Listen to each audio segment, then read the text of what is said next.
Good morning, all my beasties. Welcome to the lair. How's everybody doing today? I hope you guys are having a lovely morning. How was your weekend? How was your Easter? Croc, Patty? Um, Easter existed. Actually, for me, the whole day was kind of quiet. I enjoyed it. So, Patty, did I tell you the tiny person's question about Easter? No, tell me about the tiny person and her question. So, it got a little awkward. Hey, JLo. It got a little awkward when she, in front of a whole bunch of other children, when baskets were given out, looked around and said, and I quote, "Mums," I'm like, yeah. Why is there a bunny and then you're giving us chicken eggs? Bunnies don't lay eggs. Why is it an Easter bunny? It should be an Easter chicken.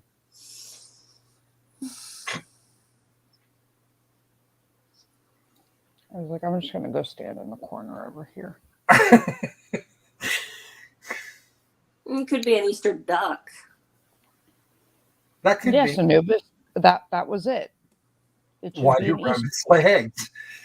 She wants to know why rabbits lay eggs. Is it an Easter chicken?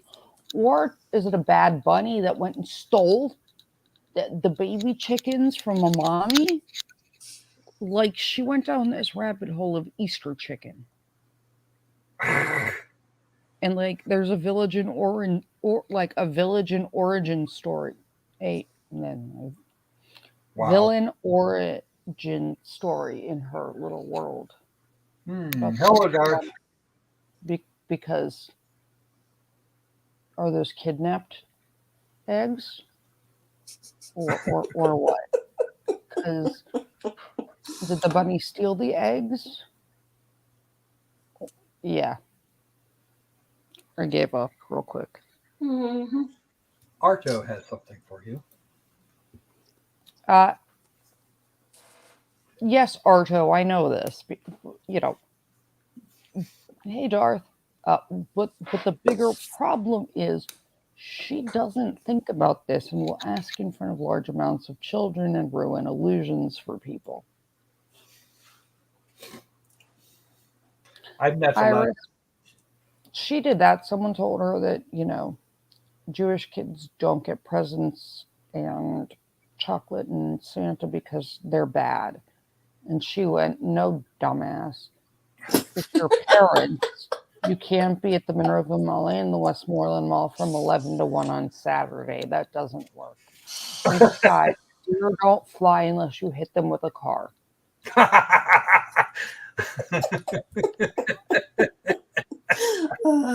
Oh, jeez. All the fun. What, dude? I'm not allowed to tell the Santa Claus story here. No, you're not.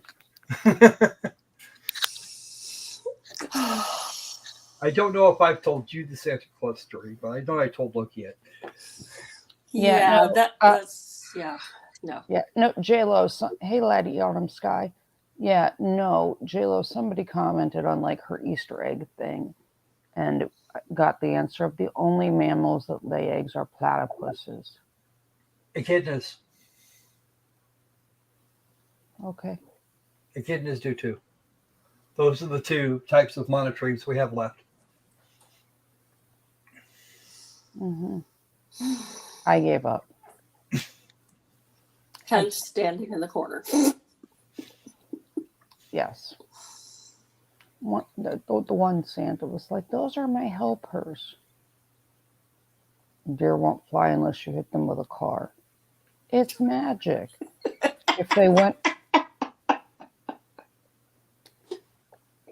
If you went around the world that fast anyways, you'd become pink jello. Mythbuster said so.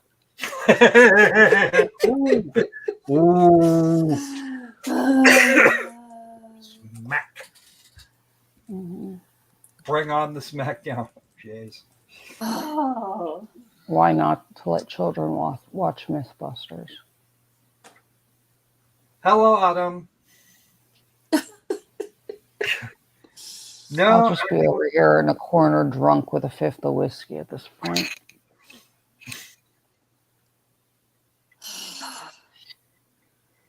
ooh boy. Yeah, I- the Mythbusters aren't always right, but they're rarely wrong because they use scientific method.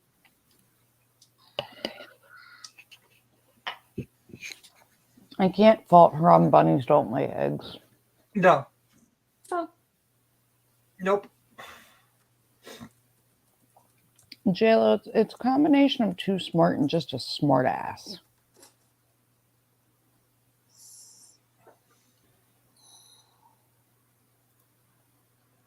Oh, I see Danny. I see Danny in the chat. Hello, Danny. Hi, Danny.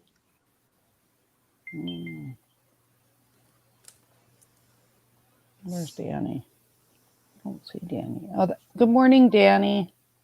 She gave us a little sunshine. Good morning, Danny. Ardo, like I said, there's a villain origin story if you ask her.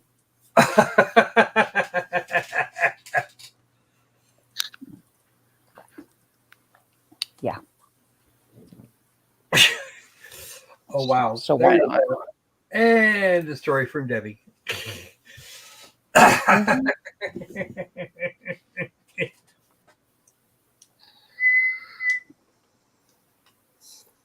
Yes, Darth, we do. Yes, that's right. Like, comment, subscribe, ring the little bell, and then share with everybody, whether you know them or not. Thank you, Darth. Yes. Yes, please. We do need to get the numbers up so we can continue our beastie mission. I am not sure of a date yet, beasties, but I will be. I will be collaborating with, and I'm not sure when he's putting the video up. Dr. Chris Rayner, not your everyday ortho. So hopefully that helps a little bit. So that should be interesting. I will be on Dr. Chris Rayner, not your everyday orthos stream to discuss Trank, the new big street drug. So, one bit of housekeeping that happened behind the scenes. It has been officially decided by me and my head mods and things that any of our OGs and all of that, we'll get an automatic charity donation from the Beastie Fund whenever we need to support people or in honor of like family members and things. So if somebody knows or if you have a death in the family or God forbid, something happens, let us know so we can make a donation in the name of the channel and from all the beasties, like we did with Ardo's cousin Pekka last week. So if somebody doesn't get a chance to tell me, tell Patty or Croc, and so we can make the official donation and make sure. Lady Autumn Sky, my small person, is very troubled and believes that the bunny has kidnapped a chicken's children, i.e. eggs, because bunnies don't lay eggs. And she's very troubled and has a villain origin story for the Easter bunny stealing the eggs that belong to a chicken. Either that or thinks we're all stupid and it should be an Easter chicken, not an Easter bunny. So, there's that.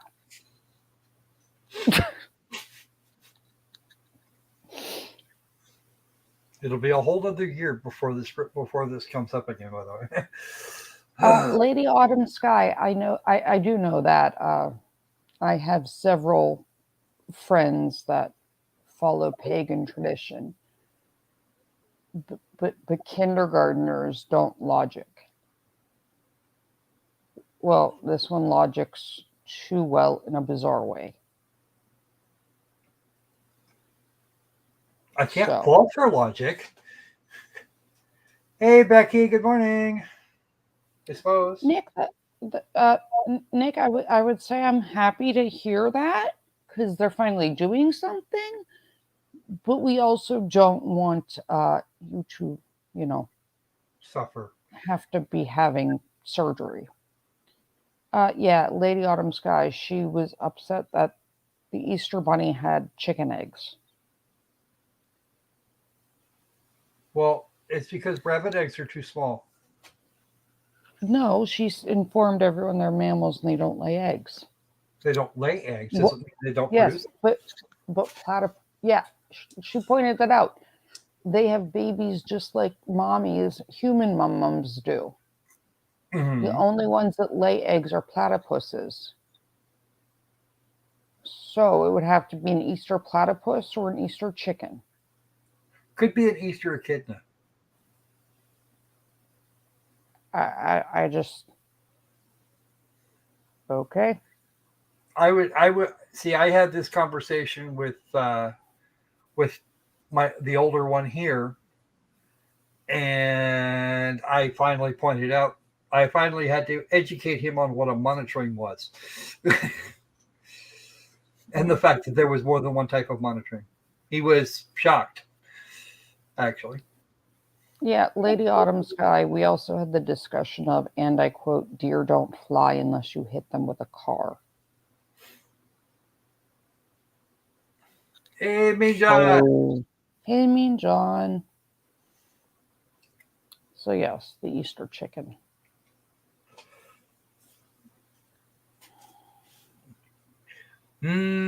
That could be Anubis. Anubis, well, you'll have to wait till Mayor McGnome shows up and ask Mayor McGnome for me. Yeah.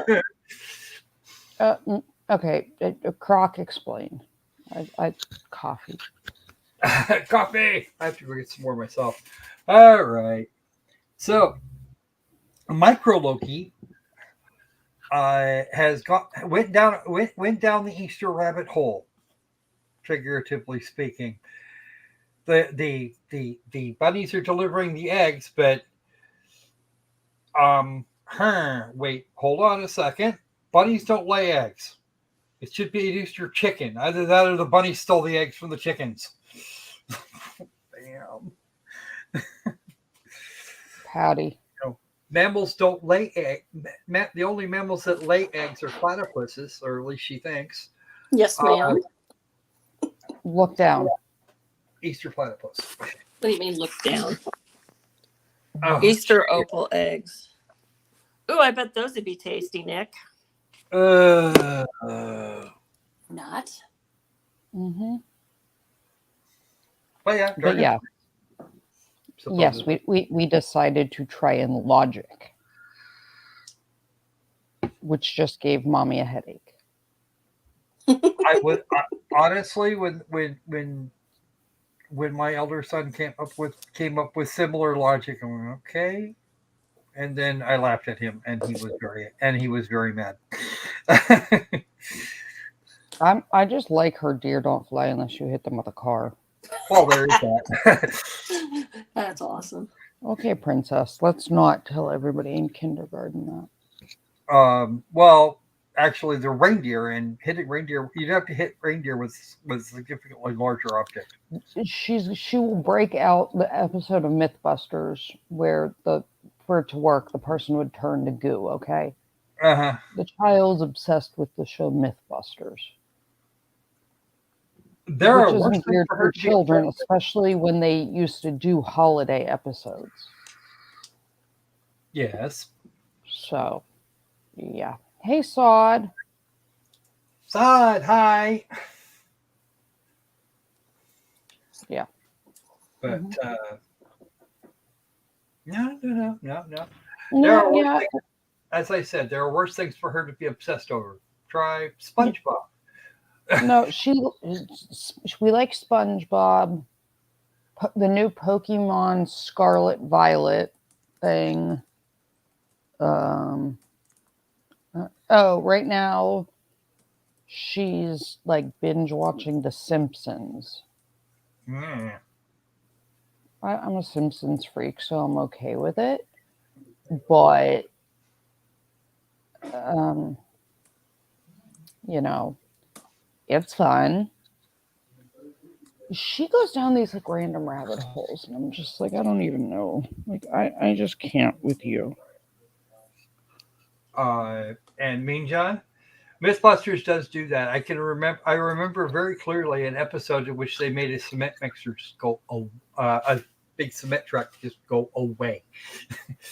Yeah, but you know what the funny thing is? They also did The Simpsons where they showed that a life-size Homer could in fact stop a wrecking ball from demolishing a house if you put him on the side of it in between the house and the wrecking ball. They did a whole episode on The Simpsons. And sadly, The Simpsons is more scientifically accurate than most things. Yeah. But what people don't actually know, there's an entire book about the math behind The Simpsons. The majority of the writers on The Simpsons have physics, math, or engineering degrees. Yikes. As opposed to law degree.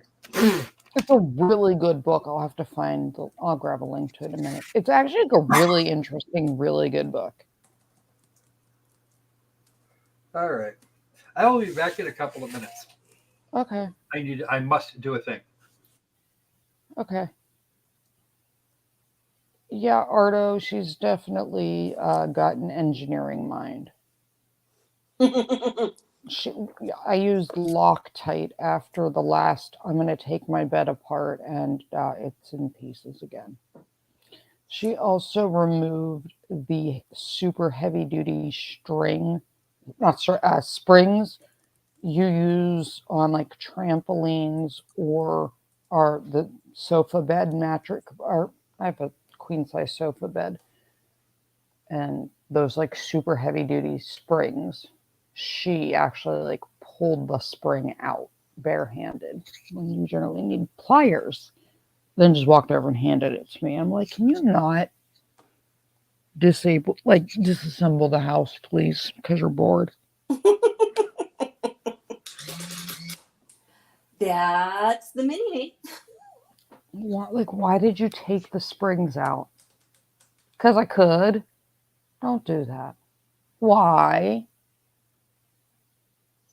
Just no, honey. Just please. Mommy's sanity is minimal at best right now. So yeah. Oh, she is our lovely one. She is adorable. Yeah, she likes to complain to Aunt Patty. And Aunt Patty just laughs and goes, "Yup, that's the kid." Yeah, but here's the problem, Debbie. These are the like trampoline springs or the springs that hold a mattress. You can't pull them open with very easily with your hands. Like I struggle. Um, so how she did it barehanded, I don't know, but she did. And then she was mad that I wasn't proud of her for disassembling furniture without tools.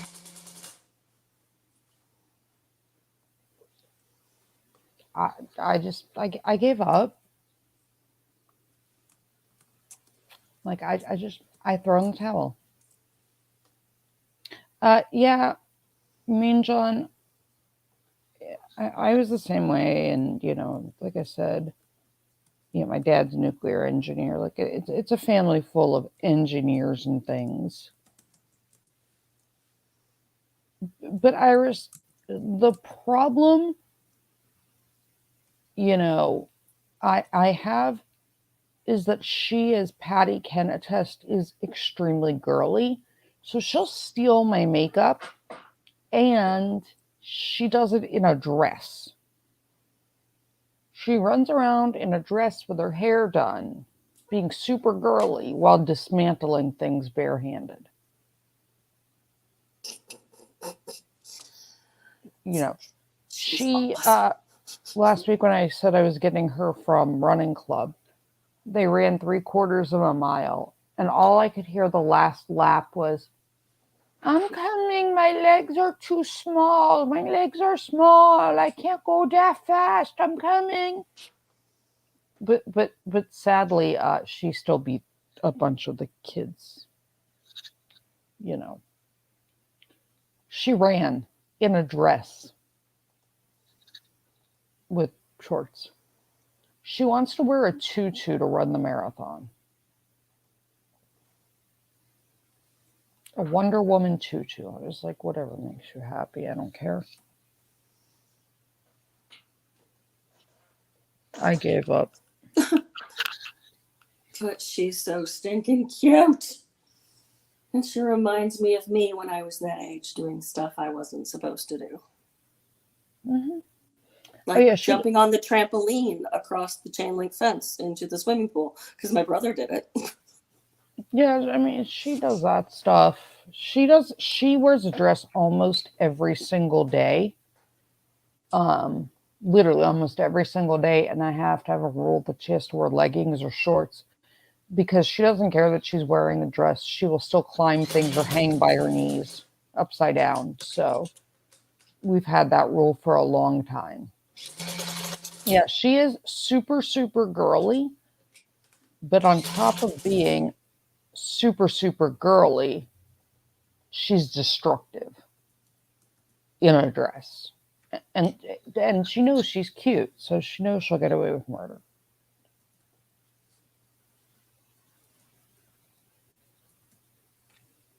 I was like, oh, Lady Autumn Sky, not cool. So yeah, but since Croc isn't here, guys, please like, subscribe, do the YouTube things. Make sure you hit the notification bell. Share this out. We're starting to get close to my 1,000, so we can monetize our channel. And help the other beasties in our mission in life to make the world a prettier place and to have a supportive community.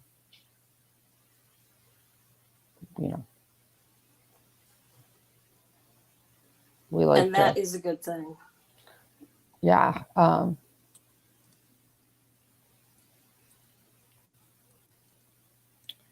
That's cool, Sod.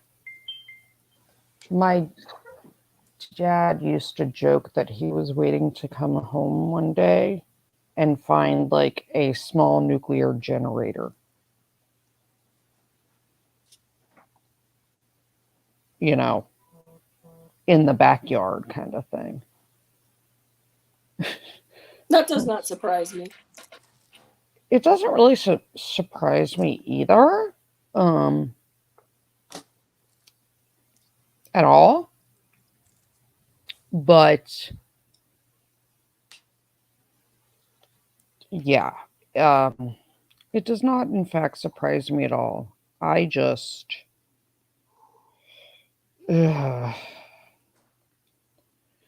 And it doesn't tremendously bother me. It's just a lot. Some days. Some of the science kits were radioactive, but more so, they had chemicals that you could make icky stuff with.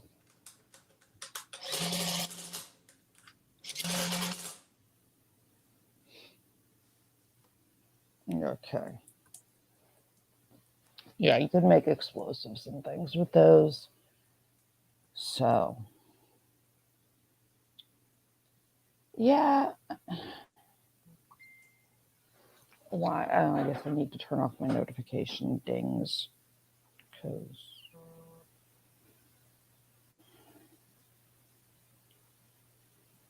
oh my lord, I need more caffeine already. And I'm currently arguing with settings. The camera and lighting are set up,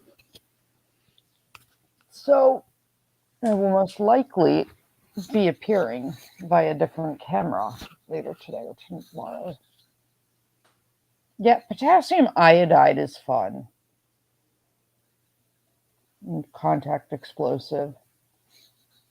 I like the fact that they used to sell mercury to kids, like in those things, so you could like play with the mercury and make the little little beads of it until they realized, mercury bad. So, yeah, Debbie, we don't do I've never done girl boy toy thing. I played high school hockey and football. Oh, hold on.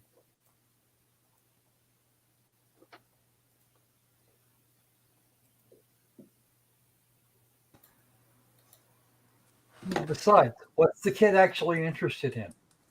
That's the question. If the Well, kid, I don't really care. So, like I said, I did the whole,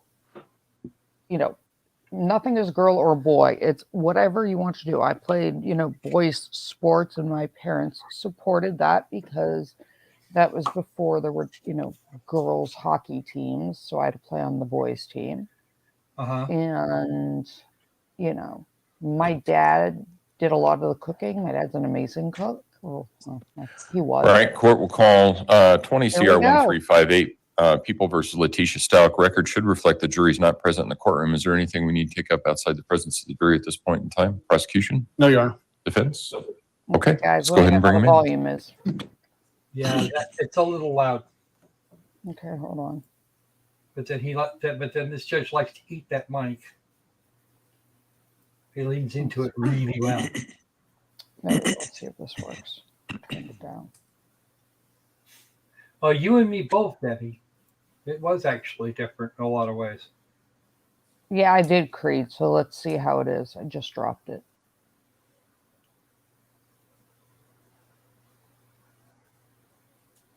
Since he's screaming into a microphone and unaware that microphones mean you don't have to yell. No, I don't think they got a better judge cam. I think they just moved it so we're not looking up his nose. And we still are, kind of. Not as bad as that first day. Oh, hell no. You could have like booger checked that man. Yeah, reach out and, just kind of reach out and stick the swab up there. Yeah.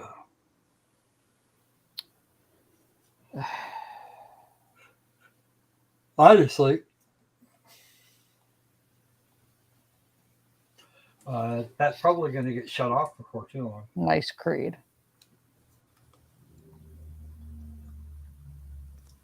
All rise for the jury, please. I don't need to see Judge Crotch Cam. No. That's why he's holding his hands over his crotch. Just imagine what it would be like for some of these guys if the judge was female. Sir? Opal would love it. Or Opalina. Yeah, Opalina's not so much about it as Opal is. Thank you. You may all be seated. Good morning, ladies and gentlemen.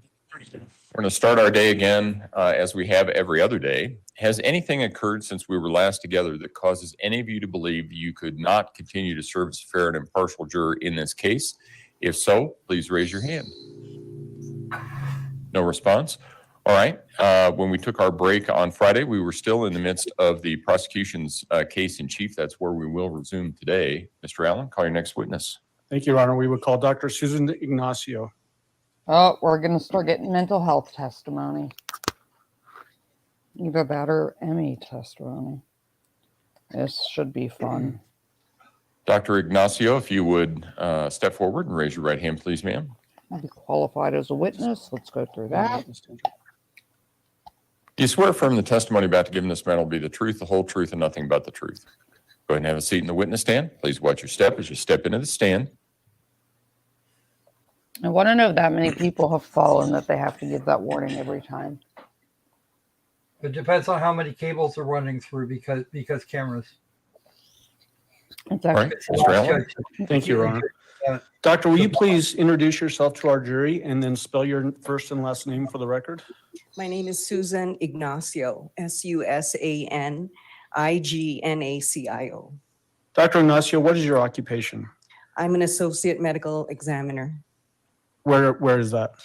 at the District 6 Medical Examiner's Office in Largo, Florida. Okay. Can you give the jury your employment history basically as an assistant medical examiner? I did a year after my fellowship in forensic pathology in Miami. I did a year in District 5, that's in Leesburg, Florida. And then after that, I worked at the District 6 Medical Examiner's Office, and it's been approximately 23 years. 23 years as a associate medical examiner? Yes. What do you do as an associate medical examiner? We determine the cause and manner of death by performing autopsies Oh, or Sergeant, external examinations Debbie's right. of a dead person. Okay. Do you have specific education that allows you to do that job? Yes. Can you tell the jury about that, please? 4 years of med school, 5 years of general pathology, a year of forensic pathology. What schools did you go to? I went to med school in the Philippines, and then I did my 5 years of general pathology in Jackson Memorial Hospital in Miami, and then a year of forensic pathology in the Miami-Dade Medical Examiner's Office. Do you also participate in training that allows you to stay current on your job? Yes. Tell the jury some of that, please.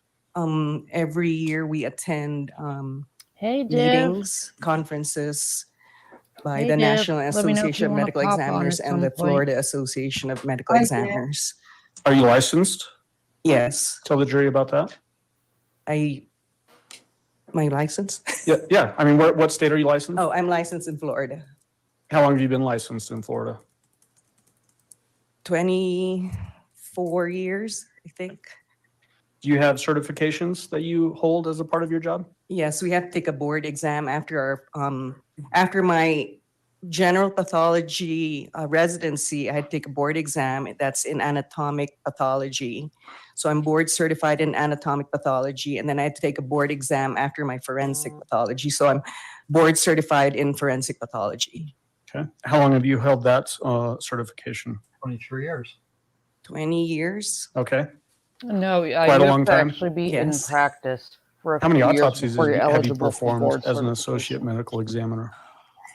At least 6,000. Even once you're a practicing physician, there's several years. Have you have to testified as an expert practice witness for in before a you court can do your proceeding? board cert. Yes. Can you give the jury a rough estimate as to how many times you've testified as an expert? Sandy, I nothing. don't know. It's too many to count.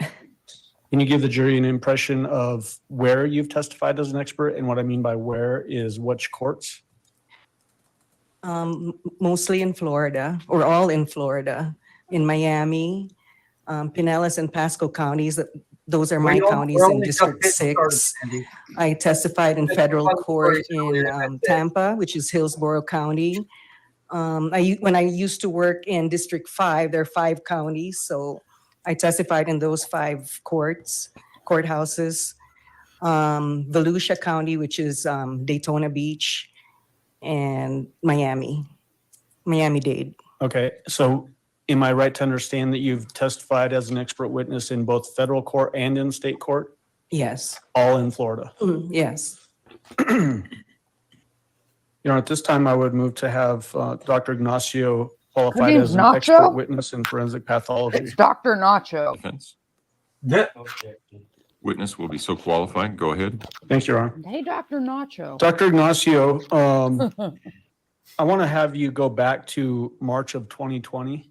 Were you helping out in Santa Rosa County for any autopsies that they needed at that time? Yes, Did you get involved in an autopsy of a young child by the name of Gannon Stauch? yes. Can you tell the jury how that happened, how you got involved in that? We were helping District 1, which is in Pensacola. We were covering that district, so I happened to be working that week there. And what were the, I guess, the initial information that you got before you performed that autopsy? I was told that there was a decomposed body of a child found inside a suitcase underneath the highway. Were you able to see some pictures of that body as it was recovered underneath that bridge? Yes, I saw the same Irony. photos. And then the Irony. body that was brought to you for the autopsy process, was it the same body that you were able to visually observe in those photographs from the scene under the bridge? Yes, What date did you actually perform the autopsy? on March 18. Okay. And Your Honor, may I approach with People's Exhibits 144 through 180?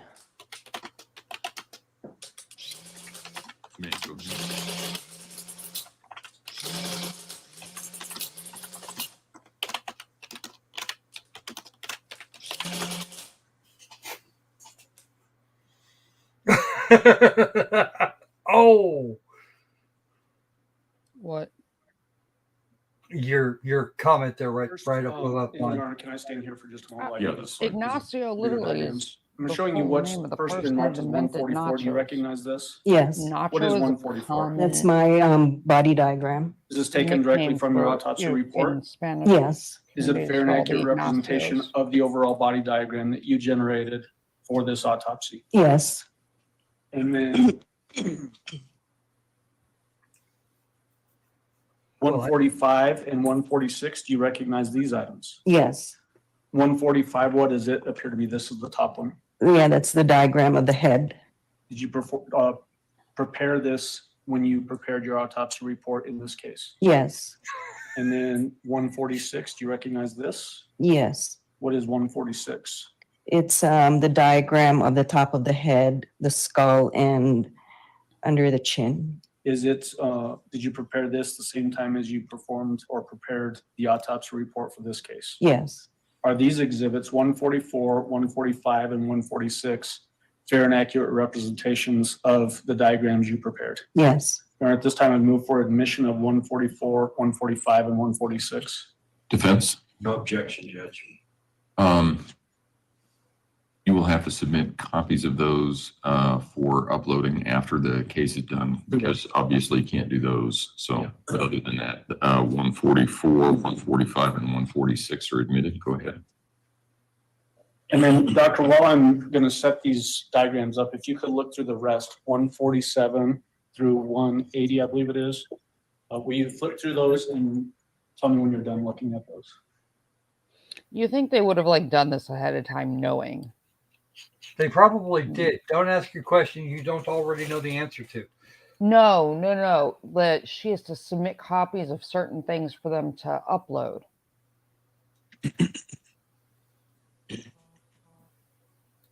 Like certs and various things for the record. So you would think that they already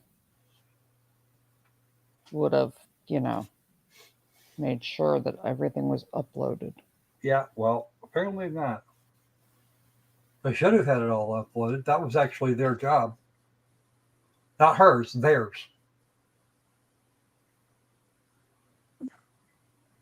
And she's going to stare at the pieces of paper for a little bit, make sure that that's all the stuff.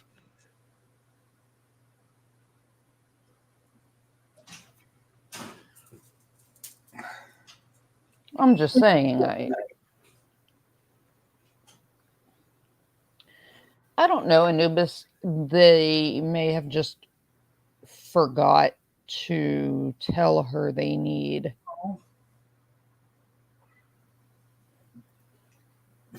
copies of a cert or something.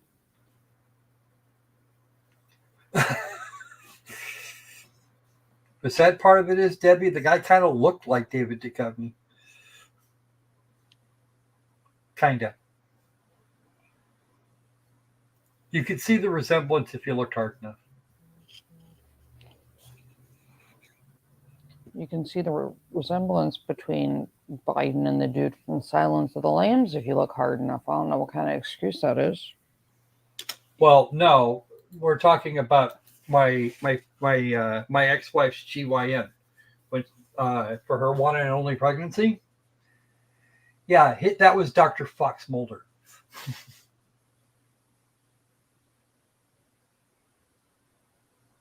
No relation.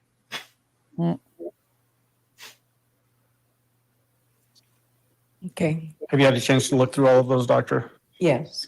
What do all of 147 through 180 appear to be? These are the photographs of the decedent. Are they fair and accurate representations of what you saw when you performed the autopsy on March 18th of 2020 on the young child Gannon Stauch? Yes. Your Honor, at this time, I would move for admission of 147 through 180. Mr. Cook. Mean John, like the modified Karen hair? Yeah. Hey, JMK. Oh, geez. I'm not sure if that was my name. I'm not sure I would. I think I'd go into like accounting or something. Anubis, what do you need explained? No objection. It's I shall 147 through explain. 180 will be admitted. Go ahead. I can explain. And What do you permission to need? publish, Your Honor. You may. Creed, they have already said they will not be showing pictures on the stream. Just like they're not showing the jury, because of the sensitive nature of everything, they will not be showing pictures. To us. Well, to us, yeah.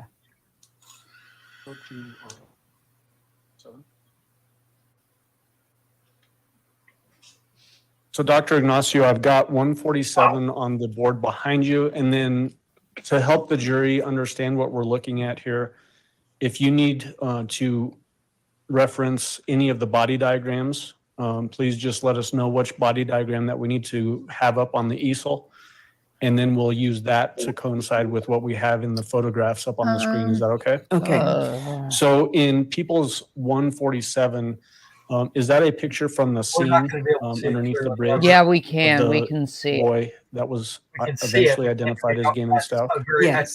And is that the same child that Not you like we performed were the doing autopsy the other on March 18th? videos from like the Yes. Rittenhouse trial, or You could advance to 140. pictures. Yeah, but uh-oh. So we're looking Okay. at People's Exhibit 148 Guys, now there. on the Do not zoom screen. in. Those are going to be some graphic pictures. Let's just go preliminarily. They're not going to do that. Are there very apparent That signs one of is fairly decomposition graphic. If you visible zoom in. in People's Exhibit 148? Yes. Can you just describe Mean John, we so won't that be the in jury trouble. It's understands far enough away. what it is that you are calling that decomposition? The whole body It's- looks it's decomposed. far It doesn't enough look away. like, normal fresh body. It will You not see pick it up. a brown gray discoloration on the skin. And The right hand, you most can of already see the this is bones because not it's starting to decompose. with the skin. glare. Ignacio, that red handled thing is a pointer. I see that you're pointing with your hand. That may help you, may not. It's up to you. Okay. And the tip of that thing pops off just to keep you on your toes, doctor. So you can see that the right hand, you're already Um, losing some skin there, so the bone's exposed.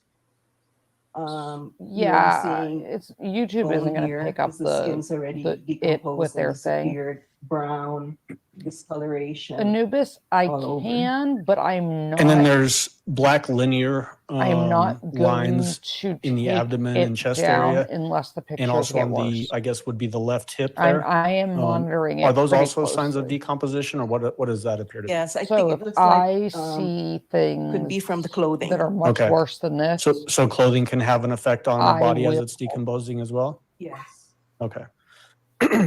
So there's a measurement device there in People's will Exhibit blur it. 148 as well. if I Is there need a to. wound apparent in People's Exhibit 148 that you can point out for the jury? And if you need to stand up, you can feel free. There's a. I would not be laceration here surprised on the if left we go to break chest. and when we come back that you This one can't here. see the You screen can't really see anymore. it clearly because of the decomposition. The lines are But I will indefined. keep a watch, and if There's a wound here, a if wound it here. starts to look Here. worse, Wound up here. I will. And then as we go through these I will photos, deal. is That's it a a wide angle shot surprise like this where given you the can see composition sort Yep, of there we go. contextually where a wound might be, and then it zooms in closer in the killed it. next photo? Yes. Yeah, they All right. killed the, they killed When you it. say a laceration, I told just so that we're you all they on the were same going page. to. It's Yeah. not a laceration, it's a sharp force injury. Okay, so that's what I wanted to ask you about. A sharp force injury, what does that mean when a person like you, a medical examiner, says that? It's a wound caused by a sharp Creed, object like They a are knife not liable for or a blade. rebroadcast Okay. or Scott And can you tell us, or generally anybody speaking, we're going to look at a number because of these sort of sharp force injuries. everybody is Are these deep rebroadcasting the injuries, Zoom shallow call, injuries, like generally the speaking? WebEx call, which It there is an depends. Some could be explicit shallow, order that you superficial, or can. they can be deep. And that's We as checked. apparent in this particular autopsy as well. Some are deeper than others. The Chuck and order I is did bad. check, and the order If we says could go we on have to the order. 149. It says you can restream this. Is 149 a close-up of what So we if just looked at anybody in gets in 148? trouble with the FCC, it would be the court. So can you tell us, as we look at that, how we understand But that to I be a sharp guarantee that force those injury? What pictures about are it down. tells us that? Looking at the wound here, you can't really tell it Somebody kill clearly, that but camera. when it went into the Yeah. rib, That's what's going on in the back. third rib, you could see that it's a sharp, like clean cut line because it hit the rib and the space between the two ribs, which is called the intercostal space where there's muscle. So that wound there looks like a knife wound or something that's sharp, caused by something sharp. Did the decomposition state of this body cause some difficulty in identifying injuries that might have been They contributing already to they what pulled caused it the death in down this and case? they Some of pulled them. Okay. If we can move on those to pictures 150. down. Because otherwise I was This is going to blur another the sharp pictures, force if anything injury. else. And you can see that it Yeah, doesn't really Creed. look like a sharp force injury because it's got jagged edges from the But one of the things decomposition. in like But Creator then you could see Studio, the you wound can actually inside that put a it was just blur like a over it. linear, straight, clean cut wound. They'll be given a If we few could go on to minutes 151. to put, That's a they'll be close-up able of the to wound. after So the let's stream, talk, put a now blur that we're seeing filter this over one it. close up. This looks almost like a hole in the body as opposed to a She slit still or a looks like the slice or maybe lady for even a the stab. from the ring. Tell the jury why that might be for this particular injury and how you can still call this a sharp force injury. Yes, if you look at the skin here where it was cut, it's clean, it's a straight line. But because of decomposition, there's stretching of the skin and it loses Viv, just let me know if elasticity. you So wanna that's why join it us looks at any round point. and not slit-like. I'll send you a link. Like this one is another wound that looks like a sharp force injury. You can see that it's got sharp tips. That looks like a knife wound. If we can move on to 152, I believe the numbering is. So there's another sharp force injury in the chest, the left chest. And you can see that it's also elongated. That didn't enter the Kind of like my didn't enter the explanation of chest blood cavity, force but just hit penetrating the muscle, trauma the the other day. pectoralis muscle. Okay, and then 153. That's a close-up. You can see that it's got a clean line there. Straight edge. Okay, and then these measuring devices that we see in these photographs, does that help us give an idea as to how long a particular wound might be? Yes. Okay. 154. Showing the sharp force injury that's like right above the clavicle on the left.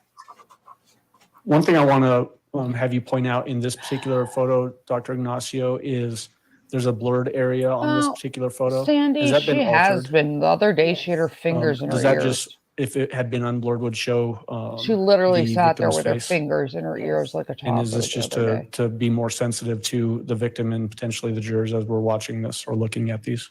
Yes. 155. Yeah, she's been closing her eyes, putting her This just head shows you down. a close-up view of the same one that was above the clavicle. left clavicle. And this one again looks almost roundish. How can you tell? And I how just can we want to know if understand my this to man be a fell sharp off the force injury as chair. well? Why are we not The trusting the edges are chair? clean and straight. It's not jagged. And the My wound that was man in the had muscle was soaked also faith in his straight. chair. Okay. Did something happen? 156. Break that trust of you in the bouncy chair. This one shows you I another need to sharp know. force injury It's entirely possible in they the changed his left chair upper arm that's near so that he the doesn't have one that went armpit, back north. right there. And 157. And this That's is what a I would close-up view. So now that we've seen several of these sharp force injuries where they're almost pulled open and in a rounded appearance, Or that, is that basically what you testified to earlier, that as the skin is shrinking and pulling away, that it pulls the wound open more than it would have if we were close in time to when these injuries occurred? Yes. 158. Here's another sharp force injury on the left wrist Yes, Sandy. region. That I mean, at least he's not doing And like this the one we can now swivel, see laying back, must have been taken bouncing. before the clothing was taken off the body. You can see some of the clothing that the victim was wearing. Is that likely what I the just love person was Iris wearing the when other they day. died? Yes. Have as How can much you tell that? confidence in whatever Because of all the- you do Yeah, in fluids, decomposition fluids. dude's chair. Coloring the clothing. We had a crime scene technician from Santa Rosa testify late last week that also testified that there were defects in the clothing indicating that there were these slices or sharp Dude. object cuts into the fabric that coincided with the injuries we see on the body. Did you notice that as well? Yes. he's playing something. 159. 159 I'm not sure is a it's solid. close-up There might be view money of super. wound on the left upper arm, like near the axilla. And all of these injuries that we're looking at, In are recent, all of those injuries marked on that body diagram that you have up on the easel there, which Yes. is 144? Yes. We could go to 161. Is that right? 160, my apologies. What are we looking at in 160? So this is a photograph of the left hand, and about 6 weeks, Creed. there's it kind of covers, the ruler covers it, but there's another cut here. Sharp force injury. Creed, And moving on to I think 161. it's about 4 to 6 weeks, but it And this was is the right hand, the back of the in right hand. Florida in the And hot, you can see humid here sun. that you've got So one, decomp will two, start in, 3, 4 18 wounds hours. here. And you can see like the edges are clean cut caused by a sharp object. And we're looking at these in conjunction with the last photo of the arm and the That amount of and then decomp this one in here with that weather hands. and that climate. And we're talking about decomp's cuts to the so hands sped up. in the forearm areas of Gannon Stauch. How He would you died right characterize those before, types of wounds? beginning of They're February, I consistent believe, with right, defensive wounds. Okay. trying to or like protect last yourself. few days of Indicating that January. potentially Gannon was putting his hands up to guard against whatever was happening. Yes, And then they get cut in the But- process of that. yes. Okay. 162, please. This one shows, excuse me, this one shows the right hand, like the palmar aspect of the right hand. And this is another cut in the middle finger, right middle finger. those we call defensive wounds, 163. which means he put his hands up to fight. It's the same photo right there. Okay. And this is This just is the ring finger. right. This is the, oh, sorry. No, sorry, that's the middle finger and the ring finger's right here. Okay. And then you're just pulling the fingertip back to be able to see that particular cut more towards the, I guess, the pad of the fingertip. Yes. 164, please. So we're looking at his back. And there's, I'm going to mute this for 2 seconds and pause it for 2 seconds, guys. I am monitoring that 4 dead plus the suspect after a Louisville, Kentucky bank shooting. I am monitoring it right now. So This sharp force when injury to there's the upper back, was information this or one of the break, I deeper will sharp fill force everyone injuries in. that you were able to document that Gannon suffered? yes, it fractured the left sixth rib, and it also penetrated the left fifth intercostal space. So that's the space between the fifth and sixth ribs. Does that then cause, I guess, entry into, I guess, the back side of the chest cavity? Does it go that deep? Yes, it does enter the chest cavity. 165? And that's a close-up view of Me and the John back injury. and Sandy, there were Again, is this multiple a sharp force injury similar to the other sharp gunshot force wounds injuries we've been involved looking the at this head. morning? So Yes, you know, 166? regardless, any fighting back would have been minimal there's at this another point, sharp or force he would not injury have here. necessarily been Another one tremendously here. Would this be with essentially it. the back side of Gannon's left shoulder? Iris, this Yes. is the lady that complained about her This peanut wound butter. You really ended think? in the scapula. It hit the bone here, so it just went through the bone, the shoulder blade. And then this one went deeper into the shoulder joint, the left shoulder joint, about 4 inches deep. 4 inches deep, you said? Yes. 167, please. This is a close-up of that more shallow injury, and then the other deeper one is apparent sort of to the left of that. Yes. There appears to be some black fiber there. Can you tell the jury what that is? It could be from his jacket or t-shirt. So basically fibers from clothing. Yes. Is it common for fibers from clothing to get caught up in wounds when there's these sharp force injuries that travel from outside of clothing through the clothing and into the body? Yes. 168. This is another view of the top of the shoulder where you can see the injury that went into the shoulder joint. So I do actually have dates 169. That's a for close-up view. Gannon.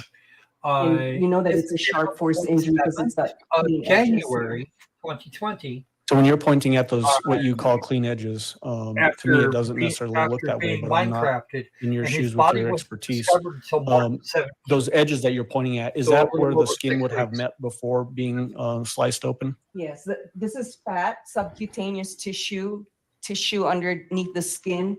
So these are the skin edges, but they just like, Yes, you love it in your stretched and separated. But this is where it was cut.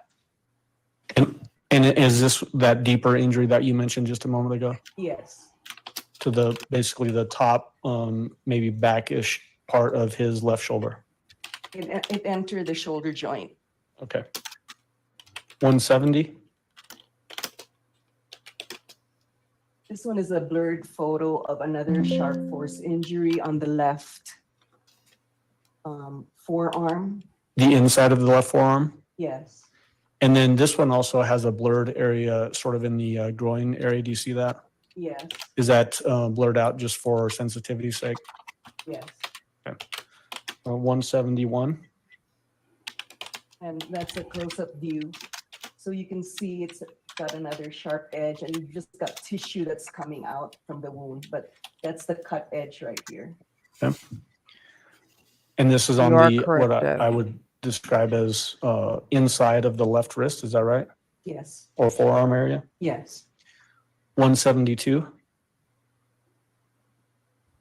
What are we looking at in 172? So this is the head and you're looking at the left side, the ear is right here. So there's a cut right in the posterior or the back part of the ear on the scalp. 173. And a close-up view, the cut. Let's talk, since we're now seeing for the first time head injuries. Can you tell the jury, just so that we're all clear, do head injuries have a tendency to bleed heavier than other types of injuries that a human could sustain? Oh, Yes, yeah. there's a lot of blood vessels in the scalp. And does that cause more bloodletting, potentially staining of scenes where blood is coming out of a person? Yes. 174. I don't know why they have these up on the We're screen. looking at the right side of the head, and we're trying to show, this time it's a laceration. It's Oh, not you caused know- by a sharp object. It's caused by a blunt object. So we call them lacerations because it's so hard to see because it's decomposed, but the edges are jagged, and underneath the skin, you can still see what they call tissue bridging. That means it wasn't completely cut. Like with a knife, you can completely cut the skin and the subcutaneous tissue, but with blunt trauma, with a blunt object, you may still see some tissue that's not separated yet. So this is a laceration on the right temporal region. So would this be basically right side of the head towards almost a little bit to the back of the head there? Yes, the ear is right here, right ear, and then you can see that there's a wound here. Okay. 175. And here you can see the wound. I don't know if you can see it, but that's the wound right here. And you can see like the edges are not like a knife wound. So these injuries, as you look at them as the expert in this, It's certainly easier for us. the to edges take care are of them, different to like, you from what we've seen before from the sharp force injuries. Yes. And then when we talk about a blunt force injury like this, can It you, was actually her choice to be. what as kind of far things away can from cause a the blunt force wires injury as like she is. these? Any blunt object like a bat, piece of wood, hammer. Could even the butt of a gun? Yes. 176. So this is another laceration that's on the top of the head. And when you say laceration, are we again talking about another blunt force injury Yes. to the top of Gannon's head? Yes, and then this is the skull, the bone right here, and there are no fractures. 170, is it 77? 177? So this is the one we were looking at previously, and then there were other two lacerations on the. I top don't of know, the head. Div. And again, just so that we're Sure, I clear, when don't we say see. other two lacerations on the top of the head, are those other two also blunt force injuries? Yes, and you can see that the edges are jagged. It's not like a clean cut. So that's why I called it laceration. 178? So when we peel the scalp, And remember they- the laceration that was on the right temporal region behind the ear? These are skull fractures right here. And then some of the bone fell, and you can see some brain tissue, decomposed brain.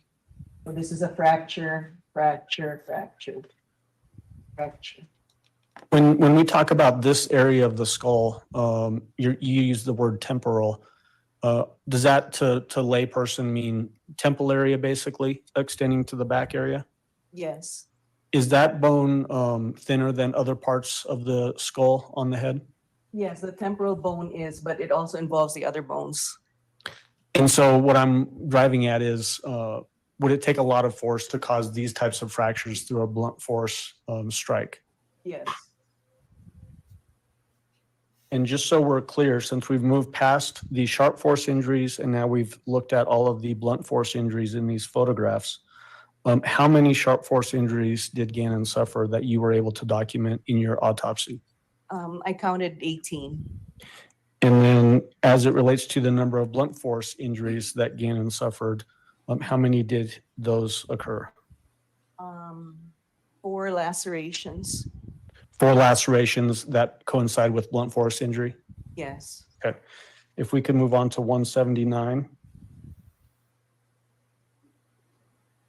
What are we looking at in 179? So this is the left side of the face. Here's the ear, head, eye area. This is the jaw, the left side of the jaw, lower jaw, and there's a hole right here. What caused that hole? This is due to a gunshot wound. 180? And this is a close-up gunshot wound. Is it typical, doctor, when you document a gunshot to try to figure out path the bullet traveled as it entered into a human victim? Yes. Did you do that in this case? Yes.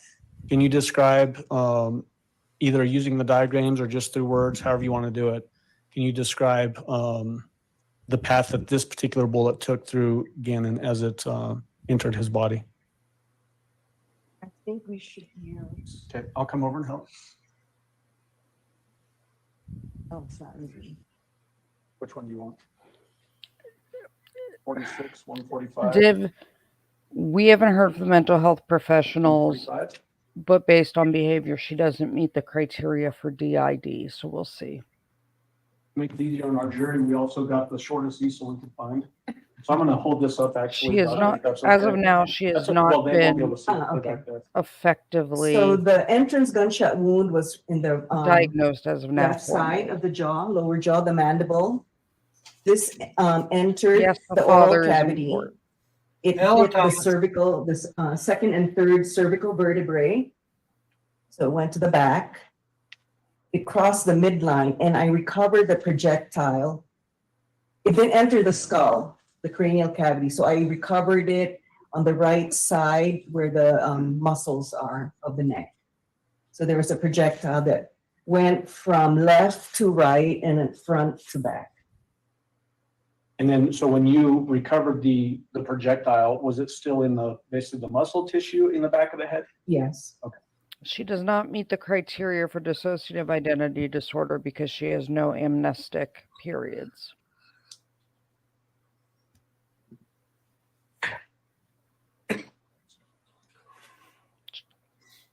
She So, not once does she Doctor, you can assert sit back down if you'd like. that she doesn't know what happened or had any amnesia. When we're period, talking about the types of injuries because that she's able Gannon, to that explain you were able too to much. identify as that Gannon had suffered.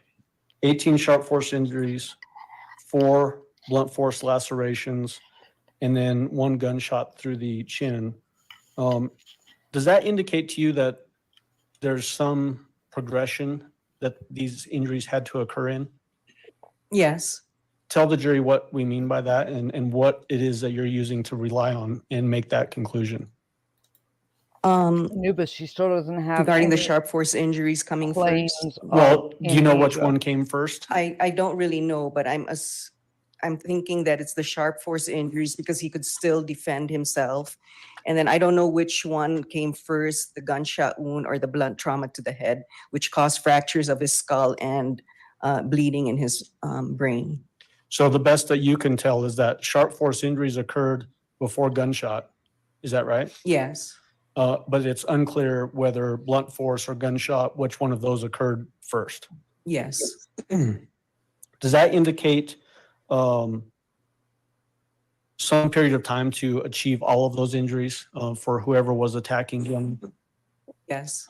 The fact that there's 18 sharp force injuries Creed, I doubt, Yes. given the amount and of then injuries 4 and the blunt graphic force nature injuries of this, Yes. that and then any a juror is going to be gunshot that entered sympathetic into to the her. lower left chin and traveled through the oral cavity and all that. Yes.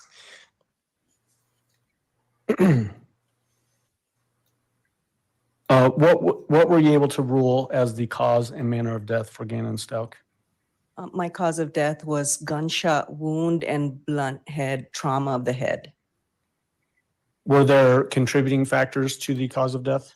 Yes. Sharp force injuries. Those 18 sharp force injuries that we talked about? Yes. And what was the manner of death? Homicide. Is it typical, doctor, that you perform a toxicology test as well Yes. when you do an autopsy? Yes. What is the purpose of doing a toxicology report? We do it in all violent deaths, and it's to determine whether there were Oh, any Debbie, there drugs will be or what lots of drugs them. were in the system. Was that performed on Gannon Stauch? Yes. Was there We're anything looking at unusual four. detected in Gannon Stauch at the time of I don't autopsy? see how it's going to And we're go only this down There to- long. was, no. there were some drugs, I or doubt there it's was a going drug to that go was that present. long, Okay. honestly. So let's talk first, acetaminophen, a typical over-the-counter medication. Was that found in Gannon? Yes, Would that be anything unusual that a child would have potentially residual acetaminophen at the time of autopsy? if maybe the patient the decedent at that time was having a fever or pain, they would give them acetaminophen or Tylenol. Would that be common though? In an 11-year-old to find that in a body potentially? Not, you don't always see that. Okay.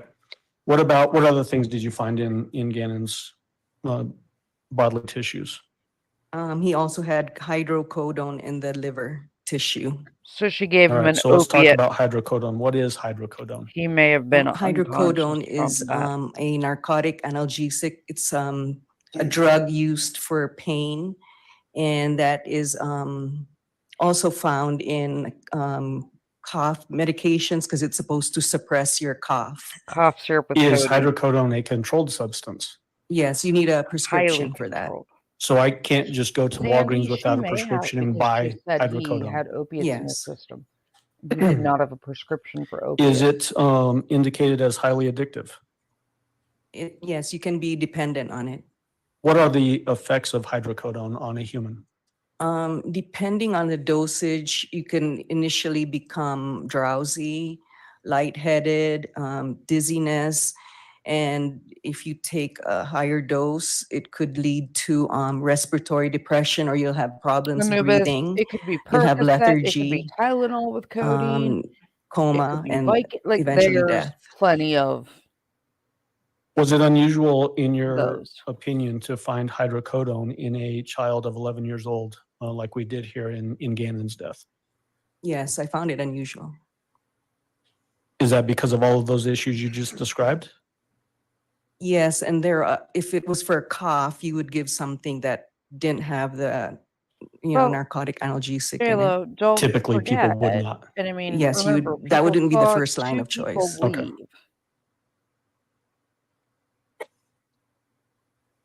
May I have just a moment, Your Honor? People Right. saw, two people leave in the truck and only one return.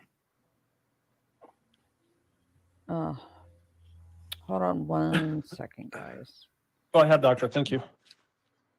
Cross-examination, Mr. Cook. Thank you, Your Honor. Good morning, Dr. Ignacio. Good morning. My name is Will Cook, and I'm a defense attorney in this case. I'm going to ask some follow-up questions.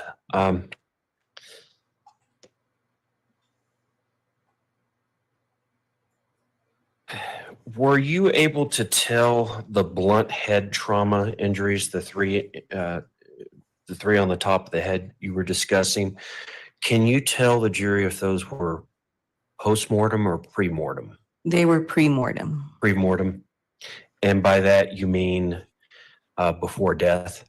Yes. Okay.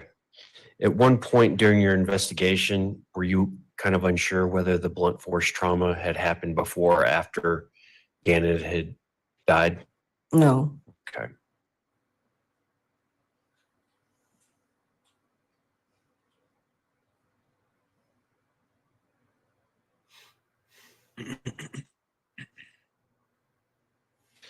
And the injuries that you noted in your report and during the autopsy, they would indicate that this was a violent death. Yes. Okay. Also, it looked like a lot of the injuries, the blunt force injuries, the sharp force injuries, it looks like it was just a random act, whereas there's no pattern to it. You have injuries to the head, you have injuries to the body. Some are deep, some are shallow. It indicates that this was a random attack, correct? Yes. Okay. There was no pattern to it. Yes.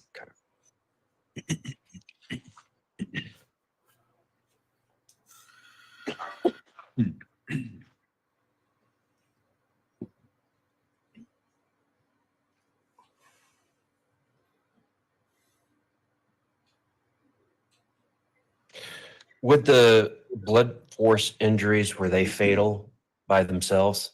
Yes, they could be. Okay.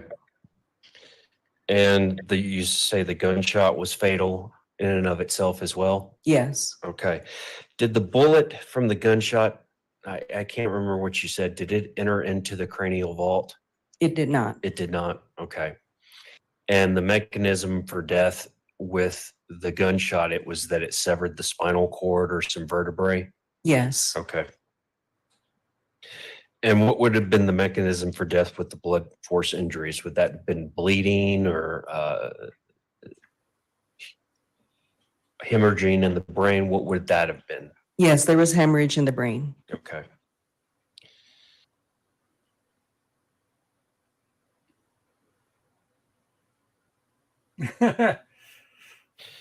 When you're doing investigation and autopsies and looking at toxicology reports, did you go back or did your office or did you receive any information about whether Gannon had had a prescription for cough syrup or cough medicine that contained any hydrocodone? No, I didn't inquire. Okay. So it is possible that he could have had a medication or a prescription from a doctor to assist with the cough. It's possible.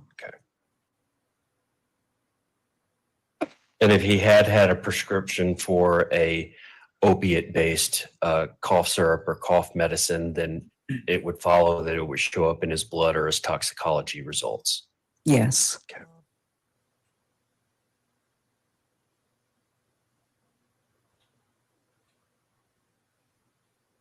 Could any of the injuries noted have happened? There's evidence that there was a suitcase that he was in.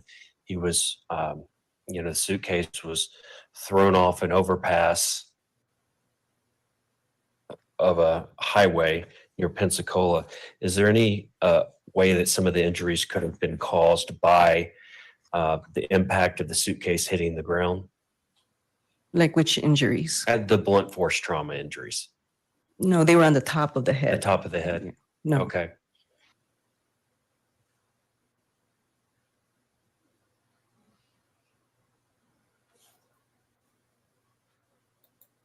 Yes, that is correct. Hydrocodone is usually delivered in a lot of injuries, doctor, you'll see stippling or powder burns on the skin where a bullet or a projectile will enter. Did you note any of that, any of those type of injuries on Mr. Gannon? I didn't see any stippling, but Okay. it's also because of decomposition. I might not be able to see it. And that was my next question. Would decomposition, even if it had originally been there, would it make that disappear or decay? Maybe. Maybe. So what I'm getting at is, were you able to make any type of conclusion as to the distance the gun was from the body when it was discharged? No. Okay.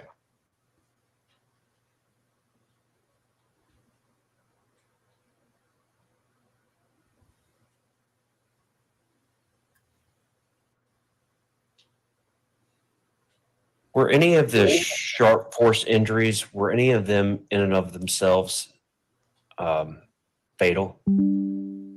Because of the decomposition, I couldn't really tell. I mean, when I looked at the lungs, because I was thinking it would penetrate the lungs, I didn't see any injuries, but because there was decomposition, it was hard to see.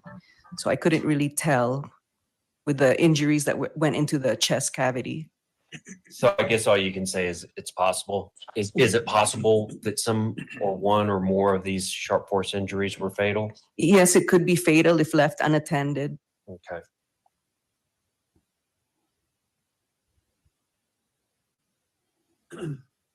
And it looks like in your report, you look for organs, you remove some of them, you measure the contents of fluids in different organs and that sort of thing. It looks like in your report, it mentions that you couldn't find a pancreas. Is that because Gannon did not have a pancreas or because it had just decayed to the point of being able to identify it? Yes, decomposition. Composition. So a lot of this stuff, a lot of the organs and Debbie, you can also get whatnot, and promethazine with Gannon, they had decayed codeine to the point where and you quite couldn't a few identify them other anymore. cough syrup Yes. with codeines. Okay. And is that typical for a body that had the history of exposure to the elements? Yes. Okay. Just a Yeah, moment, there doctor. are several that have hydrocodone. I've actually never Thank you. run into one. Redirect. Seems like There are several, but no cough syrup with codone or any kind of codeine is actually FDA approved for children. Mr. Cook was just asking you They removed that about questions 5 about the years sharp ago. force injuries. Do you remember those questions? American Academy Yes. of Pediatrics does And not support it. couldn't tell whether those could have been fatal on their own or not due to the decomposition. Yes, Yeah, but American Academy of Pediatrics denounced I cough think I syrup said with something. codeine in kids about 5 or 6 years ago. I couldn't tell, but then you could die 'Cause from people were injuries over- into the chest Lots of cavity if parents left were overdosing unattended. kids unintentionally. Is that why you determined that the sharp force injuries were contributing factors to the I'm not- death of Gannon Stauch? Yes. Shark Force. The fact that this body was put into a suitcase and thrown over a bridge, does that indicate to you that this was an attempt to hide this type of evidence, the evidence that we're finding from these injuries? Shane, can you give me a little bit of foundation about what expertise you might have in that regard? Okay. Let's try that first. Yeah, sure. So doctor, when we're talking about investigations into deaths of persons, especially I guess in Florida where there's lots of waterways and that kind of thing, is it common to find bodies that have been disposed of into waterways or bayous or marshy areas in Florida? Yes, we have had some deaths. I'm sorry, go ahead. We have had some deaths found in bodies of water. Is it typical in your expertise to find that a person may have been murdered in one place and then intentionally moved to another place like a waterway or bayou or marshy area to make it harder for authorities to find and examine the body?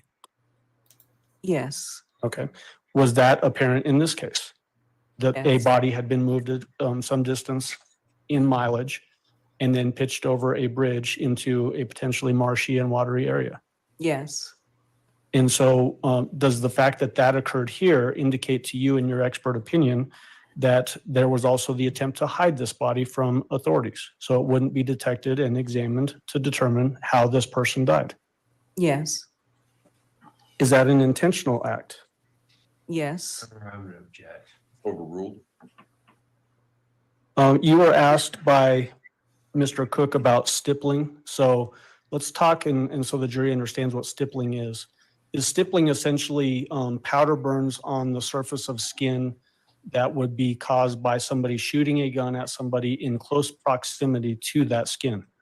Yes, usually 2 inches to 2 feet from the skin. The gun would be 2 inches to 2 feet from the body. And so you would see the gunpowder leave marks, little pinpoint marks on the skin. These powder burns, are these expelled out of the barrel of the firearm when it's fired? Yes. If somebody put a pillow between the gun and the victim, would that prevent stippling from appearing on skin? Yes. Did you, in your autopsy, also include a pillow and x-rays and find 2 bullets inside of that pillow? Yes.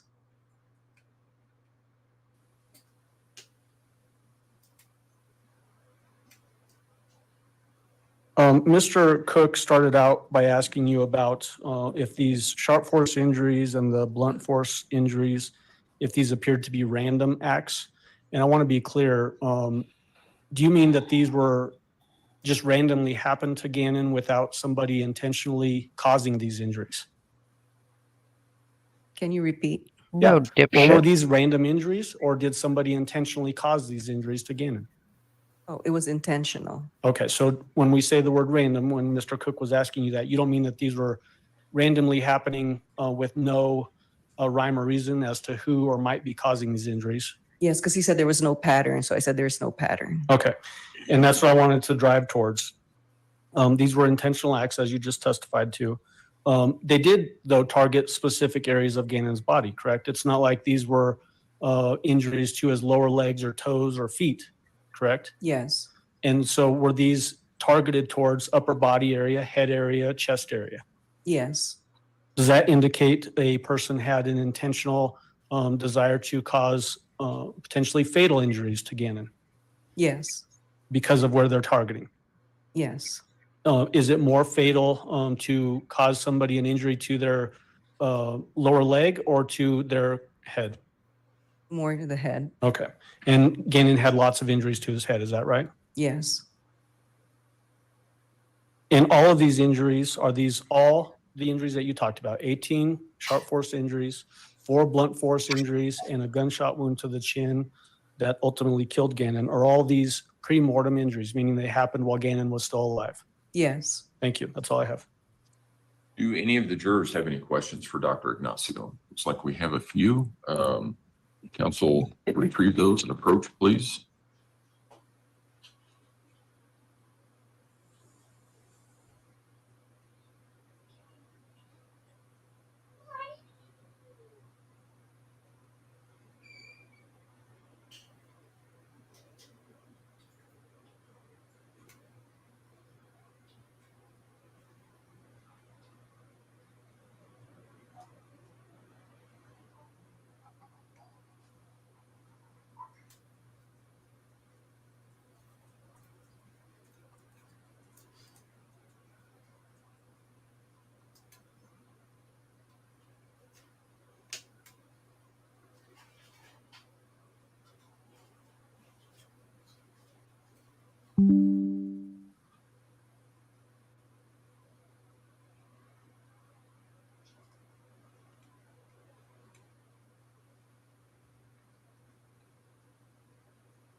Sorry. Dr. Ignacio, can you determine fatal. how It's like long the body lawful has law. been decomposing? Do you have, do you know when the time of death was? No,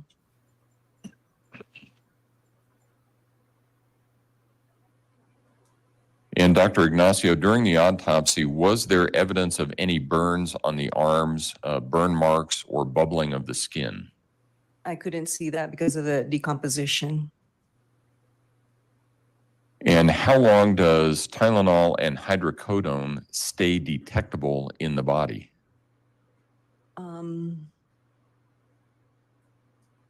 Usually 12 hours after the body would already metabolize the drug and come out in the urine. So that the drug was already there at the time of death. All right. I will allow reasonable follow-up as to those questions only. Mr. Allen? So Dr. Ignacio, just so we're clear, when you say 12 hours for those things to metabolize in the body, if it hasn't completely, like the hydrocodone, had not completely metabolized and been expelled by the body, even if it's been an extended period of time, like in this case, you would still detect hydrocodone. Yes, if you were alive and you would take hydrocodone, after 12 hours, we don't even test for drugs anymore because it's going to be out of the system. But when he died at that time, he had the hydrocodone. It was even able to metabolize because it converted to hydromorphone. So there's some time there, but the drug was still there because he died around that time. When you say that the hydrocodone had started to metabolize, so that means, does that mean that the body has processed some of that hydrocodone, but not all of it at the time of death? Yes, maybe before he died and he was attacked. Okay. Okay. Thank you. That's all I have. Mr. Cook? Thank you.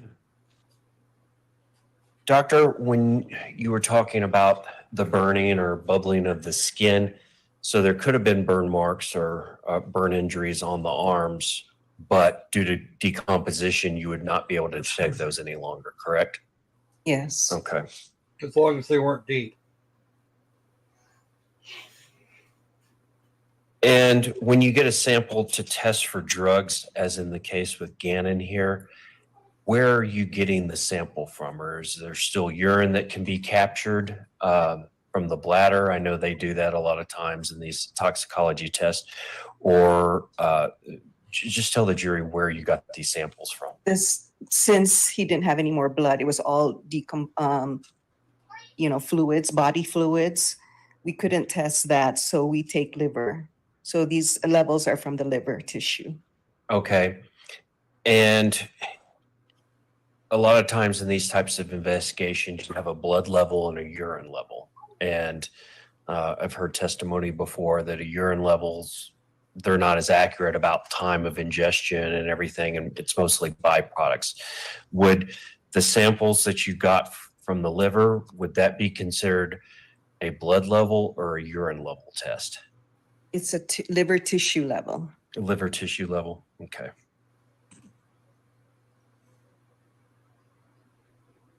Which would indicate if it was to the liver, there had been some metabolism of the drugs that had already taken place by the body? Yes, it was recovered in the liver. Okay. Did you attempt to get samples from anywhere else?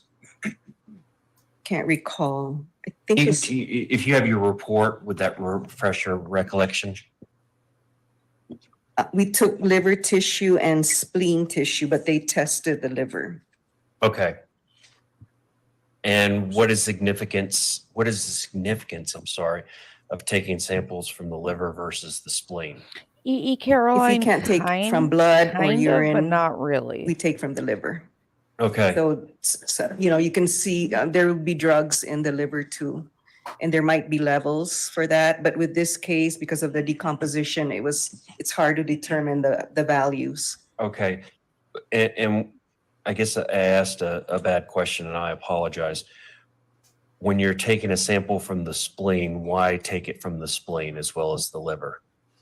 Because you could also have drugs in the spleen. Blood flows through the spleen. Okay.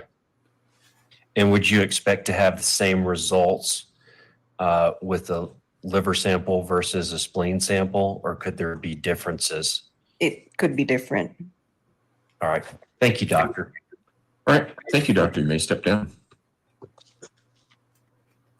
Ladies and gentlemen, we will take our morning recess at this point in time. Again, do not discuss the case among yourselves. Do not discuss the case with anyone else.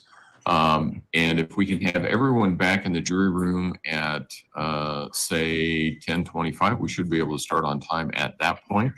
All rise for the jury, please.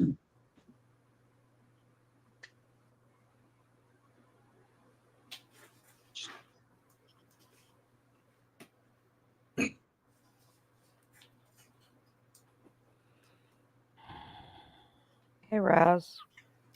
Hey, Raz, what's up? Thomas, I don't think they took any. No. Okay. They were needing some lawful Thank you. You may all law. be seated. Record should assistance. reflect the jury has left the courtroom. Is there anything we need to take up outside the presence of the jury? Prosecution? No, yeah. Defense? Yeah, yeah. Okay. All right. Court will be in recess. Thank you. All right.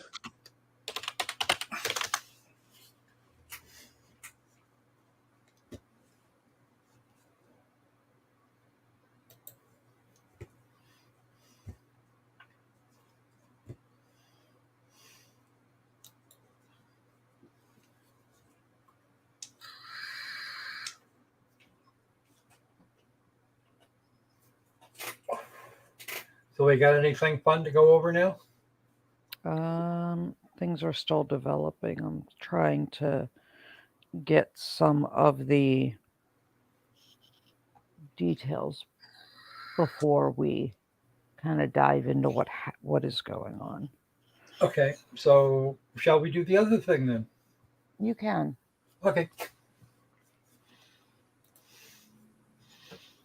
You may. You may.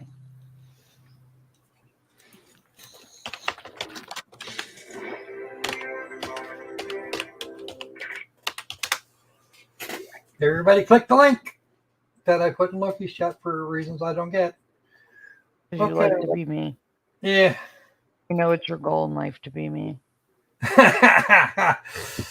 Oh, I have a hard enough time being me at 10 years older, so yeah.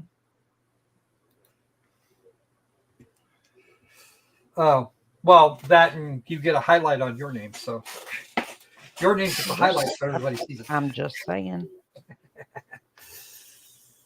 All right. How about some quiplash, folks?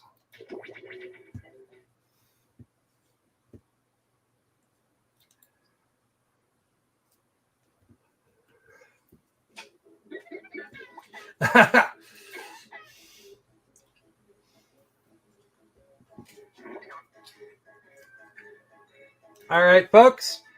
Everybody ready? I have to do the thing. Stop it.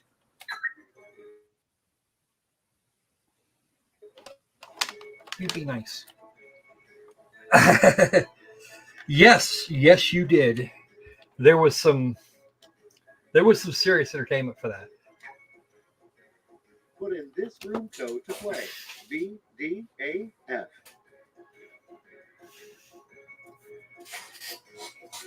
That's Bravo Delta Alpha Foxtrot. Relax.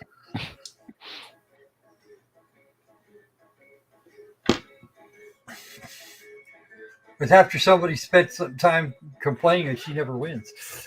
She did. Come on, everybody, let's get in here. You too, Loki. Come on. Loki's trying to get some of that info, so no. Okay. Nonsense. Oh, dear.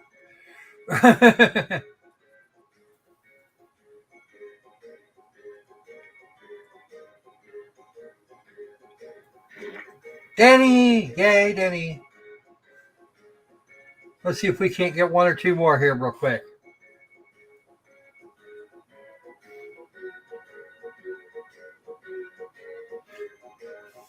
Loki grounds. And Anubis, we will deliver that message to Loki here in a minute. What will we deliver to Loki? A message for you to check PayPal. Okay, hold on. Okay, come on. One more. Just one. Come on. We gotta do it. Because nobody wants to listen to my keyboard. Yeah, no one wants to listen to you. Sigh. Okay. Much like children. Yeah. Well, my keyboard or me, period? Oh. Yeah, Quip is fine. Let's see. I will check that, Anubis. Thank you, my dear.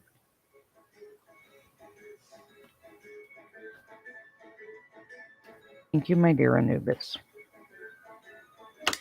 Guys, like, subscribe, Like, share, subscribe. Yeah, YouTube things. Let's get to 1,000 so we can continue our mission. 3. Children of the Quip. I'm Schmitty, and please make sure you take all your jokes out with you at the end of the game. Hey, if you're bummed out you're not in the game, you can still affect the score. Join the voting audience by entering the room code. It's the prequel to round Thank you very much, Anubis. It is much appreciated. And it will go to the Beastie Fund for donations another player's response. Then for everyone will vote for their beasties. fave, and one of you will get an ego boost. So go to the Beastie Fund. Thank you very much. Choose your response. Let's quip. That was very sweet of you, Anubis. Okay, so I've turned that down a little bit.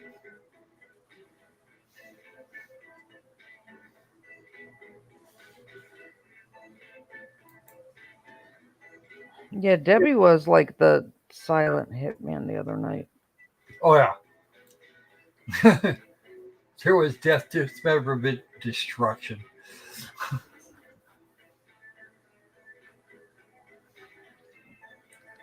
I'm not sure Debbie which was one. merciless. Yeah. People got shredded. That they did. And somebody shoved Patty clear into last place. Didn't she? My Patty, was my like- love. It was a couple of somebody's because McNome was in there too. Damn. And for anybody that's new, say hi, like, share, subscribe. Make sure you're still subscribed. Some people apparently have been unsubscribed, which is apparently a thing even for some of my mods.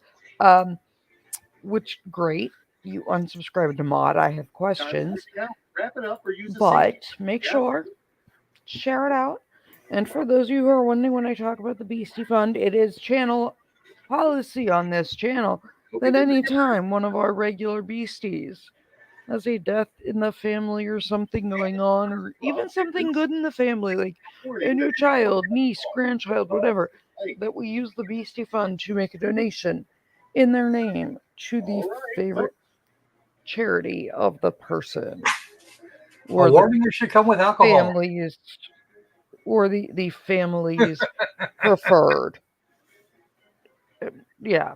So we like to use the Well, those Beastie things already Fund for started. good and for, I mean, for alcohol occasionally, but primarily we like to use our Beastie Fund to make donations because it is a happy, positive community where everybody supports everybody. So we make donations from the channel. What defeats Rob? And when we do it, they are always put up on screen. As you saw last week, if you were there with Ardo's family member. Your favorite quip. Not trying to call him out. That just happens to the last one we made a donation. And I am waiting for the confirmation email that I should be getting hopefully today because of the holiday about our donation to CCW's charity. Okay. CCW lost his 17-year-old grandson in a fatal accident. Next, And being that he is such a big channel supporter, we not only sent flowers, but all money received for a week was donated. And once I have the confirmation, it will go up. Because we support the beasties that support us here.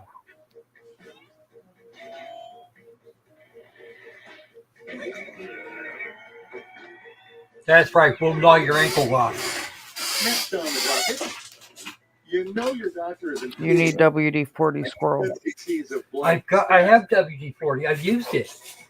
Use more. Hydraulics are shot. Now it's time to vote for your On top of all the other problems. Well, then stop like leaning back like my dude from court. I'm not leaning back. I went to lean forward. I was joking. Like, dude, that we were all waiting for to fall out of his chair the other day. Like, the amount of trust you have in that chair, my man. Yikes! Pretty sure that's Thomas there. Let's see the next one. Thomas usually is our ringer with things Make like your that. fun. We love Thomas. Our ringer for Hey, most. choose your favorite. We love Thomas, our ringer, in many of our quips.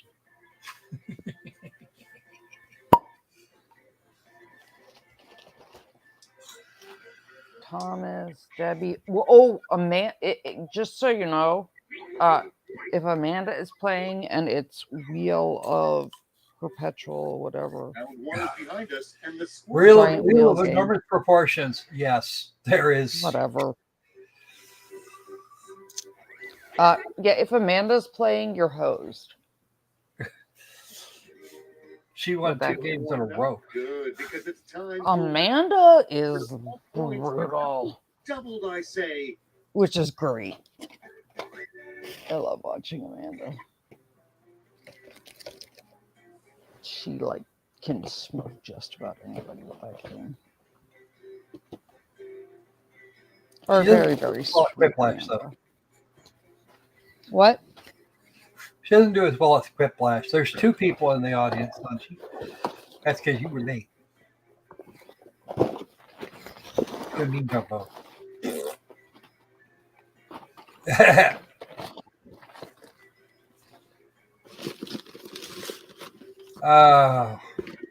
Lawtube rants.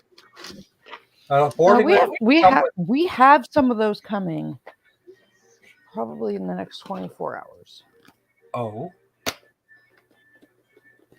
Yes, remember? We had a discussion last night. Yes. You're bad. Croc specifically is a bad friend and a bad man because he does not mansplain well. I tend to think I don't have to. I'm not the one that made the accusation.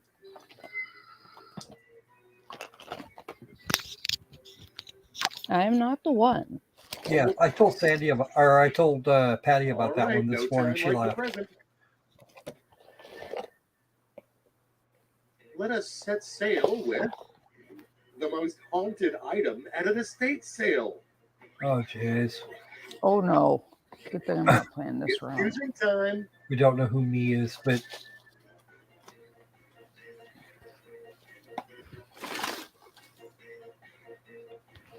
I'm not so sure about the butter dish.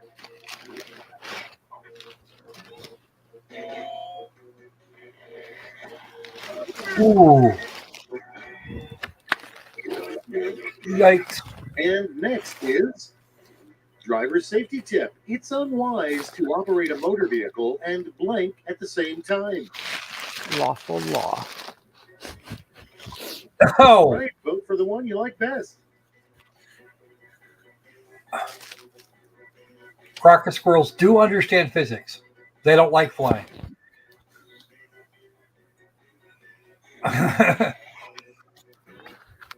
Are you being trolled again? Yes, I'm being trolled again. Good job, chat. And now, a better wedding tradition than tossing the bouquet would be tossing blank. The groom or the mother-in-law. Oh! And nobody gets points for that. Moving right along. What? What's the coolest answer to the question, how'd you get that scar? They both answered salad. All right, people, it's voting time.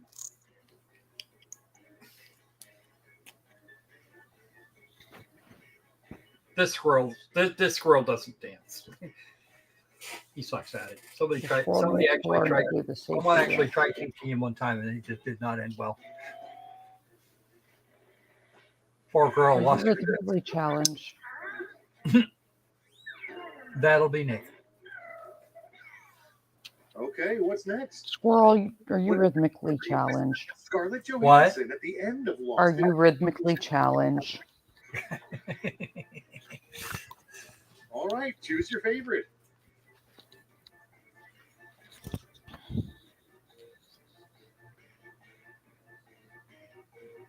Yeah, you know there's some arguing going on in the court about the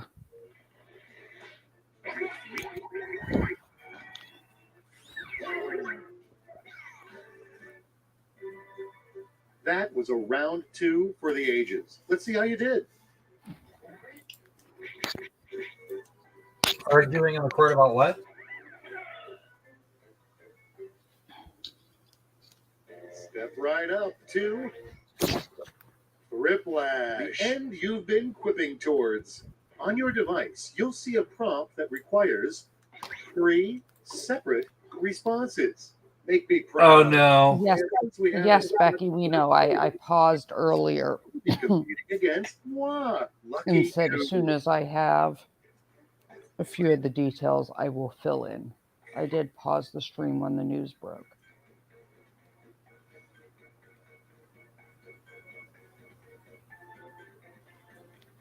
Okay, we have to put Shani to work.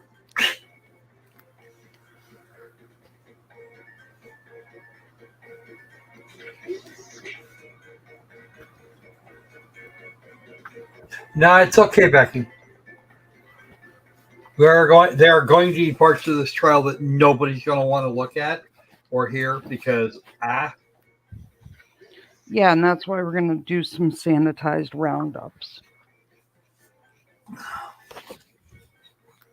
for people that wanted to know what's going on, but not in this level of detail.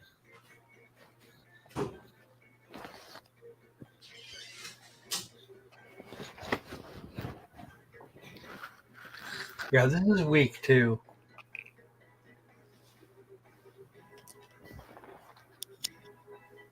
On the upside, we're off on Thursdays.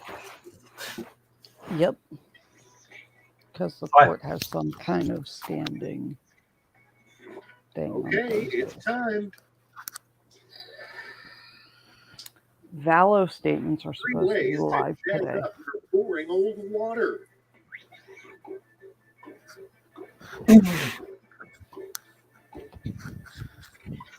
Time to pick the one you like best.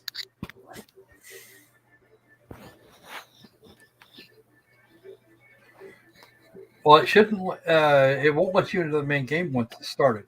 You can go in the audience then, though. Split decision. 3 words that will instantly drive you to irrational anger.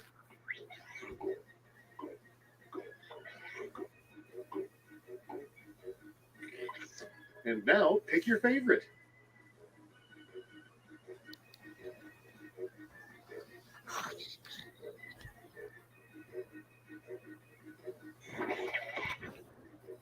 Flagging the jury during a trial. Very good go.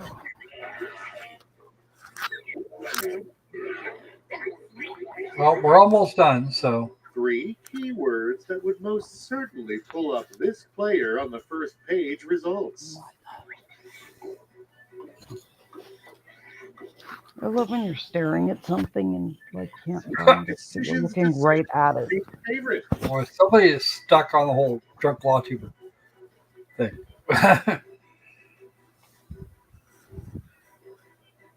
Well, it's been getting bad lately. Becky, I will put up a I will put up sanitized stuff for everybody, You guys. did it. Now let's see those final scores. Me and John, I'm glad. I'm glad. I was highly amused and I had thoughts. Well, the real nonsense, please stand up.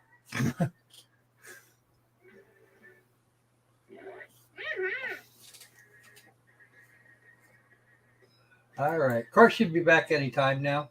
That's since we got to work on minute and a half. So we're good.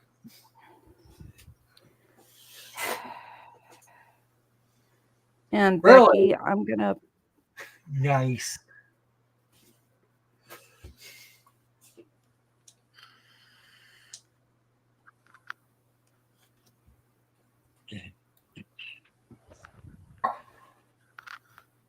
Ooh, look, I see a judge.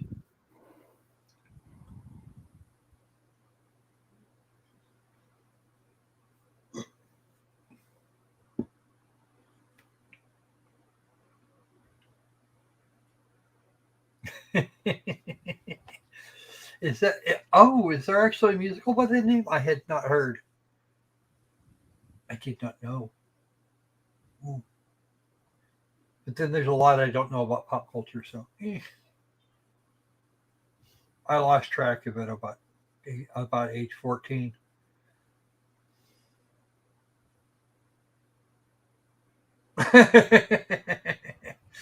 Well, there will probably be some more. All rise for the jury, please. There'll probably be some more. I'm going to try to find a solution tonight on how to blur it on stream in case more graphic stuff comes up so it's audio only. If it's going to be problematic levels. And I will try to remember to timestamp the beginning and end of any pictures or graphic stuff. You may all be seated. So people can Court will skip recall it if they want. CR 1358 versus Letecia Stauch. Record should reflect the jury has returned to the courtroom. Prosecution, call your next witness, please. Thank you, Your Honor. At this time, we would recall Al Stauch. All right, Mr. Stauch, if you would resume your seat in the witness stand. Well, that's what I said. They're going to lay foundation and then bring him back. Yeah. Okay. May I proceed, Your Honor? I don't know if there was something. You may, Okay, yeah. all right. Good morning, Mr. Stauch. How are you doing today? Morning. When you were previously on the stand, we talked with you about your woodworking. We saw some of the photos in the garage of that woodworking. Did you at one point suffer an injury as a result of your woodworking? I did, yes, sir. What was that injury? I cut off the tip of my right pointer finger, Your index finger? my index finger, yes, sir. When did that occur? May of 2019, around that time frame.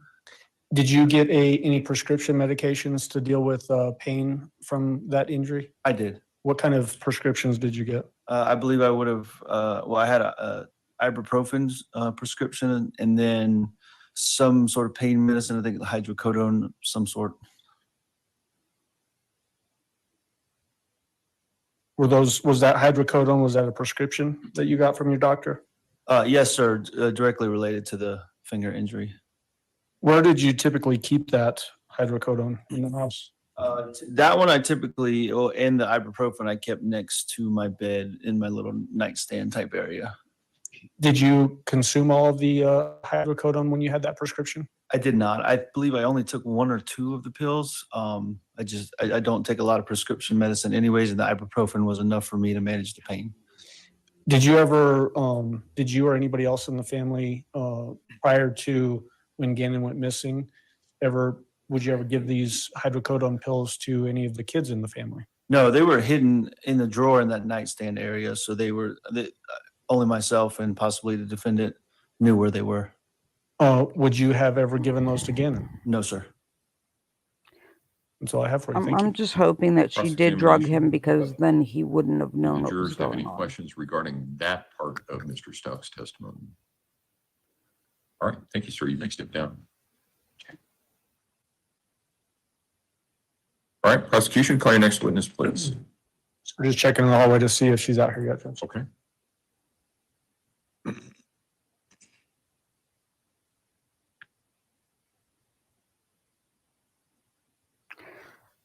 5 dead in a bank shooting in Louisville, Kentucky. The gunman is deceased. 8 injuries.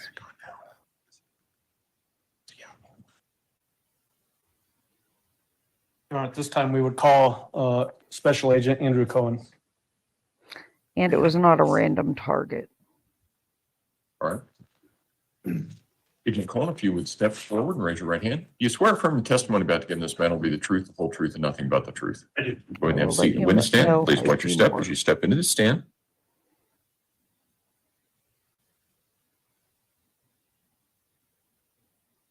Good morning, Mr. Cohen. How are you doing today? Good morning. I'm fine. How are you? Will you please introduce yourself to the jury and then spell your name for the record? My name is Andrew Cohen, Cohen. I'm a special agent for the FBI. How long have you been with the FBI? Since 2014. What are your duties with the FBI? I'm assigned to a violent crime task force. I primarily investigate criminal enterprises, complex narcotics investigations, fugitive work, and other violations of federal law. At some point, did you get involved with the investigation into the disappearance of Gannon Stauch? I did. What was your role and how did you get involved in that investigation?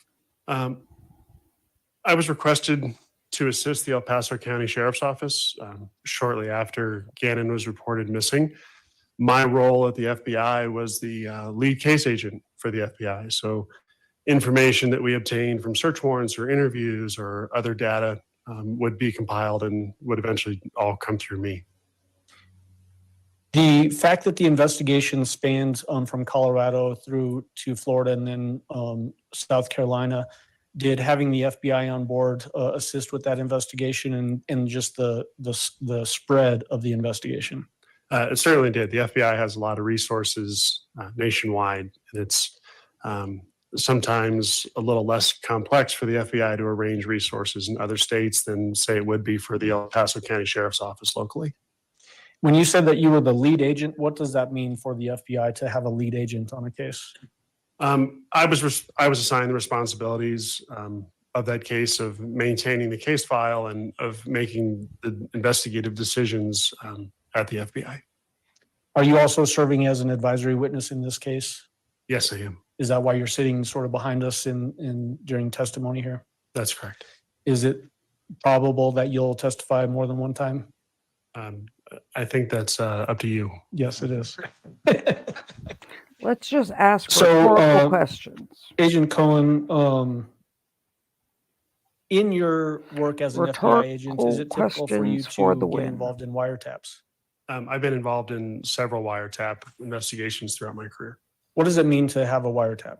A wiretap, common language, is actually the interception of oral or electronic or wire communication. In essence, we're able to listen to phone calls or to view text messages as they're sent. Tell the jury what the process is to gain access to listening to those types of things. Yes, name this A guy's wiretap FBI. is considered a very intrusive investigative method. It's not something that you can just do on any investigation or even at the start of any investigation. Quite frankly, it's the most intrusive technique law enforcement has, where we're listening to somebody's phone call in the scenario where you would think you'd have the highest expectation of privacy, talking on your phone in your own private setting. And not only are we receiving the communications of the person whose phone we've installed the wiretap on, but we're also intercepting communications of other people that would be in contact with that person. So in order to get a wiretap, it's a pretty lengthy process. We have to show to the court that there has been an exhaustion of all other techniques that could be used in investigation, and that other techniques wouldn't be effective. So in this particular investigation, we had done multiple search warrants. We had done GPS trackers on cars. We had done location on cell phones. We had done physical surveillance. We had conducted interviews. And we have to demonstrate not only to the court that this is a necessary technique and that it would be reasonable that we would collect evidence, but we also have to show that all that other stuff would no longer be effective in the investigation. What would happen if you've got the wiretap set up, you've got the approval of the judge, and you start to hear something that is outside the scope of the investigation? What would somebody listening to the wiretap do? Well, earlier I told you that the privacy of individuals is so important. And if we were listening to a wiretap, we have a set of instructions called minimization instructions that come with every wiretap. And part of those instructions, it tells investigators a certain set of rules that if we were to listen to things that weren't relevant to the investigation, that we can't really do that. We'd have to pause the listening for a certain period of time, and then we could pick it back up. Say it could be 30 seconds or a minute, but we'd pause that and then pick back up to see how the conversation was progressing. Does that protect the information that you're gathering so that it's really only case-specific information as opposed to extraneous or other private information that might be discussed in other types of phone calls? That's correct. Was a wiretap method used in this particular investigation? Yes, it was. That does sound nice. During the Florida. process of you being involved in obtaining wiretap authorization from a court, in your knowledge of the case, was it apparent that this particular defendant was switching the way that the person was communicating, meaning phone numbers or devices, that type of thing? Yes. Tell the jury about that. Well, the defendant in this case had her original phone seized by law enforcement shortly after she reported Gannon to be missing. After that, she decided she was going to leave the state of Colorado, and she purchased a new phone at a Walmart with a different area code under a name of a person who may or may not really exist, but certainly wasn't her. Was that purchase made in Trinidad, Colorado? Yes, it was. And then do you know this because of listening in on the wiretaps and seeing what numbers are being used, but also because of another investigative method that was being used in this case as well? We had other investigative methods being used too. We had done search warrants for financial records for the defendant, and we found that one of those financial records was a purchase at a Walmart in Trinidad. Some further investigation led us to the purchase of that telephone. And then we had Mr. Stauch on the stand the first day of testimony in this case, and we listened to some recorded phone calls, which I think we've articulated as pretextual phone calls. Is that another method that you were able to obtain that information that the defendant was using other phone numbers beyond the first phone that was seized by law enforcement? Yes, it was. One of the common things that I've seen in my training experience as an FBI agent is that people who are involved in criminal activity oftentimes will change phone numbers or will download Wi-Fi only calling applications that allow them to have different phone numbers frequently, and it's mainly to avoid the detection of law enforcement. Is that an intentional act by somebody that is being investigated? Those applications don't self-install on a phone. Cell phones don't just show up in your car. So yes, those are all very intentional acts. Okay. And then as you're doing these wiretap investigations or methods, are those phone calls actually recorded so you can listen to them later? Yes, they are. Is that what occurred in this case, that wiretap conversations were recorded that captured the defendant's voice? They were. Did you have actual physical contact with this particular defendant? Yes, I did. Were you familiar with her voice? Yes, I was. The person that you had physical contact with and you know as the defendant, is she present in the courtroom today? She certainly is. Will you identify her by where she is sitting and what she is wearing? She's seated at the defense table. She's wearing a pink shirt and has long dark hair and currently has her hand on her chin. Your Honor, I ask that the record reflect that the witnesses identified the defendant. The record will so reflect. Go ahead. And how did you become familiar with the defendant's voice? Through several aspects. I had reviewed body cam footage from when deputies originally responded to the defendant's home. I had listened to other phone calls she was involved in. I saw the defendant give interviews on the news, and ultimately I was present for her arrest. And the pretextual phone calls that you were participating in, and then these wiretap phone calls that you were able to intercept, are all of those voices that are caught in these recordings the defendant's voice? Yes, they are.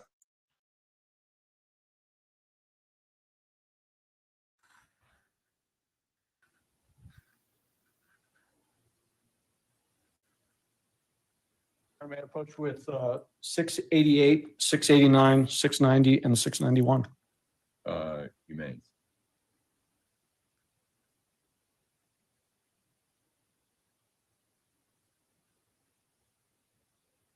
Special Agent Cohen, I've got in my hands people exhibit 688.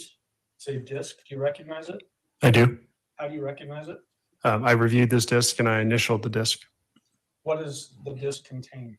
This contains wiretap calls, recorded wiretap calls. Does it indicate a time and date of this particular call? This particular call is February 18th, 2020 at 10:14 in the morning. The file that this disc contains, is it a fair and accurate representation of that particular phone call? Yes, it is.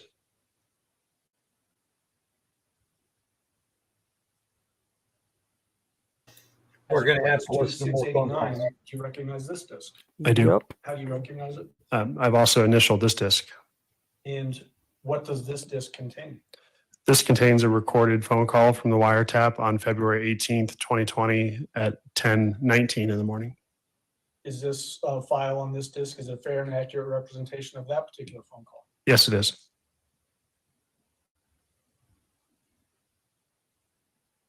And then looking at 690, you recognize this disc. I do. How do you recognize it? I've also initialed this disc. And what does this disc contain? This contains a recorded wiretap call on February 18th, 2020 at 11:16 in the morning. Does this file on this disc, is it a fair and accurate representation of that particular phone call? Yes, it is. And then looking at 691, do you recognize this disc? I do.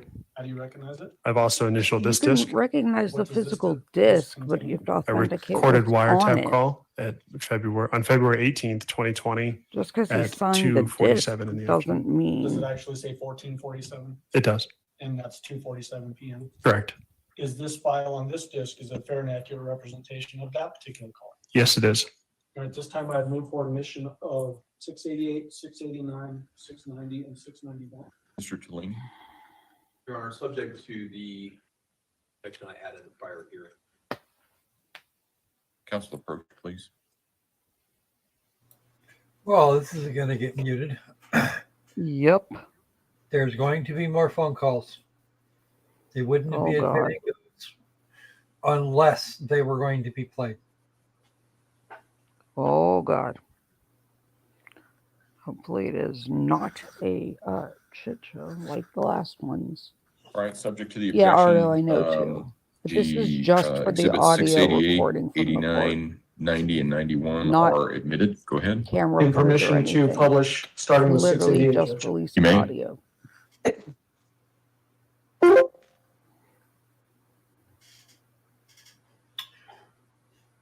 All right, everybody, brace Randy. yourself. Yeah, a lot of these do. And that's one of the other things like I use the Beastie Fund for.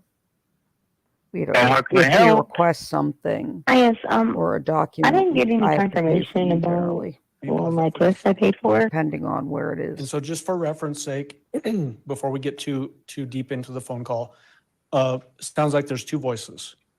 That's correct. Do you recognize one of the voices?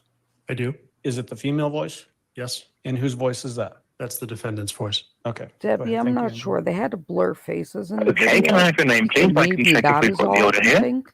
Yes. Keisha, the last name is Stauch, Stagch. Yeah, I give know, me but one this moment, is please. funny. Let me have a little look.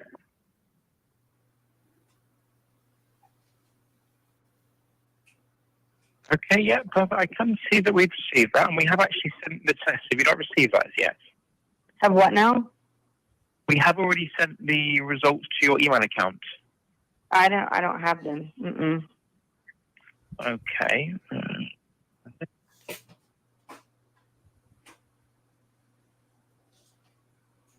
Okay, let me try resending that, and if you don't receive it, give us a call back. Okay, I thank you. Thank you, though. Bye-bye. Hey, Hot Coffee, good to see you. Welcome So back, Special Agent Nancy. Cohen, the phone number that, at the very beginning, let me back up. There, you can hear ringing. Does that indicate that this is a phone call that was initiated by the defendant to a particular place? That's correct. Were you able to investigate and determine who it was that she was calling? I was. What was the phone number that she was calling? Objection foundation would be. Mr. Allen. I can lay some foundation, Judge. When a wiretap Yes, J-Lo, is this is the obtained, fake does one. it record both the outgoing and receiving phone numbers? As part of the overall wiretap in this investigation, It we is, also yeah. installed something called a pen register trap and trace device. That particular device will record both the outgoing or incoming phone number from the subject telephone. And so does that Receiving mean it that back, the Becky. receiving phone, the person that is being dialed or a place that the originator is dialing would be caught in this trap and trace? That's correct. It's identified as either an outgoing or incoming phone call, and we have the telephone numbers on both ends of that conversation. Hopefully she makes more sense. And then were you able to look up that particular Drives me phone number that was nuts. dialed for this call and see it being associated with a particular webpage? Are you Yes, sir. identifying What as webpage me was that? now? Fakepolygraph.com. Okay. And is that what all of these phone calls That's as are in bad as going to relation to, goddamn is hire a calls hitman.com. originated by the defendant to a purportedly fakepolygraph.com webpage? That's correct. Okay, let's jump into 689 and How permission to stupid publish are you to 689, use a Judge. website like that? You may go Really? ahead. You're that dumb. Hire a hitman, fake polygraph. You're the dumbest. I feel like the brain cells these people make me lose are going to kill me. Hi, yes, I was just talking to you. Is there a way you confirm where you sent those? Because I still Can you didn't get them. confirm that I paid you? Yeah, so I'm An just going alibi to get that that's not resent going to for you. work So for if you a wait dope for the next website sort of 10, or a 15 scam minutes website. and let me know if you haven't Totally. received it by then. Because I'm that saying, doesn't can you make you look check guilty. the email? Because I just want to make sure. Okay, yeah, give me a moment. Because they're not going to independently verify. Why would they do that? Spelled TECIALYNN She is not the 2006 brightest knife in the at yahoo.com. Okay. Okay, cool. So you said that's 10 and 15 minutes?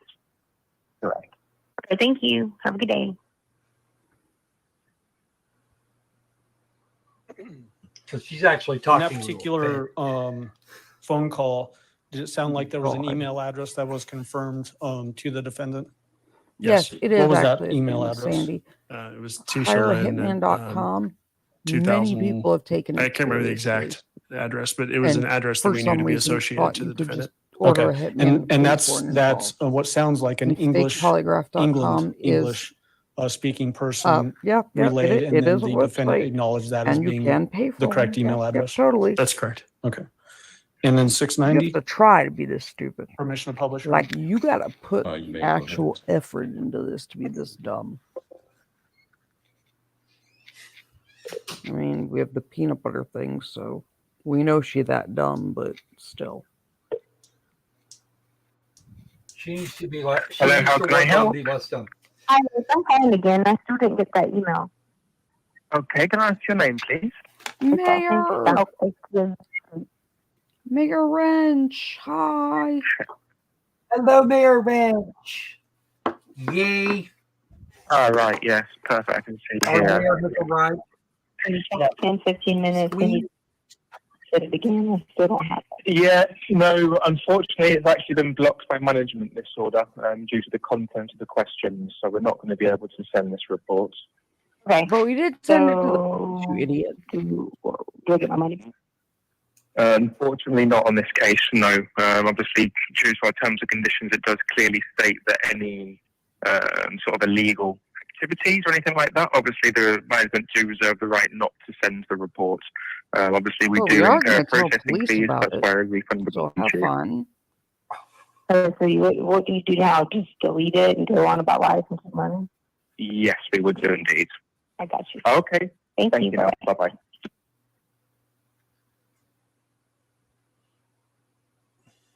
In that particular call, is it Okay, essentially Mayor being Wrench. communicated that a polygraph result is not going to be provided because it's associated with the illegal activity? Because you're a dumbass and they don't want to break the law. Sustained on the second grounds, the jury can make their own determination. Okay. And then permission to publish 691. You may go ahead. Oh my god, this lady is stupid on a level I can't even. I don't know why you think I want to kill my spouse. I just went to hireahitman.com. Because I thought Hi, it how was can I help? legit. I didn't hang up. Oh, yeah, sorry, I can hear you now. How can I help you? Okay. I talked to you earlier and you said that the request I did was blocked or something, but I looked on the terms and conditions and it says you can say things about like infidelity and stuff like that. So I'm not sure how that Oh, was she's a blocked. cheater too. So that again, sorry, that you can or can't. No, okay, so I did a report earlier and you said you would send it to me. Then when I called back, you said it was Thank you, hot blocked, coffee. that I wasn't allowed to get the report. But then I clicked the terms and conditions and it says you can do questions about infidelity and stuff like that. Yes, Shit is a infidelity you dipshit. can, correct. Right, and that's Go what hire I did. a hitman. Hire Your report was send about one to one infidelity, was it? police. Dumbass. What did you say? So you're saying your report was about infidelity? Yeah, like No, it's about murdering answered, my I put effing child. questions You're a in for dumbass. it, and you had to put like answers. And you said something about it being blocked. Yes. So what were your questions? So it was about trying to during the time according to that it. we were away inside of in another state that I talked to, and I gave the person's individual's name, Ortega. Love That was one of them. Then it said, "Are your eyes They blue?" don't want to be a party to your stupid. And I did a couple of the questions that were on the bottom. Okay. No one wants to be a Yeah, party I'm not sure to in the that case. stupid you Unfortunately, are. that's not what came through. Mind you, They she was reserve arrested the on right. 2nd This of is March. not a constitutional right. They don't want to do it. They don't got to give it to you. Yeah, I'm not quite sure what's happened there then. Oh, 2 weeks before Gannon was found. Because I read I read the terms and conditions. Why won't you be a party to my do this. murder crime? How is that against your terms of service? dumbass. She's talking to Yeah, fakepolygraph.com. she can do that. Yeah, you would be able to about infidelity, but the questions that were submitted here all were not It's to do their with infidelity. discretion, dipshit. Yeah, I didn't submit questions that were not to do with infidelity. Okay. All right. Oh, I love his. In that case. Okay. He's like probably listening to this. You want me just to write you the questions looking. down? No, it's okay. I'll I'll yeah, just need I to don't have want to a be a look party to a and felony to murder. see what can be done. Okay. Just remind me again, what was the name on the report? It was Stauch, Stauch. Uh-huh. Let me That's find ways your to make surname, myself is look it? guilty because I'm not Your last batshit name? crazy Yes. enough. Okay, and first name is? Now I'm stupid. Okay, and how do I Yes, spell Manny. And not only did she do that, she went to Decia. fakepolygraph.com. Decia. Yes. Uh-huh. And then Okay, they all wouldn't right. give her the Well, let me have a report look into because that and I that can would come make back them to a you. party to the Okay, crime. thank you. What's the best number to And get now you on? she's arguing about it. 843. Mm-hmm. She doesn't like that 798. because their terms of service say you can't use it for that. Okay. But go ahead Thank and you, argue, Take care. Bye-bye. dumbass. Thank you.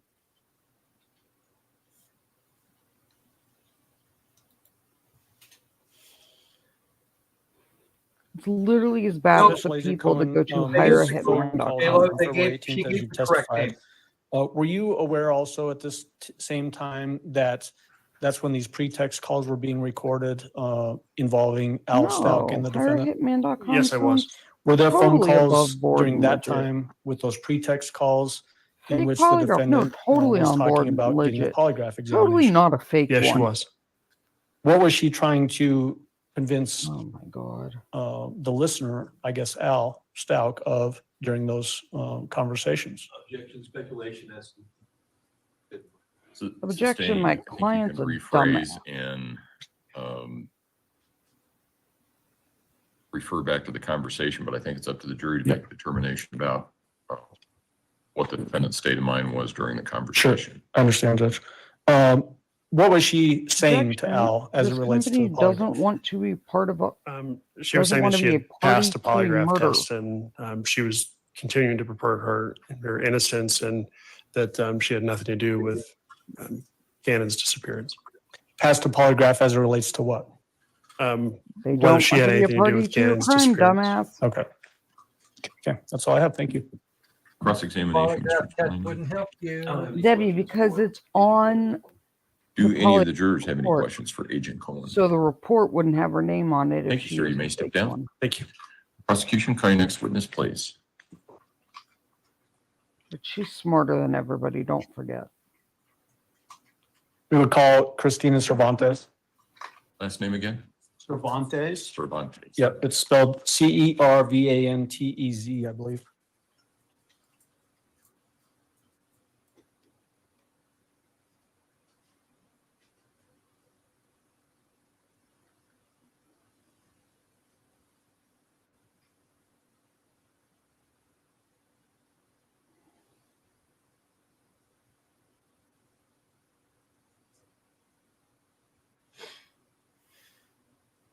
Yep, it's all in the arrest report. Hot coffee. Tester, don't I? Please raise your right hand. You swear or affirm the testimony about to give in this She's matter will a be the truth, the genius. whole truth, and nothing but the truth. Oh, absolutely. Go ahead and have a seat in the witness stand. Please watch your step as you With a step into the doctorate stand. degree. That she doesn't actually possess. Mr. Allen? Record. Thank you, Your Honor. Will you please introduce yourself to the jury and then spell your name for the record?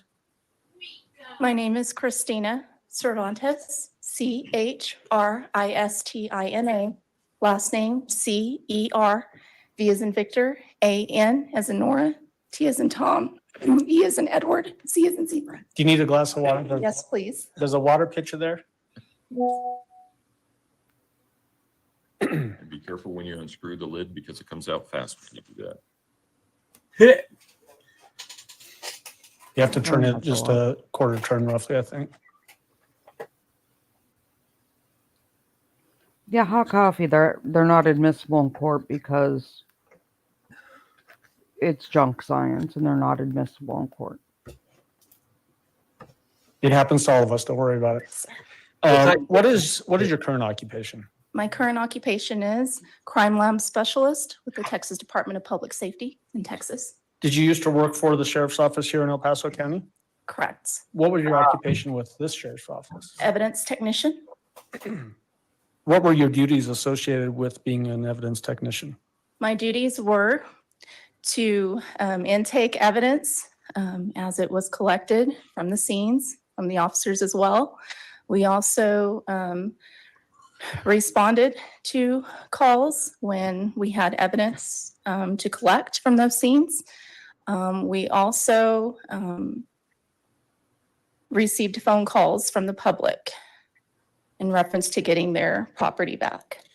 And what were your dates of employment with the El Paso County Sheriff's Office? I was employed with El Paso County Sheriff's all the Office same. from 2015, and I believe that was August of 2015 to January of 2022. Okay. Were you working in January, February timeframe of 2020 for the sheriff's office That is correct. in that same evidence technician role? Correct. You mentioned that sometimes you would get calls from people in the public. What were those calls typically in relation to? Typically, they were the public wanting their property back. Anytime we had evidence collected, the person would call oftentimes and ask for their property to be returned to them. Would that happen fairly regularly? Yes, sir. And when they're asking for property to be released back to them, is this property that might be held for either a criminal investigation or even a civil matter? That is correct. What would be the, I guess, the protocol on a civil matter if there's some property that's held by the sheriff's office and it's a civil issue? So if it's property that is held within a civil matter, usually we would have to get authorizations from the detectives in charge, letting us know what we could release, what we couldn't. Oftentimes, if there was an authorization from the court stating, hey, Sandy, you yeah, can it is release this, it useful usually was during signed by a interrogation, judge, we could release it that way as not well. admissible But we in always have to court, have that authorization in usually just place do it before to we could try to release it. bait you What was the into protocol in place as giving it up relates to information you any wouldn't evidence or normally. property that's held on a criminal matter? On a criminal matter, usually until the case was completed and we got the proper authorizations, till those were Hey, received, intellectual, good to we could see not you. release it until that time. Okay. As it relates to this time frame, do you remember working on February 12th, 2020? And I know this is over 3 years away, but do you remember working at that time at the sheriff's office as an evidence tech? Yes. Do you remember getting phone calls as it relates to the Gannon Stauch / Letecia Stauch investigation? Yes. What were the nature of those phone calls that you were receiving in the evidence area for the sheriff's office? So the nature of the phone calls could range from callers calling in saying they would like certain items of evidence back. From what I can recall, You're doing on intellectual. How are several you? How was your occasions, Easter? I had received phone calls in reference to property belonging to Mrs. Stout. Okay, so just so that we're all understanding, did you receive some calls in which the caller identified themselves as Letecia Stauch? Not that I recall. Okay. So had you had a chance to hear Letecia Stauch's voice prior to these phone calls coming in? At one point, I did. I do recall her coming into the lobby area at one point. Okay, so what do you remember about that particular occasion? I just remember her coming in and asking for her property back. And at that time, I told her I did need to get in contact with the lead investigator to make sure it was Give me something the that we stuff could, so I can in fact, destroy it so you release can't to use her. it in court. Okay, so you had Give a it back. direct person-to-person interaction with her. Right. That is correct. Did you hear her They're voice totally during that gonna do interaction? that. Yes. And do you see that same person here in the courtroom? Yes. Will you identify her for the jury, pointing to where she's sitting, and describe her clothing? She is wearing a pink sweater, That is good. to dark hear, hair, intellectual. long dark hair. Your Honor, ask that the record reflect she's identified the defendant. Record will so reflect. Go ahead.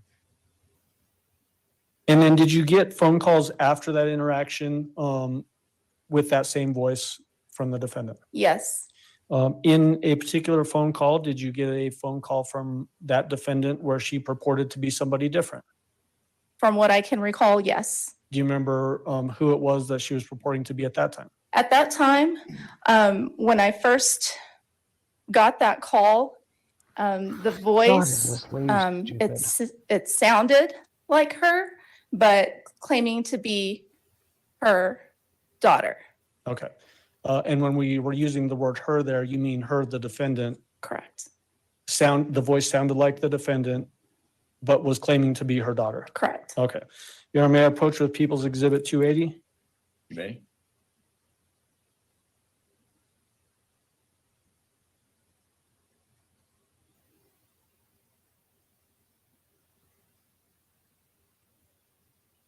Showing me what's marked as We need to People's get to Exhibit lunch. 280. I can go Is this a chug more recording energy of that drinks phone 'cause call that occurred this is on freaking February 12th, painful. 2020? Yes. Is it a fair and accurate representation of that phone call? Yes.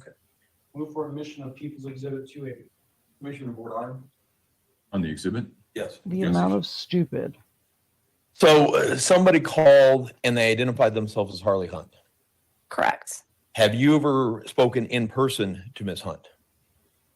Before, Yes, before the phone call. yes. If what I can recall from 3 years ago, I remember her coming into the lobby area, Miss Stauch or her daughter?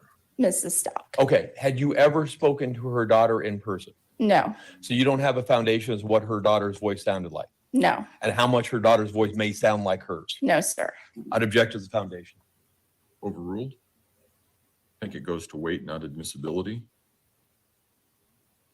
You can go ahead and publish. Okay, so I had moved for admit, and I think you just need to formally admit it into evidence, Judge. Exhibit 280 will be admitted. Okay, and then permission to publish this particular recording. You may go ahead.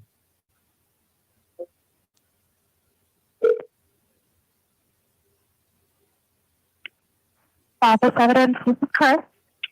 Yes, I was So that first voice that we hear, is that your voice? Correct. And then that second voice, whose voice is that? Based on your knowledge, Based on my knowledge, Mrs. Stauch's. the defendant. Correct. Okay. earlier. I think you might have been busy or something, so I waited to call back for a little bit. It's okay. Sorry. What time did you call? I just called you like maybe 15, 20 minutes ago, and you said, hold on. No, that wasn't, there's 4 of us working here, so that wasn't me. Yeah. I was like, oh, I don't recognize your voice. You were busy. Okay, so I'm trying to find out about some contents of mine that was in a car. So my book bag, which had a lot of my Social Security card, birth certificates and stuff that was in a car that's still impounded. And I just want to know, they gave me the purse one day out of it, but how can I get the book bag? And They're not going to give you evidence to destroy. Your MacBook. Okay. What is your name? Why are you asking? Harley Hunt. You really are that stupid? Harley Hunt. And do you have a case They're number? totally going to be like, yeah. Go ahead. I We'll have give this you paper. evidence It that says you can agency destroy. number. Is that so it, you or I have can't a use VIN the number? trial. It should be Totally. agency. Agency It number. won't be a All right, problem. 2020-1382. All right. Let's take a look here.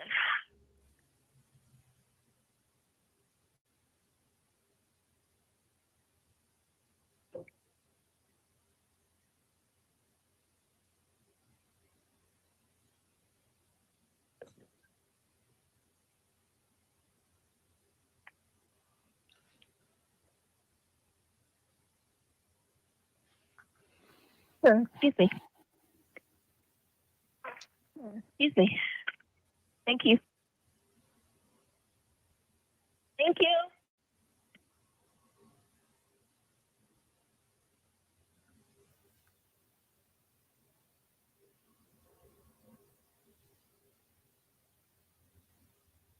You said it's a book bag?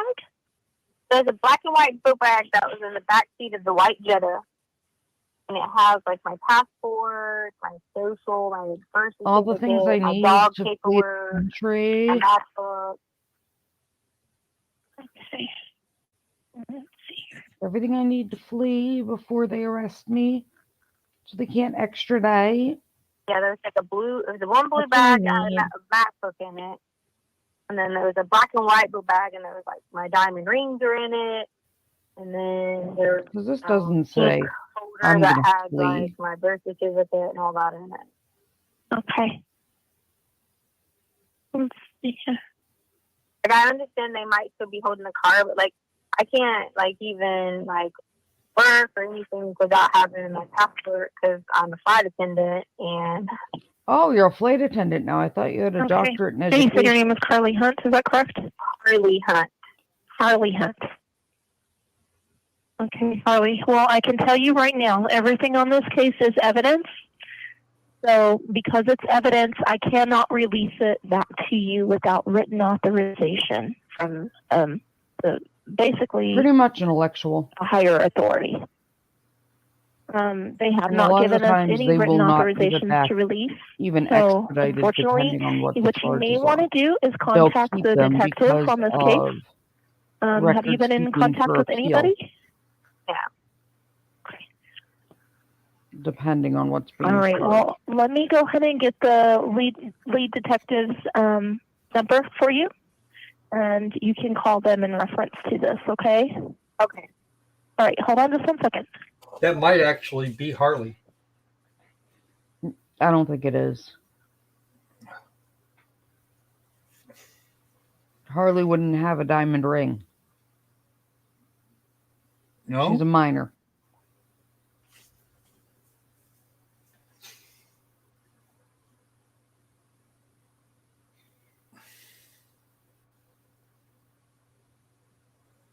And one of the recordings I heard, they don't sound this, like they don't sound very, how do I explain it? You don't really have a hard time differentiating in the ones I've heard. It's not like they sound identical.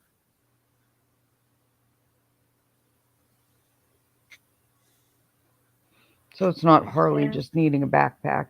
It's Letecia trying to get her shit so she can flee the country.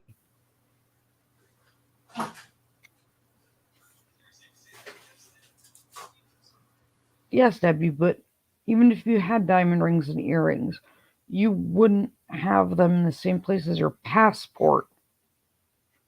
As a... Ugh. The lady is so stupid. Hot coffee, I think Harley knows a lot too. We may see her. They may have given her immunity. But nothing says, I'm going to flee the country like, you know, I need my passport, jewelry, and all the shit because I got to flee before they charge me.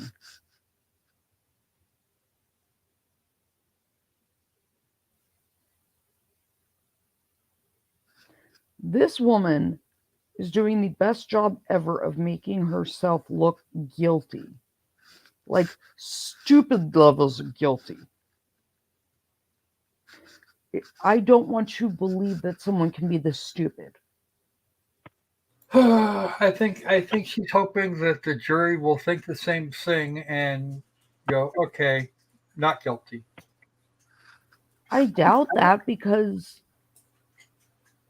if that was an angle they were remotely going for, they wouldn't have questioned everybody about DID repeatedly. Actually, Debbie, I think, if I remember correctly, Letecia was trying to get a job as a flight attendant. Right, Letecia was. Harley worked at Massage Envy. So Harley would not be claiming to need it as being a flight attendant. Oh, okay. So that's going to be Detective Bethel. Okay. And her desk number is going to be... Nothing says revoke my bond like trying to flee. 72. Okay. 91. Okay, no one's a flight attendant. You're welcome. Have a good day. But she's going to lie to everybody, try to figure out a way to get the evidence so she can destroy it. Because she's smarter than all of us. Did it seem odd to you also? Oh, God damn this the comment woman. about it being a I flight cannot attendant with her. I'm sorry, repeat the question? Yeah, did it seem I odd to just you the when the level of person, the stupid. caller requesting the information back, I guess relayed to you that they were a flight attendant? Yes. Overruled.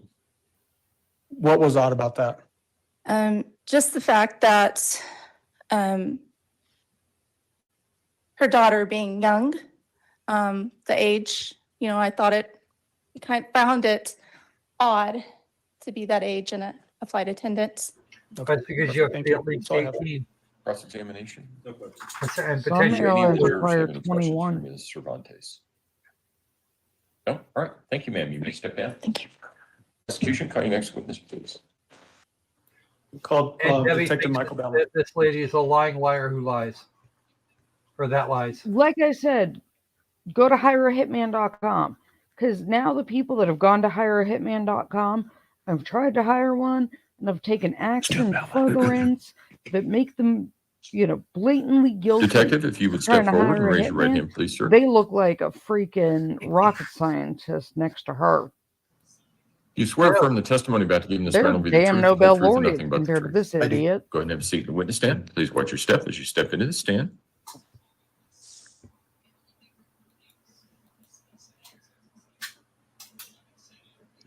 And why would Harley want to be a flight attendant anyway?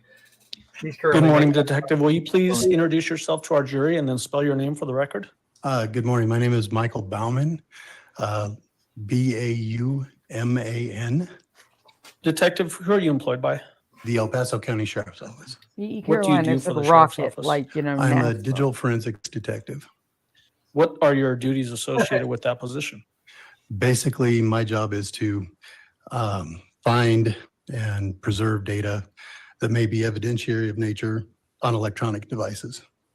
What kind of electronic devices do you typically work with? One of the Computers, dumbest cell people I've phones, ever heard DVRs, speak. things like that. And then is there a particular device that helps you get data off of these other electronic data points? Yes, sir. We have a number of devices that we use.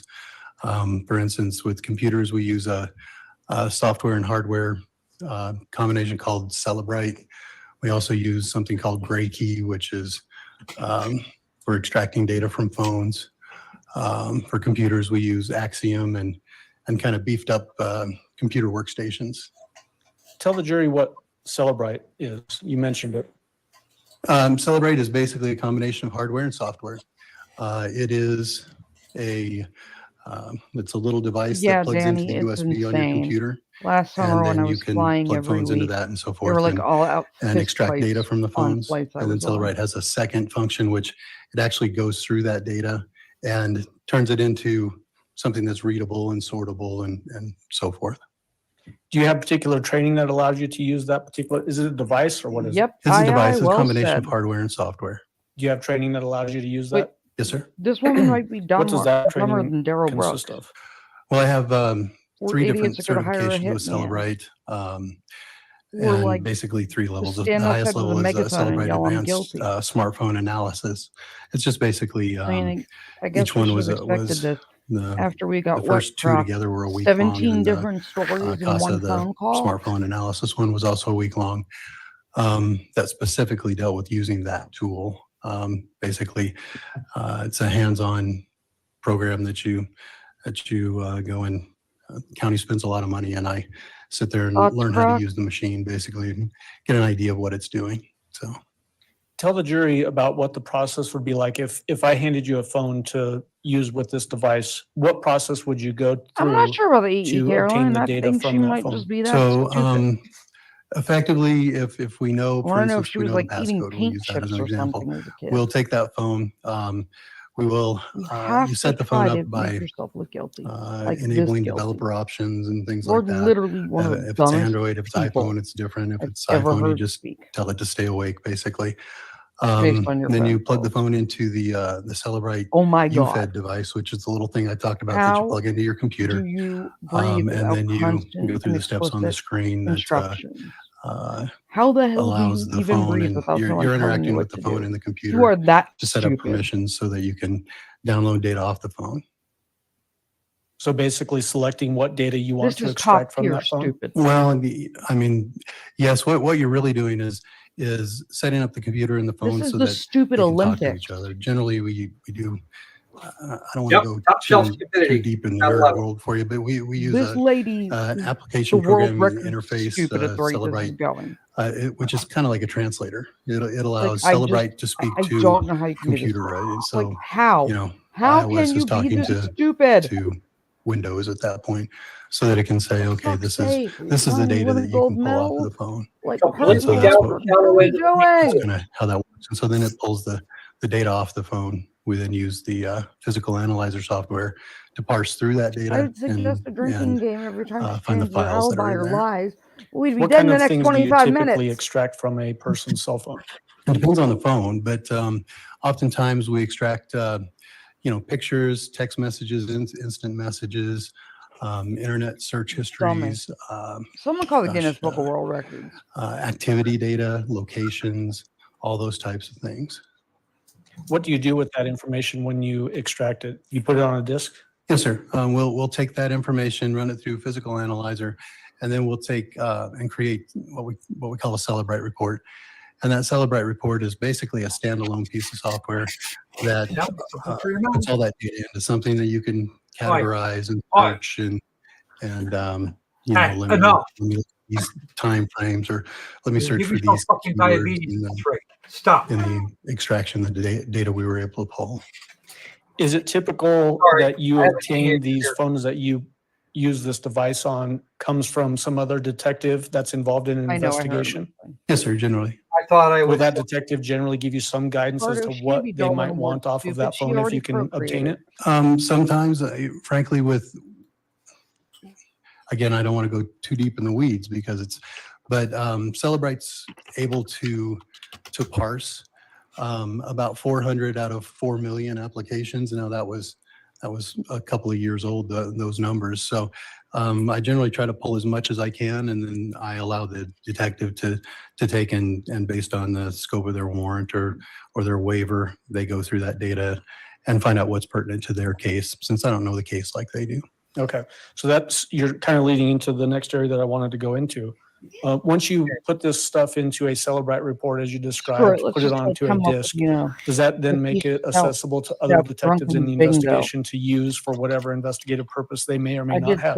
Yes, sir. So once we've done that, we'll turn that over to bingo. whatever team is going to examine the device, and they'll go through and say, okay, we need to find all the messages that may contain the word John. So they'll go through and search for those things, or whatever might be the case in their actual investigation. Would they do that separate from working in hand in hand with you? They would do it on their own? Yes, sir. Yeah. All right. Are there other people with the sheriff's office that have training in being able to use the Celebrite device to obtain data off of phones or other devices? Well, through attrition, no, currently I'm the only digital forensics detective with those certifications. Drunken or at least with the bingo current coming certifications. soon. Okay. Let's go back in time to January, February timeframe of 2020. Were you working at the sheriff's office As we back then? all die Yes, sir. of fucking alcohol Did you get poisoning involved in for the 30 minutes. investigation into the disappearance of Gannon Stauch? Yes, sir. What was your role in that investigation? Again, basically what we just talked about. I was a digital forensics investigator dealing with DVR, computers, phones, etc. How can you make Daryl Brooks Did look you smart? have an occasion to built the box use for it. Celebrite on two separate He's doing devices better in than that you. investigation? Yes, sir. When you get a device, like in this particular investigation that we're talking about, do you necessarily know who that particular device belongs to? And I'm going to be So what information do you pay attention to make sure that white girl the data that you extract from a device is assigned to that particular cell phone or whatever it might be? Primarily, the first thing we do is try to keep things separated, but I generally try to look at like IMEIs, the identifying numbers in the phone. That's generally how I try to identify which phone goes with which extraction, things like that. When you said that kind of quickly, the court reporter looked at you. Did you say IMEI? Yes, ma'am. IMEI. Okay, sorry. So is that an unique identifier that's assigned to cell phones? Yes, sir. We need to make our own set of. So let's talk about, did you have a Special chance to edition. look at a I'm making Scout rose gold Quiplash. iPhone 8 in this case? Staff trial Quiplash. May I coming approach with soon. People's Exhibit 222? You may. Oh, I'm pretty sure we can find it. I'm pretty sure we can find some time to make a couple of those. No, we're doing it. We're gonna If you make could just look special edition over People's special Exhibit episode 222, quick flashes. and when you're done looking it over, will you let me know? I'm done. Okay. Do you recognize People's Exhibit 222? I do, sir. What does it purport to be? This is actually a Blu-ray disc containing a Celebrite of, I annotated it as Tisha's iPhone. Okay. And when you do the on, Celebrite download, do you get the IMEI number? on. Is that right? Yes, sir. Are you able to obtain phone number associated with a particular phone when you do the Celebrite? Depends. Okay. At times we'll do an extraction with it just depends on the extraction. Okay. Do you remember for this particular one, if you're able to get the phone number in the report for this particular iPhone? I don't recall. I can look at my my report and see if that refreshes my memory. Would that refresh your memory to look at your report? Yes, sir. May he refresh his memory with his report? You may. There are lots. Thank you. Do you have it up there with you? I have, yes, sir. Okay.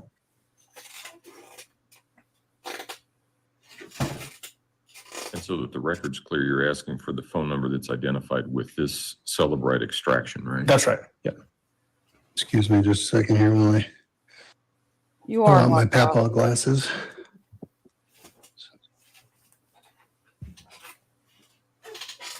You are.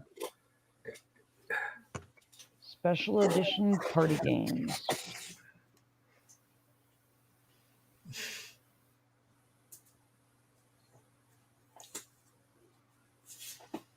Yes, sir. I believe I have that Thomas? here. Okay. Thomas, What are you was the here? number associated with that particular iPhone? 843-6557-460. Okay. 843-655-7460. Is that what you said? Yes, sir. Okay, thank you. When you do an examination on a phone with this Celebrite process, do you examine the phone for any physical damage? Yes, sir. Generally, I'll look at the phone and see if the screen is cracked. I'll try to annotate those things in the report. What's the purpose of that?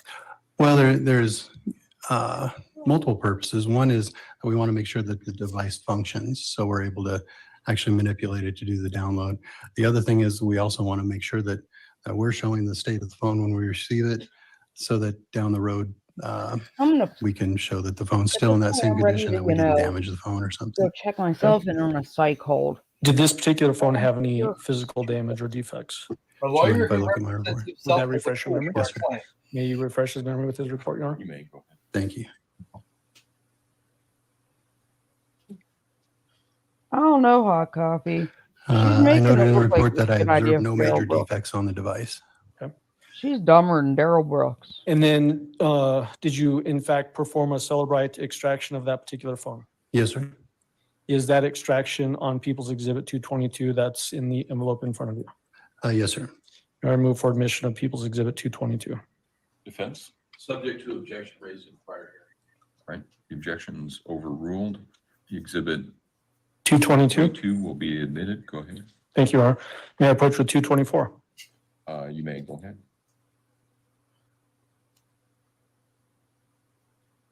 Yes, sir. Swap you out. Outstanding. Thank you.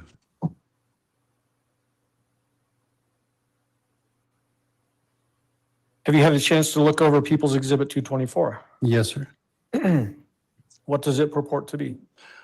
This is again, a Blu-ray disc with a Celebrite of item number 671, which was an iPhone.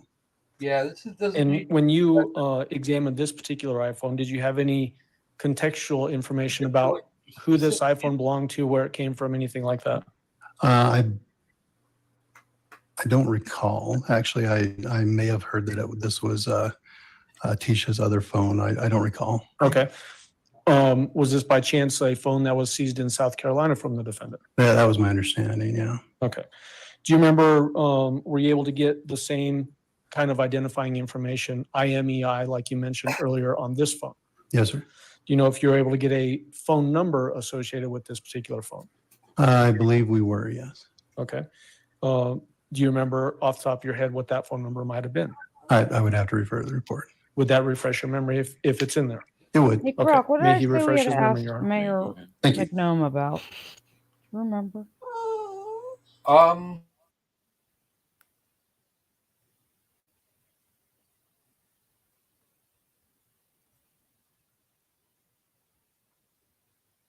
Getting your glasses out again? Yeah, either that or you'll have to hold it so I can see it further away like that.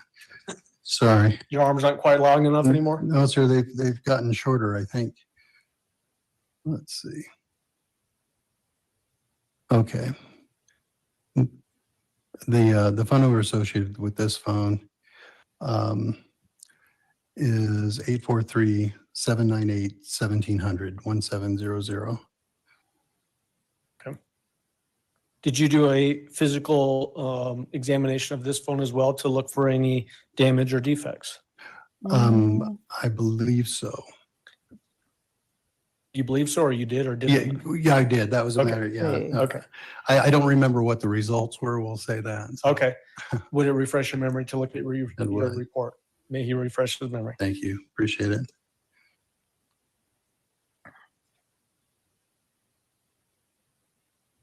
Actually, it looks like I didn't actually note on this one that any damage, which would indicate to me there probably wasn't any damage, but I didn't actually specifically note it in the report. That's fine.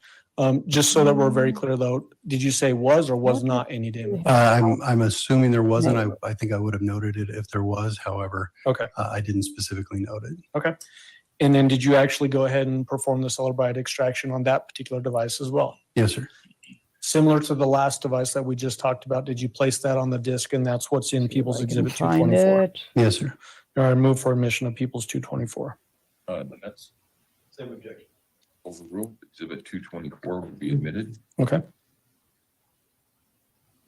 Let's see.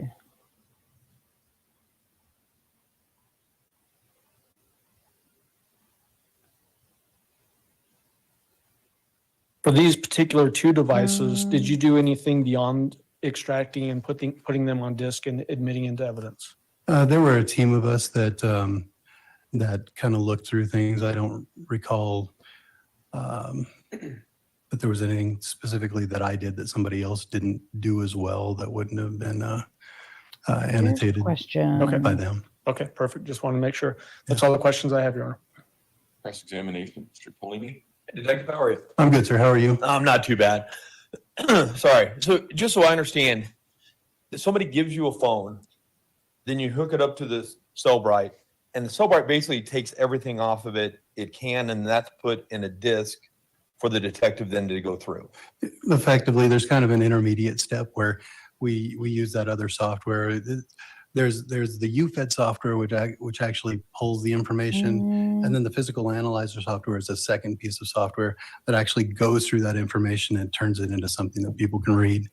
And then I create the report from that. Okay. But I mean, as far as like the information that is being taken from the cell phone by Cellbrite, that's not contained by any dates or any other parameters. That would be up to the detective who does the search. Correct, because Cellbrite doesn't, it would be kind of like if you had a self-driving car and you only taught it to recognize stop signs. You wouldn't want to trust that car to drive you around town because it doesn't know the rest of it, right? Sure. And so Cellbrite knows 400 out of 4 million applications that it knows how to sort through. So we pull as much as we can so that we have the ability, if we need to manually sort through the other things, if that makes any sense. So, I mean, the Cellbrite will basically pull years and years. If I've had a cell phone for 5 years, it would literally, it possibly pull 5 years worth of text messages. Maybe more. If you had pulled that information, if you had pulled information from another device over to your phone at some point, you say you're, all the way back to, whenever Android started, say, so yeah, that's how that would work. So. Okay. Thank you, Detective. Absolutely. Redirect. No. Do any of the jurors have any questions for Detective Bellman? No? All right. Thank you, sir. You may step down. Thank you very much. Prosecution, call your next witness, please. Yes, Sergeant Kurt Smith.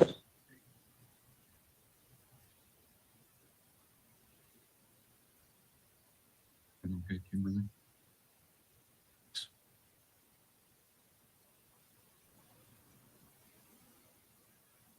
What did I miss? Nothing. Sergeant Smith, if you would step forward and raise your right hand, please, sir. Croft, No, do you Do you remember swear what affirm I the said testimony we about to give needed this to morning will be ask the truth, the whole truth, and nothing but the Mayor truth? Go ahead and have a McMillan? seat on the witness stand. Please watch your step as you step into the stand. Does he live in some, I don't know, hold on, like scrolling through things to see if I can remember. You all situated? Yes, sir. Good. Good afternoon, or good morning, I should say. Will you please introduce yourself to the jury Might and have then been spell your name something for the record? associated with Obes. My name is Kurt Smith, KURTSMITH, and I'm a sergeant with the El Paso County Sheriff's Office. How long have you been with the sheriff's office? Since 2006. What are your current sure assignment? What is your I'm current assignment later. with sheriff's office? I'm currently the sergeant of the Major Crimes Unit. What are your duties associated with that assignment? We investigate homicides, officer-involved shootings, kidnappings, Were major there mushrooms felonies. involved? I currently oversee 7 detectives who lead those investigations. So that jumps into what I was going to ask about specifically as a sergeant, what do you do? And is Oh, it yeah, basically overseeing McMillan. those detectives in Ardo their said investigative something efforts? about Yes, we manage their gnomes living in caseload. mushrooms We do get high manage on them. and keep track of how the case is going, making sure it's thorough, accurate, making sure that all the leads are being followed up on, and making sure that they have the resources that they need to do their job. What was your assignment with the sheriff's office back in Thank you, Ardo. January 2020? Me and I John, was the I cannot with Special this woman. Victims Unit Sergeant, so I worked in the same investigation division, but I supervised 6 detectives who were doing crimes against children, things like that. Did you get involved with the investigation into Gannon Stauch and him being missing? Yes, sir. How did you get involved in that investigation? Mayor Wrench. I was assigned to do It's several plaid, tasks. Obviously, it was a like, large is that like when they investigation, so go everybody plaid within the in division was Spaceballs? assigned to a task or 2 at the time. Okay, so it's At some point, did you have non-hallucinogenic. get assigned a task to perform or celebrate extraction of a particular cell phone? Yes, sir. What kind of training do you have that allowed you to Don't do go that celebrate plaid. extraction? In 2014, I was transferred to the investigation division as a detective. During that time period, I was trained how to do operate the Celebrate equipment. The amount of Since that time, I've done about 75 roughly downloads of cell phones. Describe, and I don't need you to go into as much depth as we did with the last witness because we just talked about the same concept. But describe what that process looks like when you are trying to extract data from a cell phone from your perspective. So you would plug in a phone to get a charge. You would plug the phone into the Celebrate machine. You go through and you have several options of different extractions that you could do. And basically it creates an image of the phone. So it's basically That like sounds creating a beautiful, Mayor copy Wrench. of that phone that goes in the computer, and then the Celebrate software will decode it, for a better word, and give you a report of what's on the phone itself. What do you do with the information once you extract it from a phone? The phone is it's generated into a report that's readable. It's usually a PDF or a couple different fonts or formats. Well, me and John, That I I'm burn to a making disk and I place into stupid evidence. whiplash I also give a copy to the and detective so stupid they can go Stauch. through and look at the phone Bingo. and see what's on it. Okay. I need to May I have approach with my- People's Exhibit 227? You may. I'm gonna need to, If you would look at People's 227 and let me know when you're done. In teenagers. to get Yes, sir. through this. So, we're gonna make them. You why recognize not? 227? Yes, sir. What is it? It's a Blu-ray disc. It's item number 45 inside of an envelope. What does the Blu-ray disc contain? The Blu-ray contains the Celebrate report for the phone that I did. Do you know which particular phone this was? It was an iPhone 6, but I can't tell you whose phone it was, sir. Okay. On the evidence label, does it give you some identifying information about the particular phone? Yes, sir. It says it's the kid's phone. He's reading off the evidence label, Your Honor. Overruled. What does it specifically say? If you could just read it. It says Blu-ray containing Celebrate report from kid's phone, iPhone 6. Okay. Does that just then contain the Celebrate of that iPhone 6 that you did a Celebrate download on? Yes, sir. Is it a fair and accurate copy of that Celebrate report? Yes, sir. I move for admission of People's Exhibit 227. Plus one iPhone 6. 227 will be admitted. Similar to what we just talked about with the last detective that was on the stand, Once is it's on not that cool, disk Anubis. and downloaded from the phone, is that then accessible for the greater investigation if detectives want to access it to maybe search for specific things that might have been contained on that phone? Yes, sir. Okay. And was that the case with this particular disk? Yes, sir. Okay, thank you. That's all I have. Cross-examination, Mr. Twain. Do any of the jurors have any questions for Sergeant Smith? No? All right. Thank you, Sergeant. You may step down. Judge, if we may approach. You may. Oh, man. Oh, do you want to? I was going to do it. Okay, go ahead. Okay, Mayor Wrench. We will miss you, but we know you're going to be listening to the stupid. Yes. So we will take comfort in that. You must help us with this, digest the stupid, because Yes. that's a thing that's going to happen. Yeah. Welcome back, Patty. I said something. Patty, did you hear? We have decided we are going to make custom quiplash. All right, ladies and gentlemen, trial you edition. have seen a number of conferences up that here, is and fabulous. you're not going to be surprised. And But we were that talking and, about a Letecia's break Stauch for this bingo. morning. Trials are dicey things. Sometimes witnesses go a lot faster than you think they're going to, and sometimes they take a lot longer than you think you're going to. So the downside here is that we have some time that we're not going to be able to use, but what we're going to do is have you come back from lunch early. So we'll have you come back at 1 o'clock, and we should be able to start right on time at that point. Again, don't discuss the case among yourselves. Don't discuss the case with anyone else. Don't do any independent research about any aspect of this case, and we'll see you back at 1 o'clock then. All rise for the jury, please.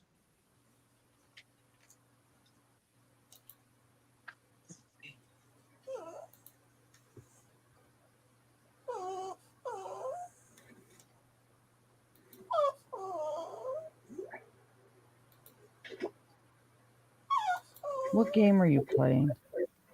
Huh? Oh, the quiplash in the background. I can hear it. Oh, sorry. I hadn't quite had time to silence it. So I've moved to my remote office, which means I can Thank you. You actually may all be seated. Record should reflect the jury has left the courtroom. listen. Is there anything else we need to take up at this point in time? Prosecution? Defense? Okay. We'll see everybody back at 1 o'clock then. Thank you. All rise. It's an hour and 20 minutes from now. Yep. Okay. Oh, I'm you gonna want to run play some down. golf? Yeah, I'm gonna run downstairs and grab some food. You guys start the games. Okay. Creed, I think it's the dog. Yes, that is the squeaky dog, because squeaky dog be squeaky. Unfortunately, your paws are wet and icky because somebody didn't clean them off on the way in. Yes, Nick, I am. I am gonna get caffeine, although I have a feeling that more caffeine is just gonna make me scream at her more at this point. Yeah, who knows? There's only one way to find Hello, out. Chris. How are you? Hey, Chris. Haven't seen you in a while. Okay, do we want quiplash or trivia? Or wheel, your choice. Okay, be right back. I'm gonna grab my food real quick.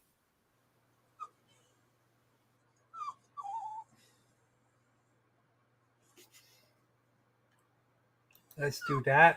Let's run a quiplash, and then we can get Opie.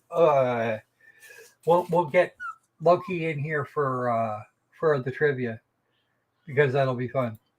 Because we've got time for more than one. We've got time for a couple of games. So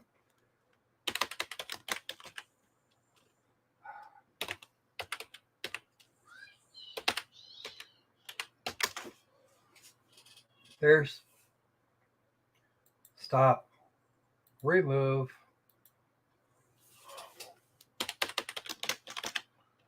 So what did I miss after my phone died?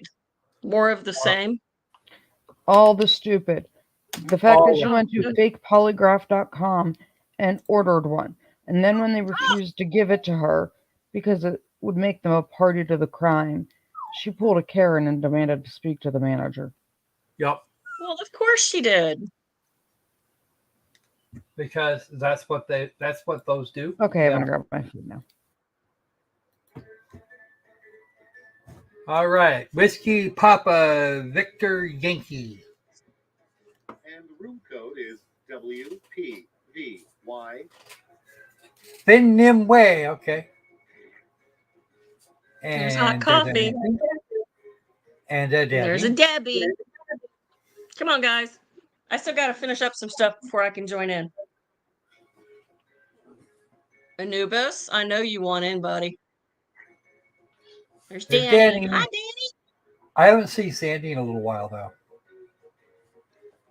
And I apologize for disappearing on you guys, but yeah, the emote was usually went down.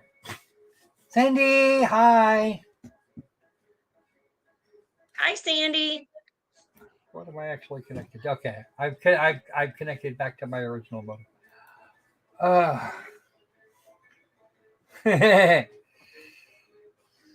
Aw.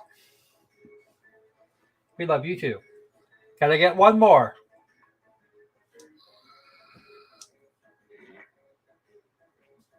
There you go. Sanakepe. Okay. Sanakepe. That's got a southern accent on it. Okay, so in 3, 2, 1. We just flush you down into the pipes. It'll be great. Sit back and enjoy Quiplash 3, My Kingdom for a Quip. Oh, jeez. I'm your host, Schmitty, and for every Quiplash you get, Jackbox puts 1 nickel in my 401k. And if you didn't make it into the game, it's no big deal. Get in the audience and vote away. Round 1 is upon us. 2 prompts will show up on your device. Answer them however the mood strikes. You'll go head-to-head against someone else's clever answer, and everybody else will decide which one they like better.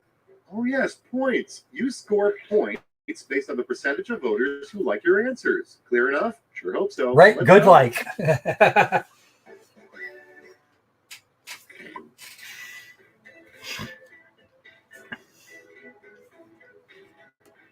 Yes, we are going to be, we will at some point in the near future make a whole episode just for you people.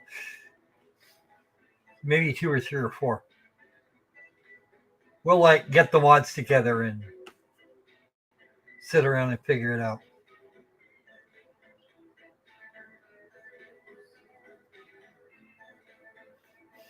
Is Sanji in the chat? I haven't seen him. Sanji has been back and forth in the chat.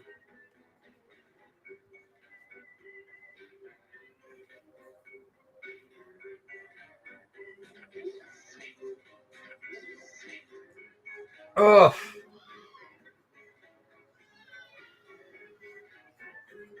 Let me guess, you didn't stock up before the holiday started there, Creed? Or is this something specific?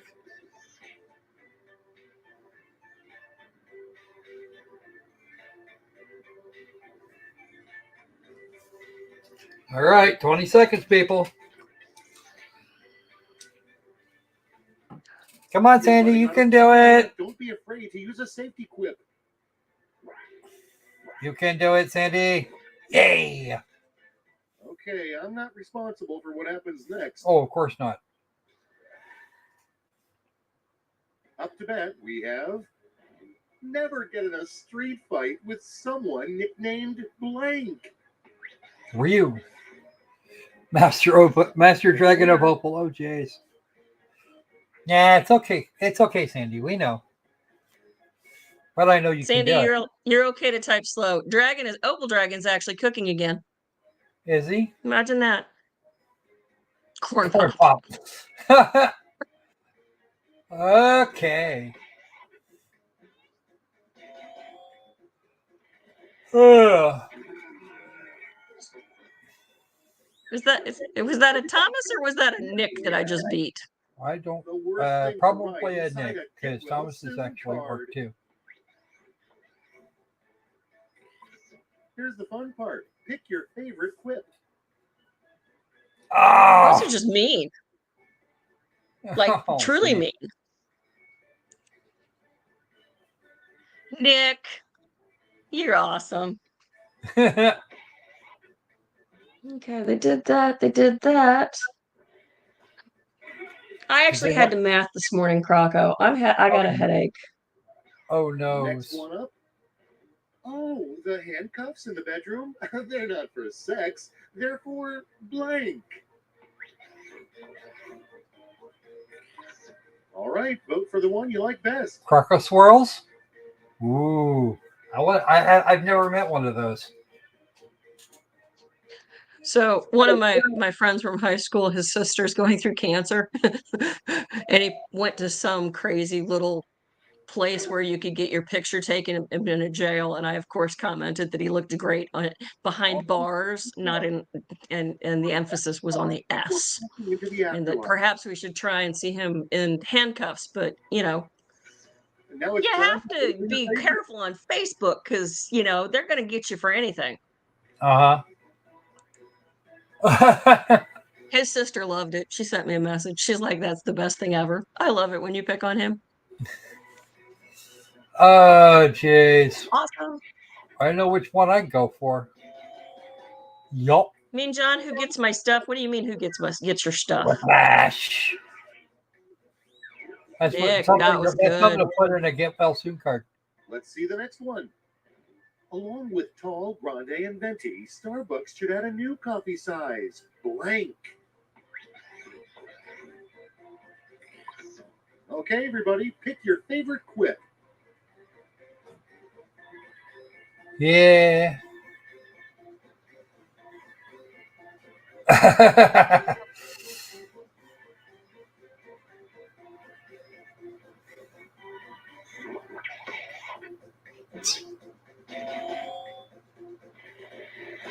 Why would they put up an extra mini version? There is no reason for that.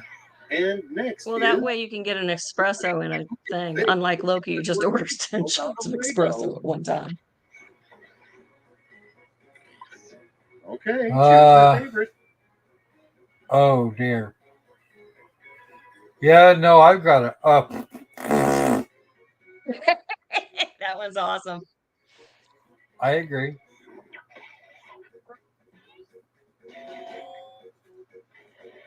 So I'm gonna have a chat with Opal Dragon about our potential hatchlings.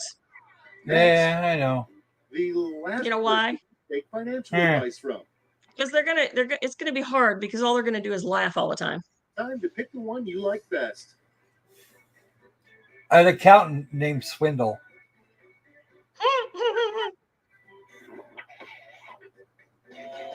I would have said Alex Murdaugh. No, we also don't take investment. We don't take financial advice from an investment broker named Madoff. This is true. And yet there was a huge Ponzi scheme.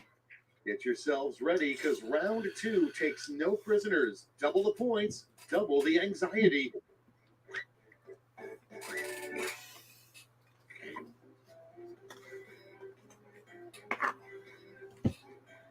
No, they have the this extra thing small called a is the staple. pup cups. I don't know anything about a pup cup. Well, you're talking about cups for small children. Very small children.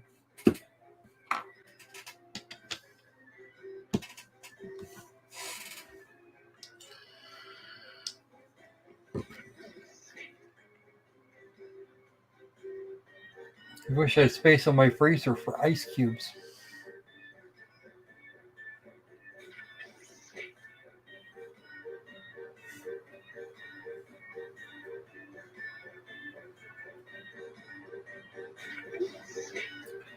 Okay.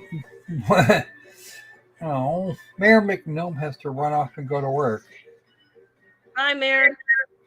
We'll see you in a little while. Have a good day at work, honey.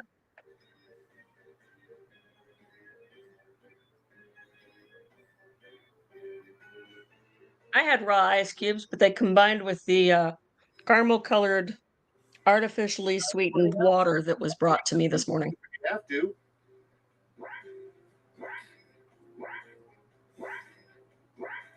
Oh, that's unfortunate. Get a little meltiness in there. It's all good. Let's have a look. Anubis, I now officially have Let's a set it teenager. off with That is not going to an happen. underwhelming political slogan from a centrist candidate. Punch in your vote. One of us is Have you likely ever a been to safety Peoria? Yeah. Is there any hope it will be great again? I don't think so. But weirder shit has happened.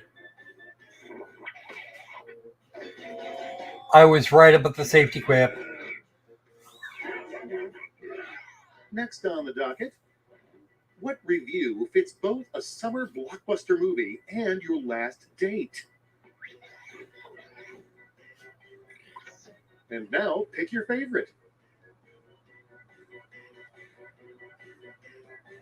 Yeah, my last date was pretty brain dead. Previous to my imaginary affair with a dragon.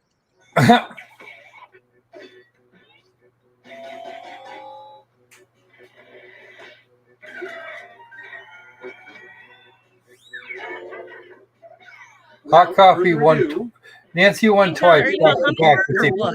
in the waiting room of your doctor's office. Ooh. All right, choose your favorite.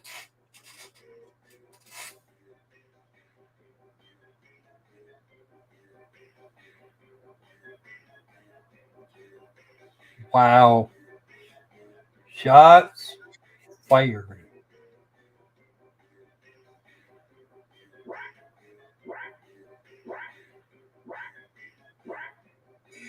Malpractice monthly from Debbie.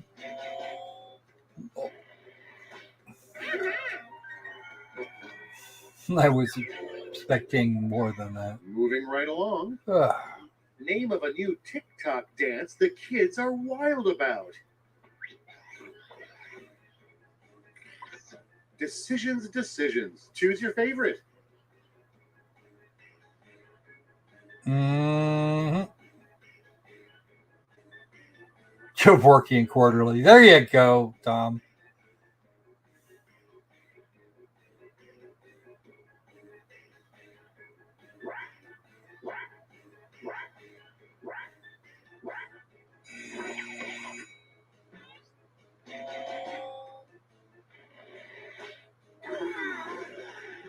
Oh, I got a quiplash on that one.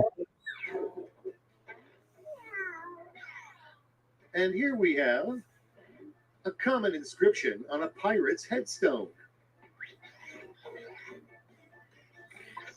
All right, people, it's voting time. Too much hoe into hoe. Yup.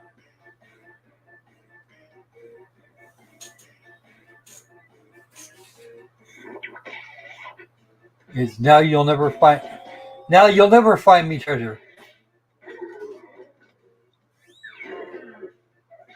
And next, It's all good. It's all in fun. Peter would get from a financial planner. You spend too much on Video games. Now it gets real. Pick your favorite.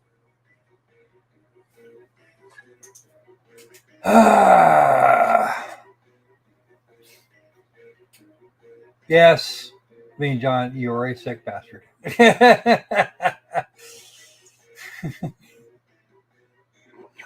Oh, jeez.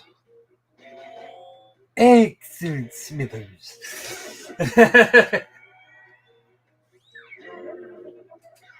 Let's see how they handle. Beware, a witch cursed me, and now I am doomed to a life of blank. And now pick your favorite. Oh, man. Okay.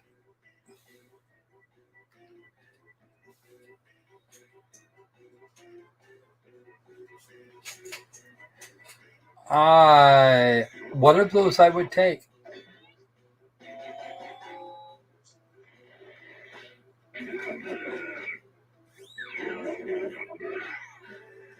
Just one.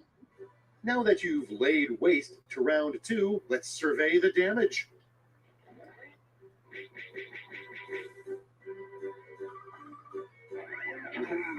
Oh, Chris M's in my rear. Opal will be jealous. Mean John, I'm the one that passed. I'm the one that let it. I'm the one that let it go. You'll each receive a prompt that requires 3 separate responses. Pretty cool, huh?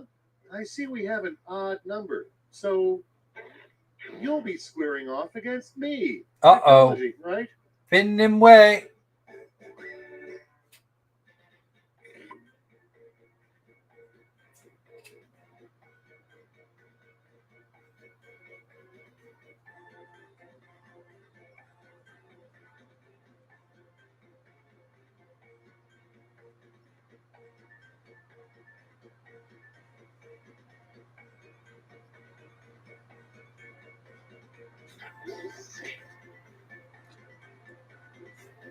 That word does not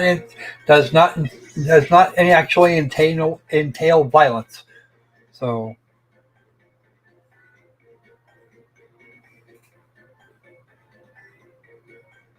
violence, threats, etc.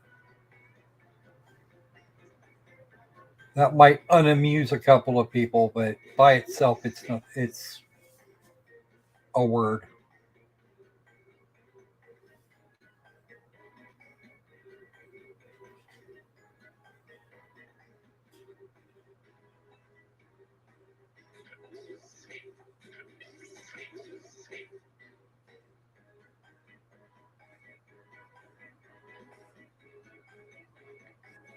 I'm trying to come up with new material and it's just not working. That's okay. We got I'm some, ready Chris. if you are. 3 words that can describe both a person and a pair of jeans.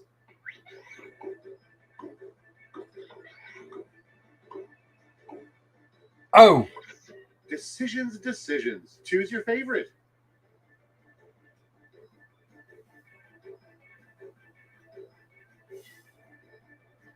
I sense a quip. I sense a safety quip from Schmitty. Yep. And you'd be right. Sad part of it is it won by a massive margin. Nick, that didn't work, honey. Words that could describe your family or a bowel movement.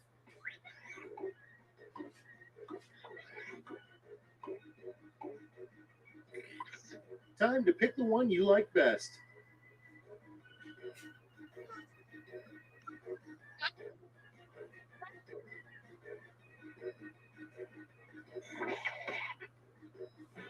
Danny and Sandy, that was pretty good. Ugh, there we go.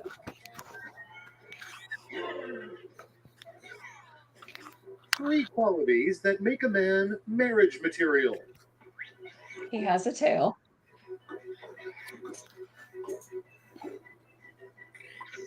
Okay, everybody, pick your favorite quip.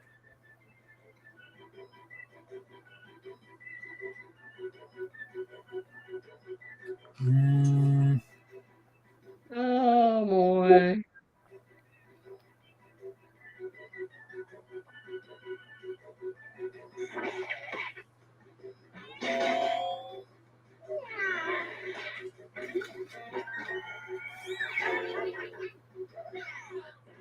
The top 3 crimes committed in mermaid society.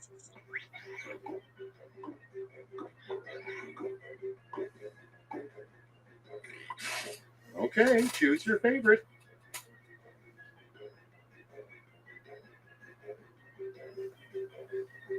No comments, coffee. There, Croco. I think he's away from his desk.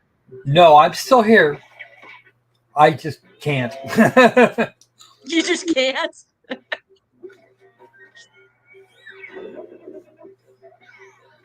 Wow.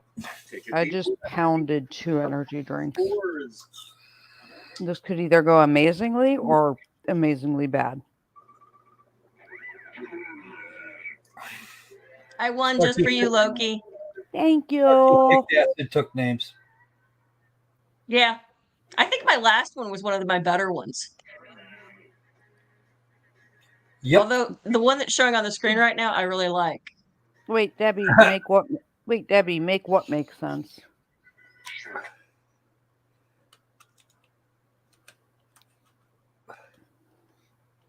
Oh, she's talking about what people are putting in. Oh, okay. My stuff made sense, Debbie, didn't it? Some of it didn't. What do you? Oh, yeah. Well, some of it didn't, but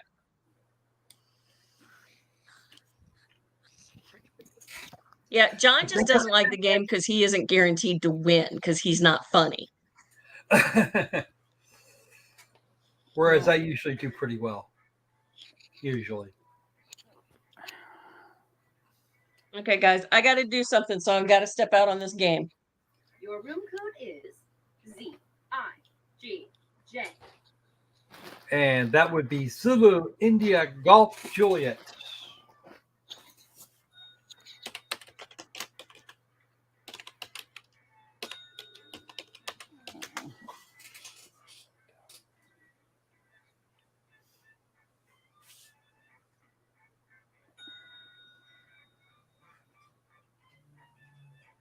Trying too hard to be fan. No, that's been known to happen.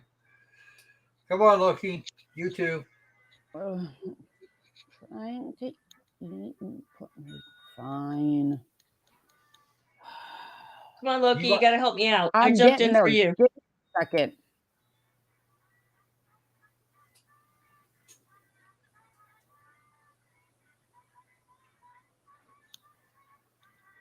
Where's my Sandy? Yay, there's a Loki. Come on, where's my Sandy? Come on, Sandy. There we go. Thank you. We love our Sandy.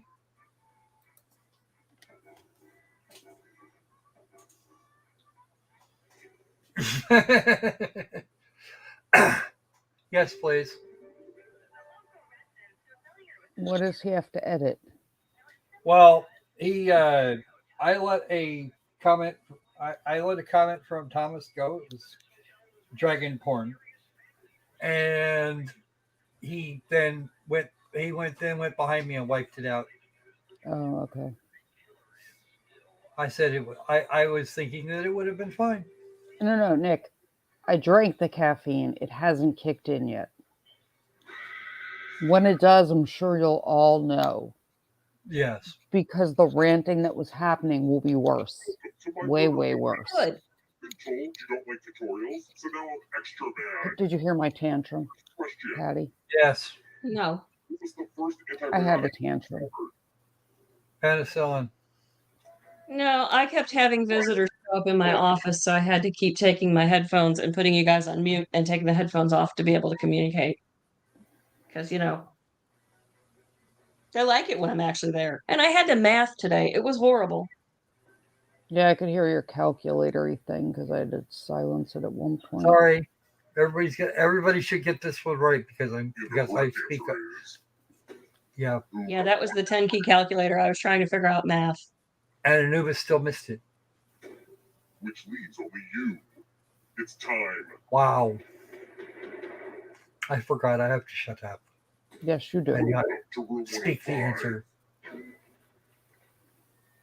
This one lets you protect yourself with the password. Enter a real 4-letter word with your device. Make it hard to guess. If your password gets cracked, you die.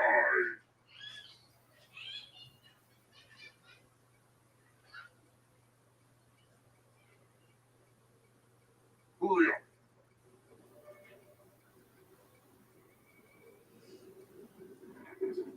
Now everyone else will try to crack the password. As a team, guess the password on your device. You get a clue if your guess has a letter in the right spot. If anyone figures out the password before time runs out, I will reward you all.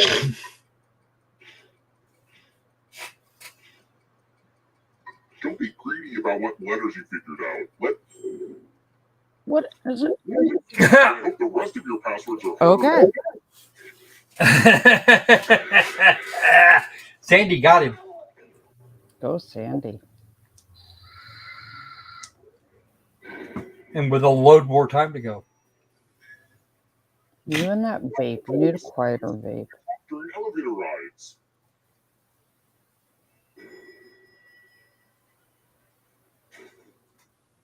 Let's try another one. I have small feet, but a huge appetite for European clogs. If I wear a US size 7 men's shoe, what's my size in Europe? If you're in the audience, you need to answer too.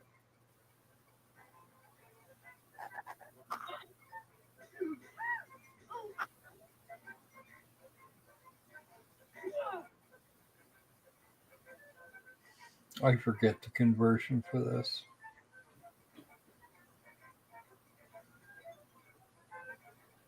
Almost out of time.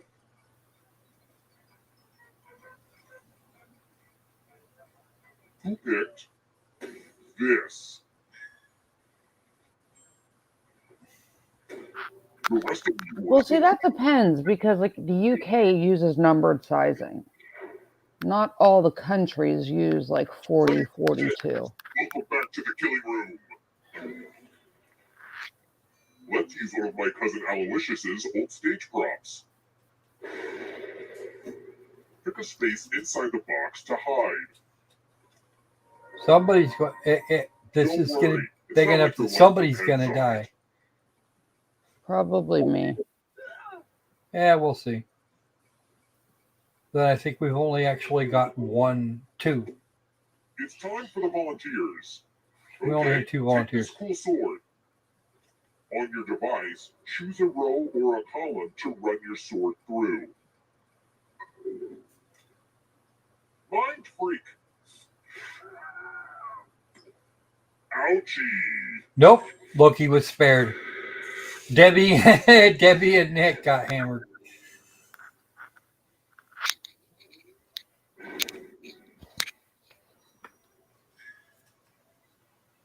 Oof, look at that audience.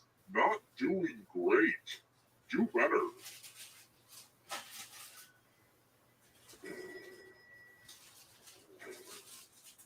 Let's keep moving. How many eyes do caterpillars have?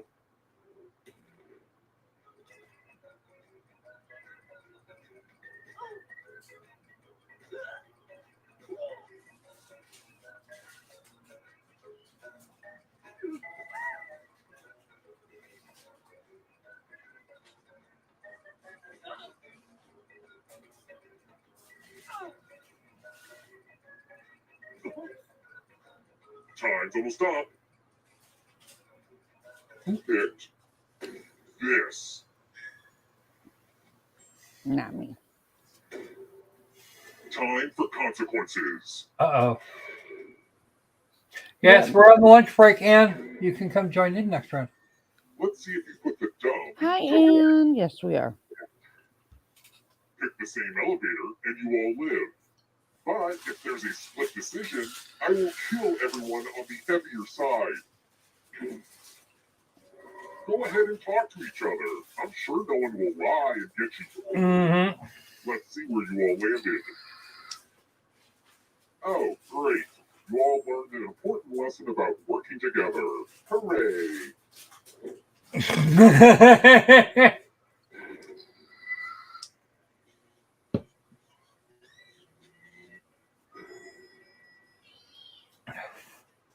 Two, three, 4, 5. We still have 5 breathing. Players left alive. We'll go to the final round. So this is this will be entertaining. What was the name of Oedipus Rex's mom?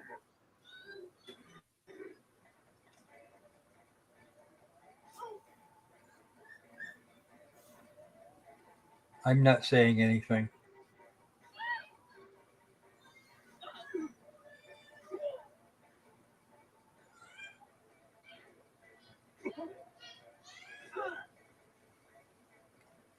Lucille Balk, says Caroline. Yes. Me. And Sandy, apparently. I want to show you something.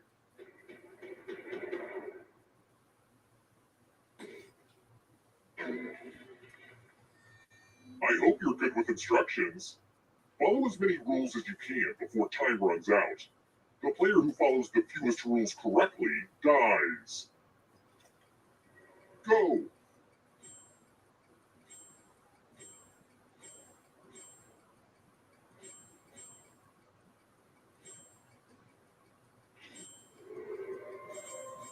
There's not a lot for me to do during this game. Guess I'll just stare out the window. Almost out of rules time.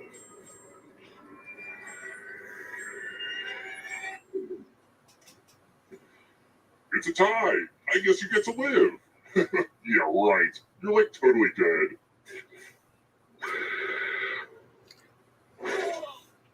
Yikes. So now we only have, I think it's 3, yeah. You survived all this time, Lucky. I know. Who am I? Huh? You're second from the That's not what I meant.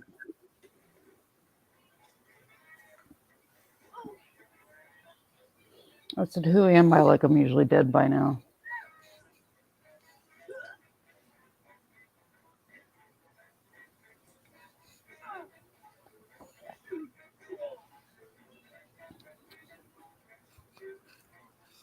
Wrong answers only, chat.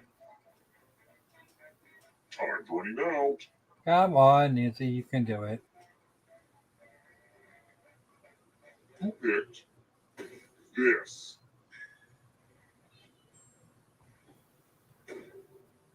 Come with me.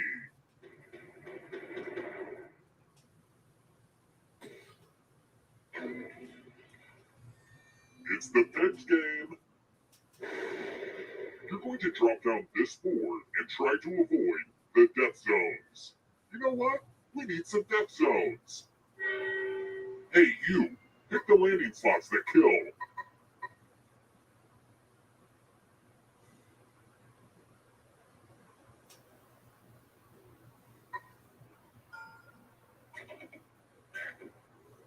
Okay. Let the games begin. Ooh, this is so exciting. Oh, When people don't die, it makes me unhappy. you almost got it. It would break my mother's heart to think I checked you into this hotel and then didn't murder you. So this one's for you, Mother.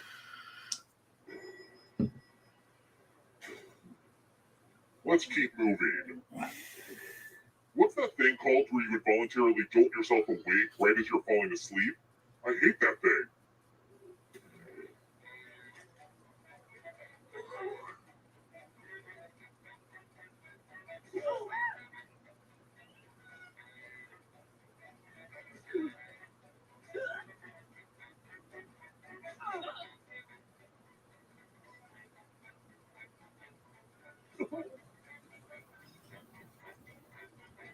All right, we still got, okay, good. We got it all. Yes. All the survivors. Only a ghost got it wrong. Too easy. Let's try another one. Ooh. Finish this movie title. Teenage Mutant Ninja Turtles 2.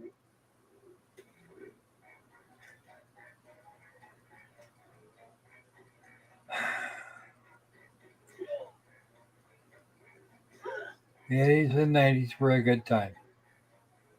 Well, I'll know. I never watched any of them.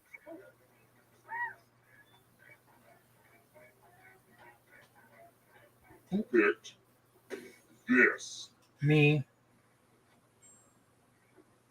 No, I'm dead. There you go. I want to show you something. Not yet, you're not. Okay, that was Hopefully you can defend yourself from ESP. Type in an answer that fits this category. Everyone else will answer too. And if anyone matches you, you die. A South American country. Write your answers now.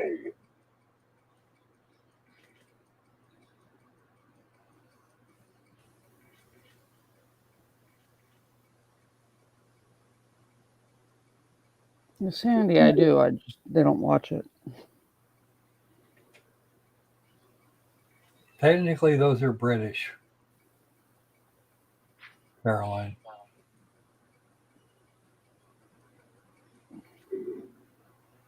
Now, let's see if there are any matches. Nope. No matches, but I wanted to believe. Cuba wouldn't count either. It's a Caribbean country. It's actually on the North American plate.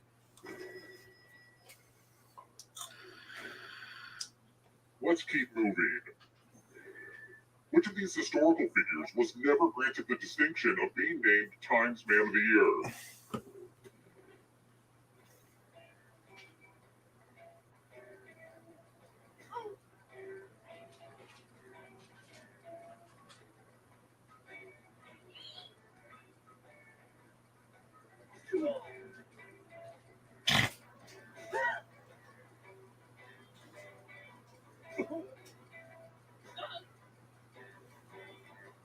Time's almost up.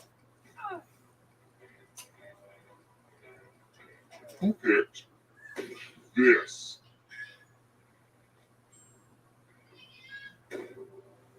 It's time.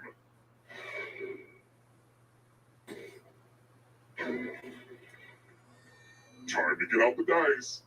We start by handing out extra dice. Go ahead, give your die to someone to make life harder for them.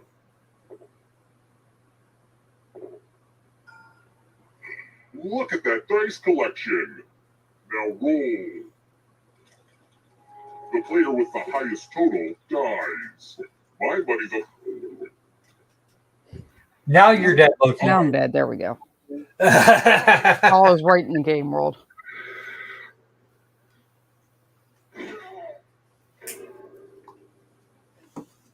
At least you lost fair and square, right? Mm-hmm. Sandy's killing it.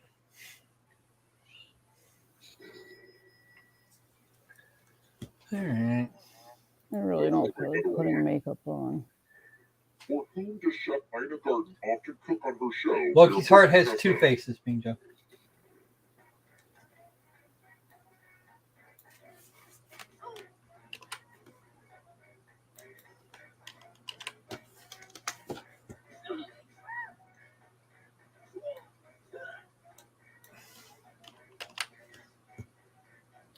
Yes, like, subscribe, share, so you don't miss coverage, Quiplash, and Loki's descent into madness as she screams at the stupid.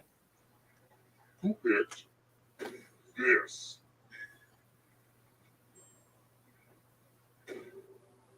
Follow me.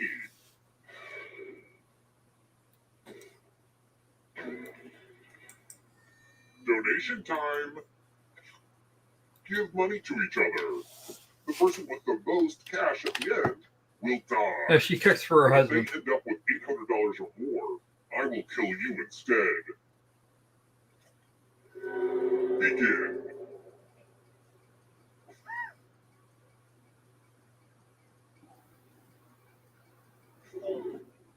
Let's see who gave what to who.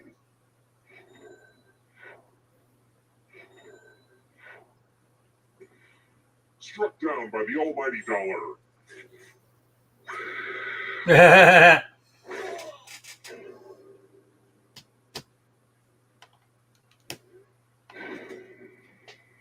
Only one of you is still alive. You know what that means. I mean, Zane's going to be way out in front. And be careful. All right. There's all the links there. Now it's time to watch. Now it's time to kick back, watch play. IKEA products. Tap each answer that fits the category and then press submit.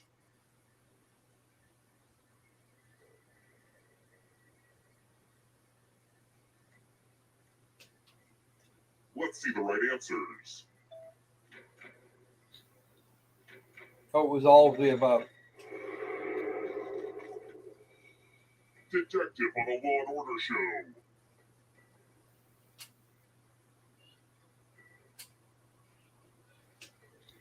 Time is almost up.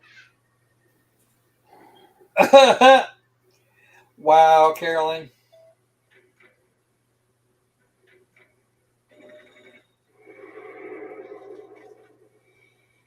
Operas.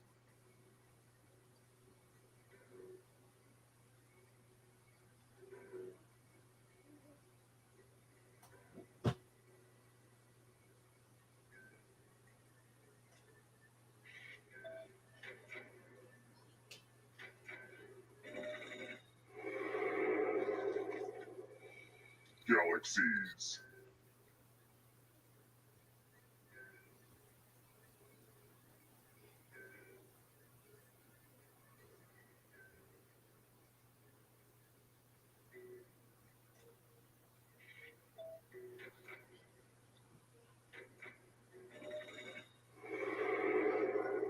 Don't look behind you. Are you afraid of the dark? Uh-oh. Nancy's going to get swallowed up here soon. 8 most common English letters.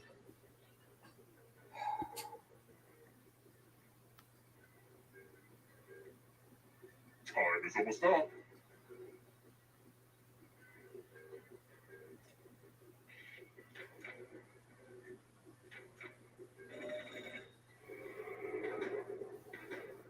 The darkness approaches. That's okay. Exoskeleton.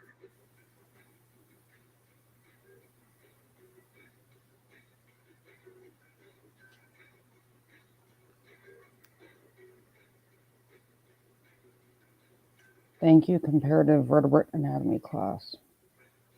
That ghost can smell your life force. There's always room in the darkness. Taller than the Eiffel Tower.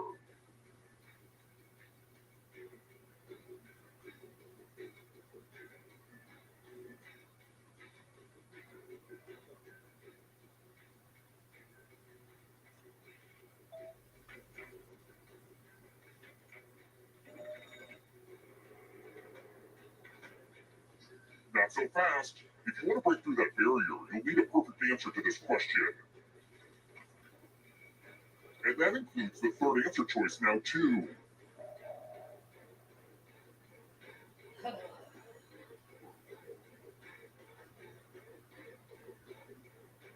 Time is almost up.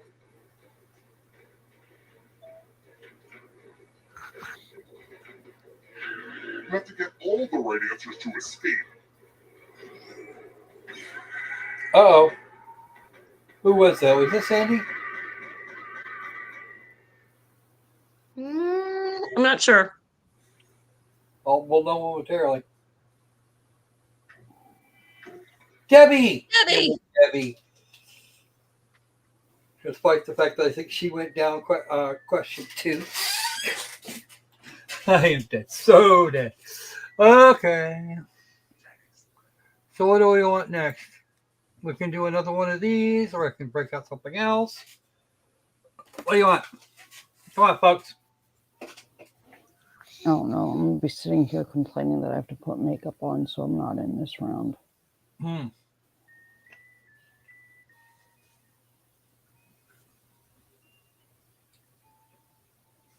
Do the wheel thing, I guess. Power Quiplash.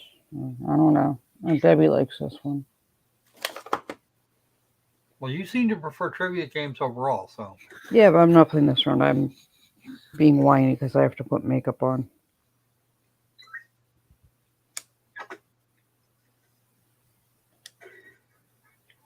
And that's motivation I don't have right now.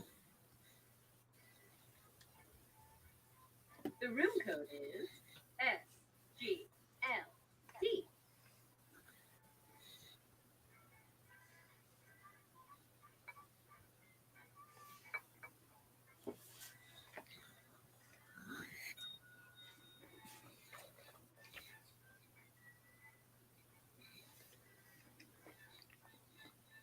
I'm gonna have to get up, and move around for a little bit. What? I'm going to have to get up and move around a little bit once we You're get okay. this meeting started. You can do the hokey pokey or something? And so, what are you gonna do? The hokey pokey? No, I'm gonna go check on the short people.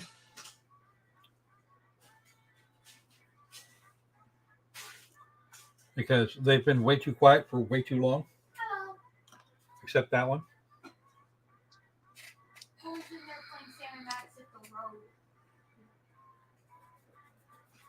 I'm still gonna go check on them.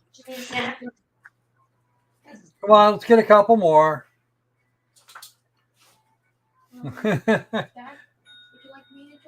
No. All right. Come on. Get in here, Anubis. Debbie's sitting out. Or Nancy's sitting out. Oh, we got Debbie's, though. Come on, Anubis. You can do it.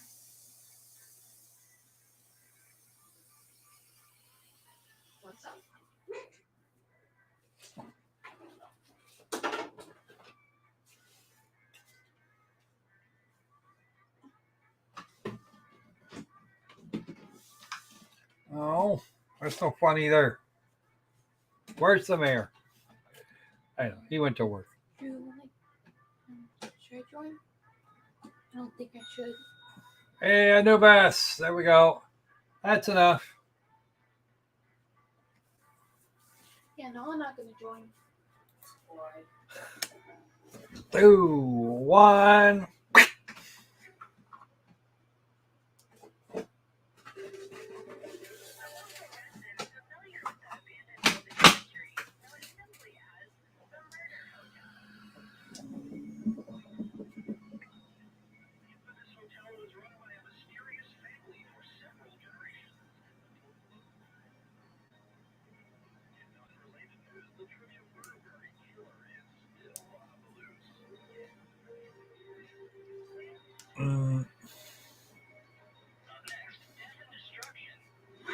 Maybe.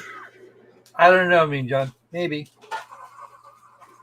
You didn't jump out. You didn't jump in. Okay, first question. Which of these do you actually cook? Use your device to answer the question.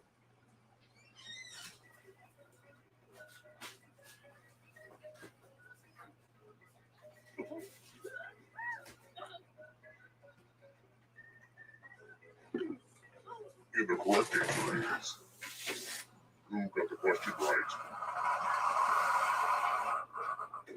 The rest of you, time for consequences. I get where you're coming from there, Mean John, but I don't think that's the intent. Hey, have you ever played this game, Quiplash? Yes, they have. The game will send a question to your devices. Type in the funniest answer you can think of and hit send.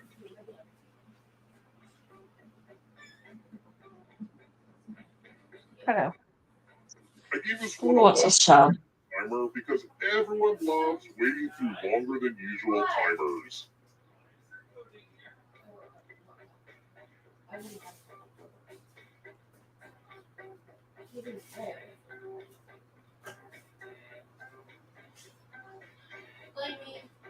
Yes, I know. I know exactly who Greg is. Let's see those quicks. Best name for a 1970s TV show about a curmudgeonly detective who solves crimes with help from a wisecracking teenage werewolf. All right, everyone else, vote for the answer you like the best. The player that gets the fewest votes dies.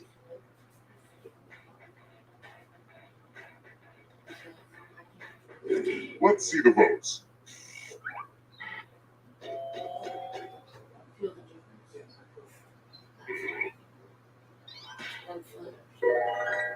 Whiplash! I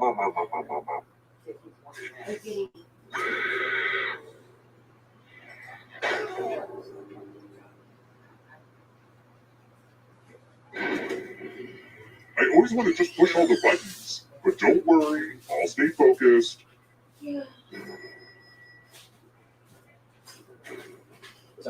Let's keep moving. Let's say hypothetically I have a ton of bones in my basement. What do I basically have?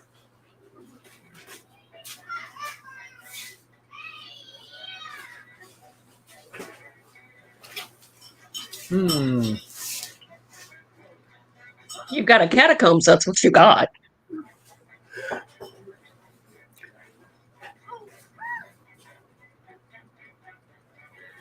Who picked this? Yep.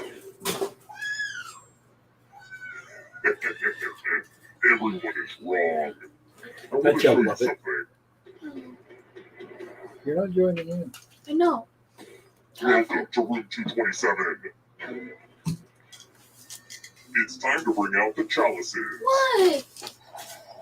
Pick a chalice to drop your poison in.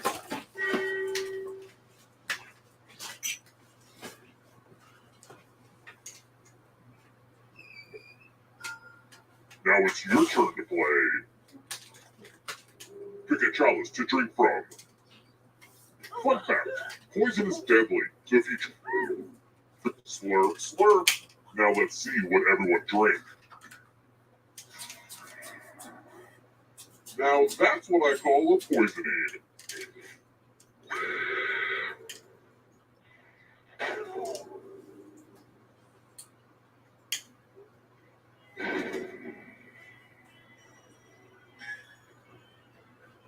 Most audiences are full of stupid people, but this audience has a real chance of winning. Fingers crossed.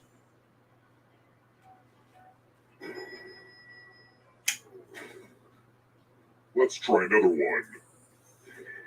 How many eggs does an American alligator lay at once?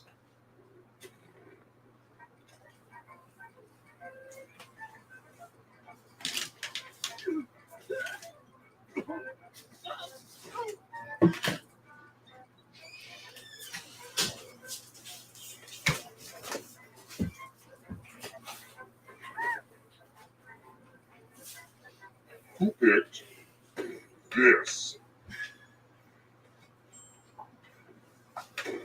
The rest of you who are still alive, come with me. It's tattoo time. Create a new tattoo on my back by drawing on your device.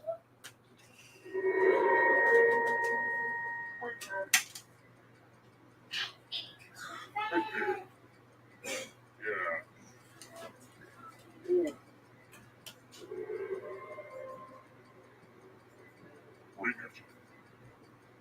Yeah.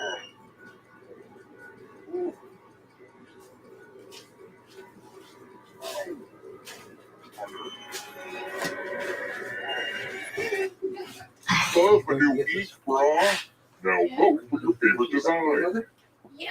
The artist with the fewest votes will die.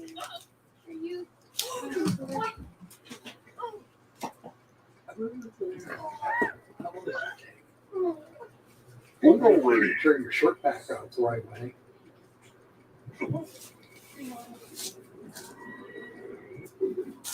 What did we decide? Ugh, a tie? Well, I guess it's up to me. What kind of we're gonna dress You should yourself? really consider Seriously? using a stencil next time. My only consolation is punishment. Uh-oh.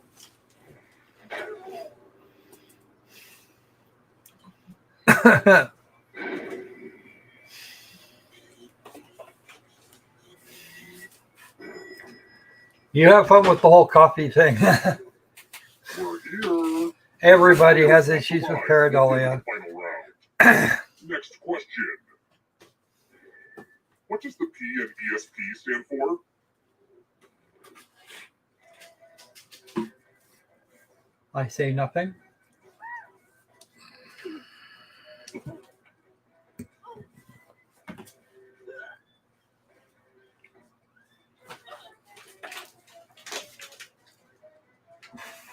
Who picked this? Ooh. Only a ghost got it wrong.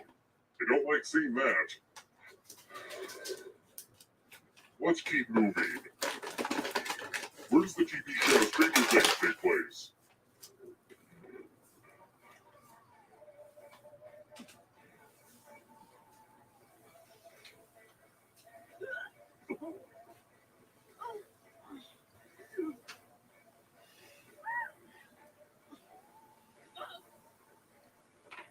Well, half of you are dead, so. Who picked this? Follow me. I don't know. I haven't watched it. I'm giving you all scratch tickets. What a quirky last minute gift. Just scratch and find $3 signs and you get to live. But if you scratch off even one skull, you die. Scratch away. You have to scratch at least And 3. if you keep scratching, I'll give you cash for extra dollar signs you find. Now you can just sit there, Anubis, if you want to. Or you can get brave/stupid. Either one. Totally up to you.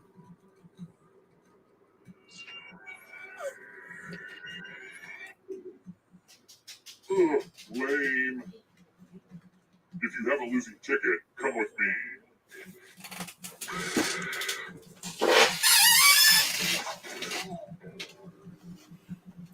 So much for Nick. Get him, Knickers. The audience is doing very well. Let's try another one. Who's a French vampire?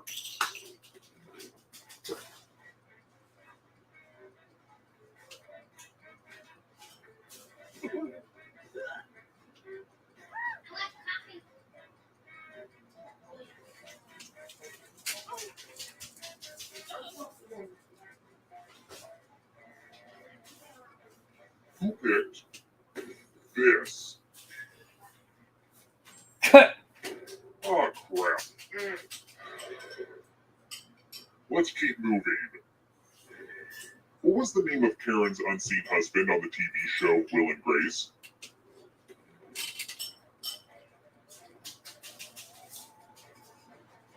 I don't know. His name was, oh crap. He has to live with Karen. Who picked this?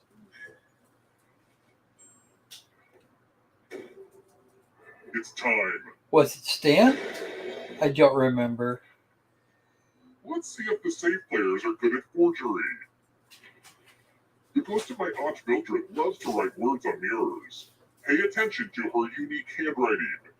Now, Aunt Mildred is going to write a different word, but so will everyone else. Draw a word on the mirror and maybe you'll trick someone into thinking it's Aunt Mildred's. Go ahead and start writing. Watch closely. One of these new words will be a word written by Aunt Mildred's ghost.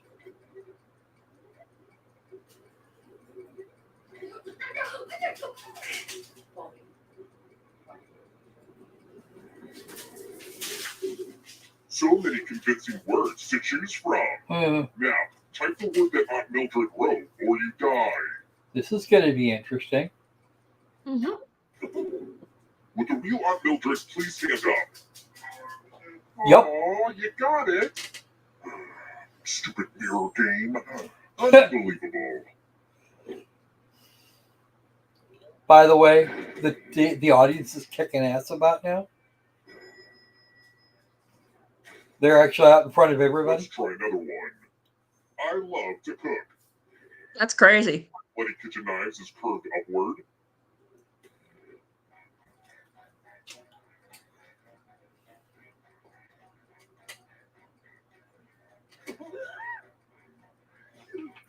I know the answer to that question. I have 2 of those somewhere. Who picked this? Only the ghost got it That's wrong. annoying. Let's keep moving. What country is the Sistine Chapel in?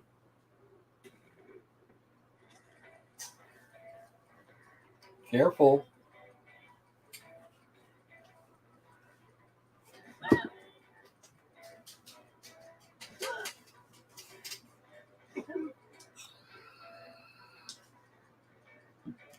Who picked this? Yes.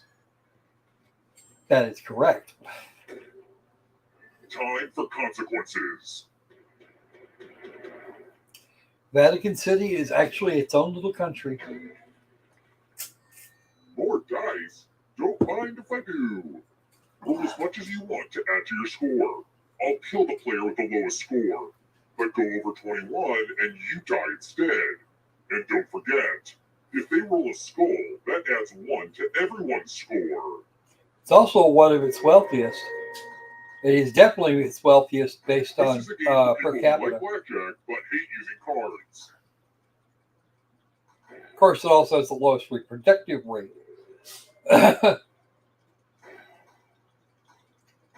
I would not, if I was a certain somebody, I wouldn't be rolling anymore. It's your last chance to sneak a few extra rolls in. You busted. Explosions really are the best outcome for this game. I think at least this was, and then there was one. Yep, that's it. We're done. Only one of you is still alive. And the chat You know is, what that and the, whoever it is in the audience is kicking all of the ass. Glad to see you're the one to make it here alive. But will you be the one to escape? Because we have the smartest viewers. Category. Kama Sutra chapters. Tap each answer that fits the category and then press submit.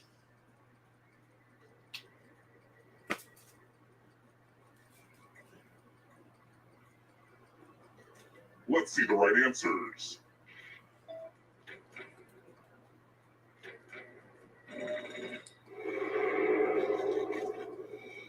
Dairy products.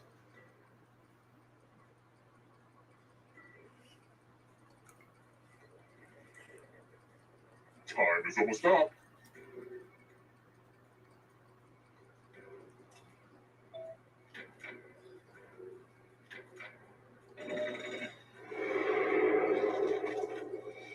Toilet paper brands.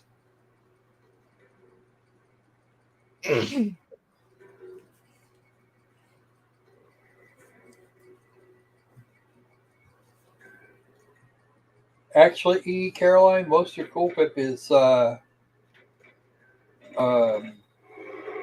eggplant. Antihistamines.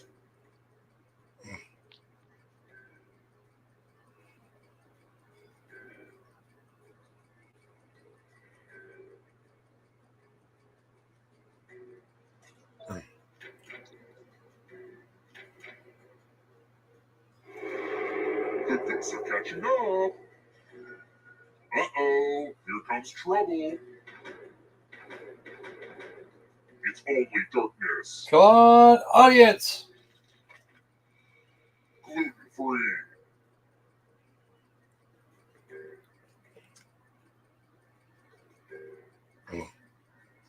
Time is almost up.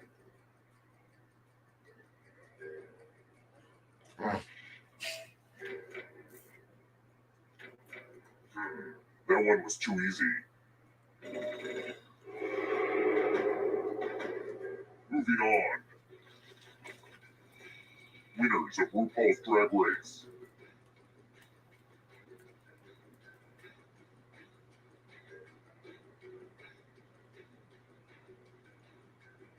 I don't know about this one at all. Wow, really? Don't look back because there's a ghost right there. World of Warcraft playable classes. I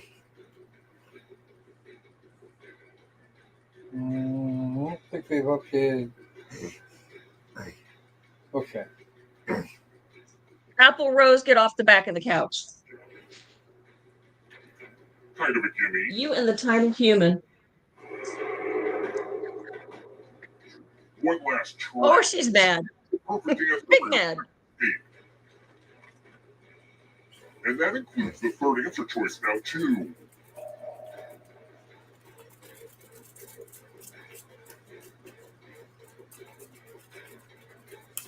You gotta get them all right, Anubis.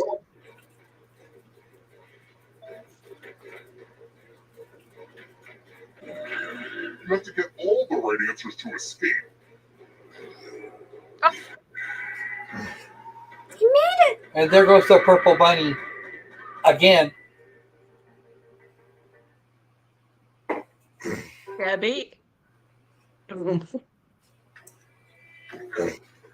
All Chris right. M. Good job, Chris. Escapes. Yep, Chris M escapes. Off you go. I was your audience. Were you? Yeah. Until the very end there where somebody joined me. I don't know who the second person was in the audience. But did they start squirreling it up for you? No. It's all in good fun.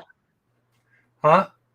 It's all in good fun. Unlike some people, I don't care if I win or lose. It's just the fact that I'm learning stuff by playing trivia with everybody.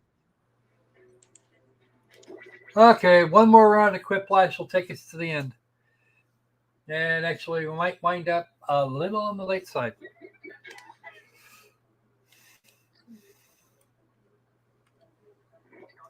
And your assistant was Mary. Patty. Yes, ma'am. I said Apple Rose is going, keep yelling, Mommy. I'll run away to Izzy. She and Izzy are a pair now. I think she was put in my life just so that I would feel your pain.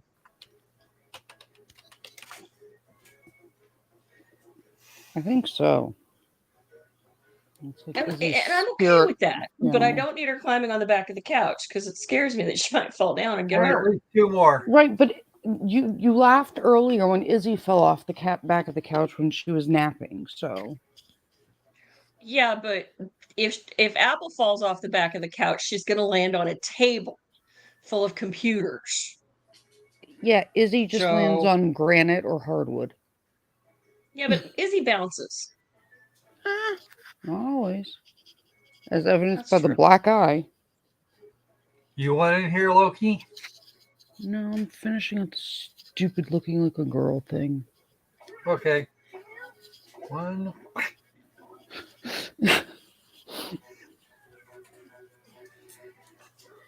Type quick because we don't have as much time as I thought we were going to. No refund. They have 11 minutes. I'm your host, Schmitty, and yes, I do have a fabulous set of pipes, thank you. And if you didn't make it in the game, don't pout about it. Jump in the audience and get your revenge. I mean... I would say as of now, update on the shooting in Knoxville. Enter your best They're response. saying there's no threats. Well, the perpetrator is deceased. And everyone else gets For to one. You'll rake in the Sorry, one more time, please. people who dig your response. What? Got it? Great. One more time, please. Oh, perpetrator is deceased. It was not random. They did have a connection to the bank and the victims. It was targeted. It wasn't like just random bank robbery kind of thing. It was a targeted shooting, not like a bank robbery gone bad. Mm-hmm. As far as they can tell, 5 dead, gunman dead, 8 wounded. The governor has come out and said he actually personally knows that's the bank branch he uses, and he personally knows a bunch of the deceased. And they said they will release more later. Another question is why? Well, generally when they say it's targeted like that, it's usually I don't want to call it code, but in general, it's usually like in PIO, which is a public information officer, to those who don't do things like this. That's usually speak for it's either former workplace violence, like he used to be an employee, got fired, and is now going after old supervisors and coworkers, or like an ex-spouse or something. Necessarily best is or a domestic violence-ish situation with one of the deceased, and then that's like their place of work. So either they feel personally wrong that it's a directed attack, or it's because of a DV situation. Okay. That's what that usually means. It means that it wasn't like oh, we killed one, but it was a planned bank robbery gone wrong. We have no idea how or why it was targeted, kind of deal. Which should be a reassurance to the general public because it means there isn't just like some rando. Okay, what's next? Someone who looks good is a snack. Uh-oh. Cow emergencies. All right, choose your favorite.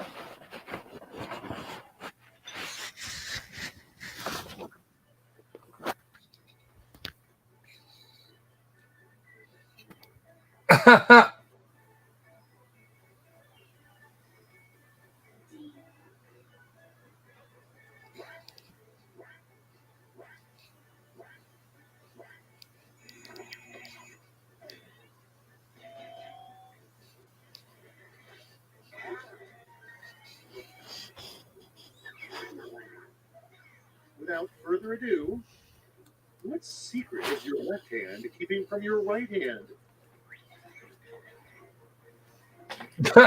What's your favorite? Okay. I heard that question and then I thought Snark Patrol answers. One of those is a one of them I think is a safety. Yep, I was right.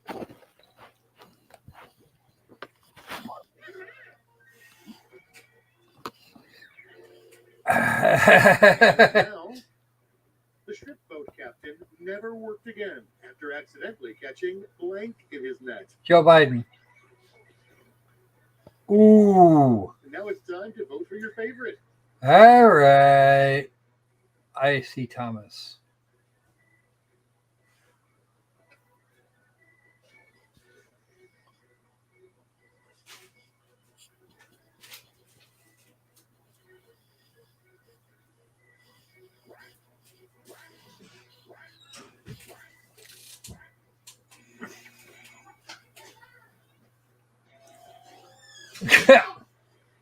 I was right about the Thomas and a super quiplash.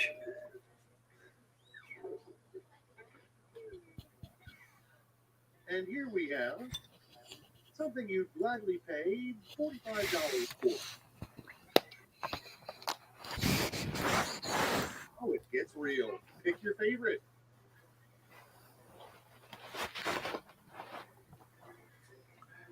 Okay.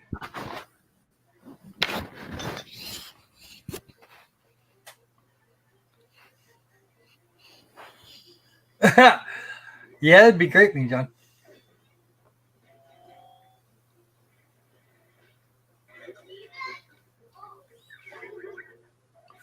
Next we have, for containers, you go to Container Store. For sex toys, you go to blank. A pre-owned dildo store. And now, pick your favorite.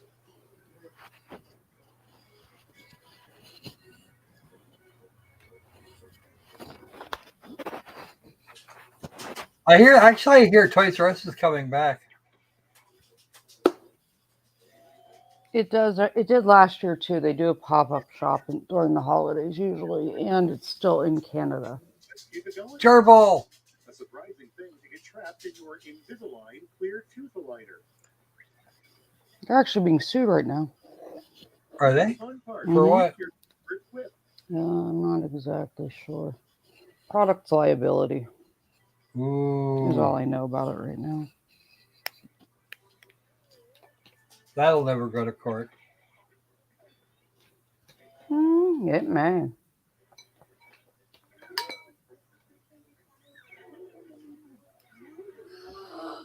Yeah. Okay, let's not dwell on round one anymore. Let's see your scores. Oh boy. Oh, okay, honey.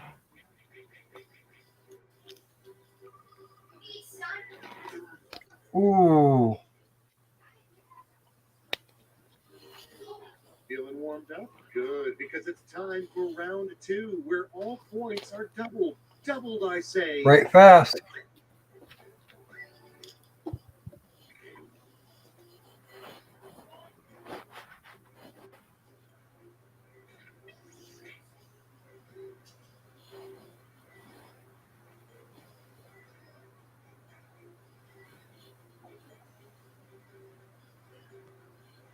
But when they get back for lunch, I will probably wander off for a little bit. Okay. I have a thing that needs doing in the bedroom. Okay, can you? I have that super quick interview. This one's going to take like 10 minutes for that other channel. At, what's it called? I already told you what time I'm at 4 Eastern. But it'll only be like 10 minutes. 4 Eastern's in an hour. Well, that's what I'm saying. Okay. I'm just saying, telling you. Mhm. Because today's the only day he's not in the operating room. Ah. Or, in clinic with patients. Because Canada, I guess, gets Easter Monday off. Time's almost up. Here's a safety quip if you're stuck. Come on, folks. McDowell made it. Come on, Danny. You and Thomas both. I know you can't rush a good poop joke, but still. At least try for a bad poop joke. Your entire lives have led to this moment. How about we start with the one thing the entire family can agree upon at Thanksgiving dinner? Uncle Jeb is gross. Okay. Wow.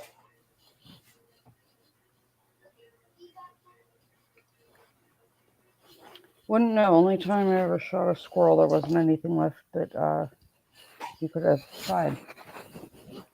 I can't imagine why they would want crock of squirrel for Thanksgiving dinner.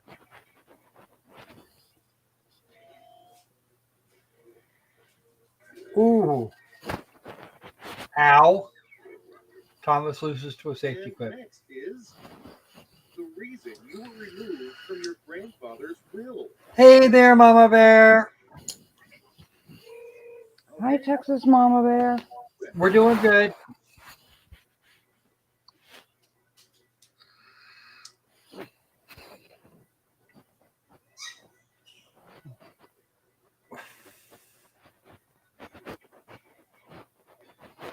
Mama Bear, were you able to update people?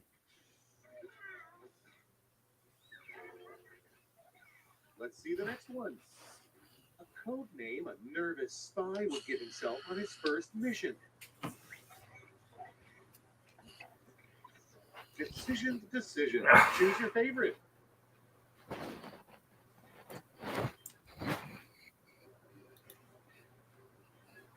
You do know that things like that tend to stick.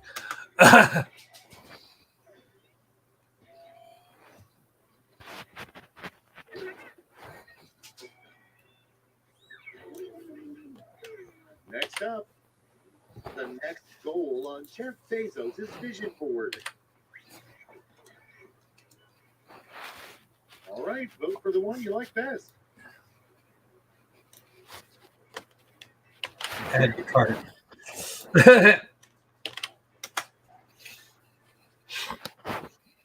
There's the linky things Step again. outside the presence of the jury, prosecution, No, Your Honor. defense. No, sir. Okay. Do you have your witness? Yes, we do. Okay. All right. Then let's go ahead and bring the jury in. Did you your witness? I think so. Bob, did you bring him to court today?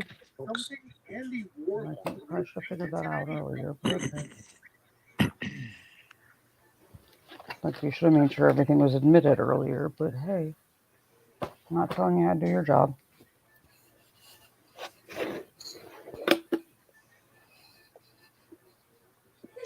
Hey, Amanda. Amanda, yay. We were talking about you earlier. Because you were kicking ass at this game. Next on the docket. We're not actually. You know, it's a No, we live in ours proportions. trending on Twitter.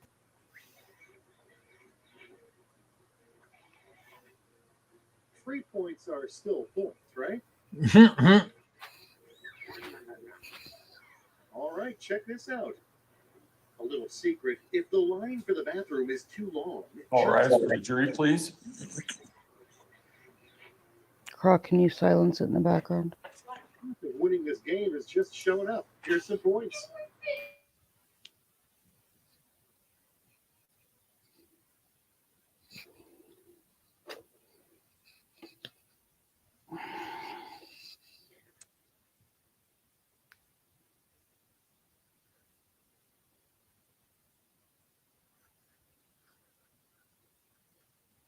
Thank you. May all be seated. Court will recall 20 CR 1358, People versus Letecia Stauch. Record should reflect the jury has returned to the courtroom. With that, prosecution, call your next witness, please. Thanks, Judge. Good afternoon. We would call Detective Christina Perry.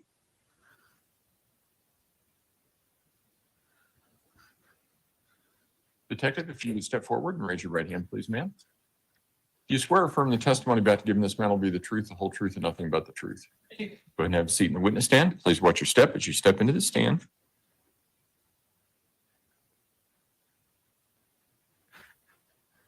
Mr. Young. Thank you, Judge. Good afternoon. Good afternoon. Could you please state your name and spell your last for the record? Detective Christina Perry, Perry. And what is your occupation? I'm a detective with the El Paso County Sheriff's Office. How long have you been with the El Paso County Sheriff's Office? I've been with the Sheriff's Office for 9 years. And what are your current duties? I'm still a detective with the El Paso County Sheriff's Office under the Special Victims Unit. And what is a Special Victims Unit? Typically, we do cases involving children, cases involving at-risk adults, and sex crimes. How about in January of 2020, where were you assigned within the Sheriff's Office? I was with the El Paso County Sheriff's Office as a detective in the Financial Crimes Unit. Were you asked to assist in the investigation? Is this the in same the chick from disappearance of Gannon yesterday? Stauch? Yes, sir. And what was your role back then? I'm sorry, as far as... You had a lot of roles. Yeah. Let's talk about the investigation as a whole. Was there a group of detectives working together, sharing information, following leads in the search in the hopes of finding Gannon Stauch? Yes, sir. Due to the size of this investigation, it was kind of an all hands on deck. We were all involved in assisting with this investigation. Back on January 28th of 2020, were you assigned to look into some social media pages regarding the disappearance of Gannon Stauch? Yes, sir. Tell the jury about that. What was that all about? So I was trying to kind of gather more information because we were at an early point in the investigation, kind of just trying to figure out any little lead that we could go off of. And I found a variety of different search groups that were titled things like Gannon Stauch Search Party, Where's Gannon Stauch? And so it was kind of a variety of different groups. So I started using a undercover Facebook profile that is used solely for investigative purposes to get into those groups to see if there's anybody that was posting messages about what was going on or if there was any intel that we could gather by following those groups. So would you routinely look at those different pages to see if there's any investigatory leads? Yes, kind of sir. things? Okay. Back on January 28th of 2020, were you, along with Detective Bethel, in the process of interviewing Al Stauch and the defendant Letecia Stauch? I believe so, yes. And Oh, you're not going were to bark you at present during the first interview at the police department with Al Stauch? I was present. However, I believe that was the time that I was working on the Facebook groups. So I was not necessarily watching the entire interview. Were you present when Mr. Stauch called in and said, "Hey, I got some additional information to give you"? Yes, sir. And what was that additional information? Do you recall? I know the interaction was Detective Bethel was on the phone with Mr. Stauch and Stauch.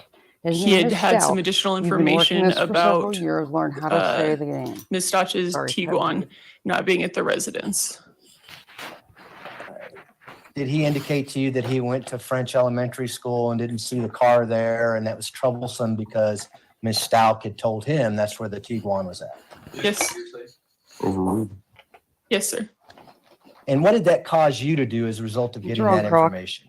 So myself and Sergeant Kurt Smith went to look at the surrounding schools to include French Elementary to see if we were able to locate her Tiguan. Yeah, I'll get it 1 second. Do you remember about what time of night that would have happened at? I believe it was about 7:30, a little bit after. If your report indicates that you went to Mesa Ridge High School at 7:37 p.m. on January 28th, 2020, would that be accurate? Yes, sir. And is that the first area you went to go look for the Tiguan at? I believe so, yes. And did you and Sergeant Smith go to the Colorado Springs Airport to look for the Tiguan? We did not. I went with Detective Marissa Williams. Okay, so you and Detective Williams went to the airport. Yes, I'm sir. going to wander off What for a time little did you bit go here. to look at A the very little Tiguan bit. at the airport? Okay. I do But I not recall. returned. Would it have been after Thank you. 7:37 p.m.? Yes, sir. And why did you go to the airport to look for the Tiguan? So we knew that she had obtained a rental car, which we were Okay. notified by Mr. Stauch. Can you guys So hear me we now? Yes. thought that most people Okay. get their rental cars from the Yeah, airport, so we she- thought we would go and kind of trace the She steps, claimed see she if had we a were able to doctorate locate the in Tiguan education, but she did at not the airport. And where did you look at the airport, within the airport, looking for this vehicle? So we had checked the short-term lots as well as the long-term lot, I believe. Did you go to the rental car return area as well? Yes, sir. Were you able to locate this black Tiguan that Ms. Stauch Texas was Mama driving? Bear, No, sir. I would not. Did you later They learn as to showed when that some Tiguan of had left the the airport? picture, so if that's I going to did. bother I do not you, recall some what of the time it graphic was stuff, right now, though. you may not want to go Were too you far back. involved in the search of the Tiguan? I was not. Okay, we'll cover that with someone else then.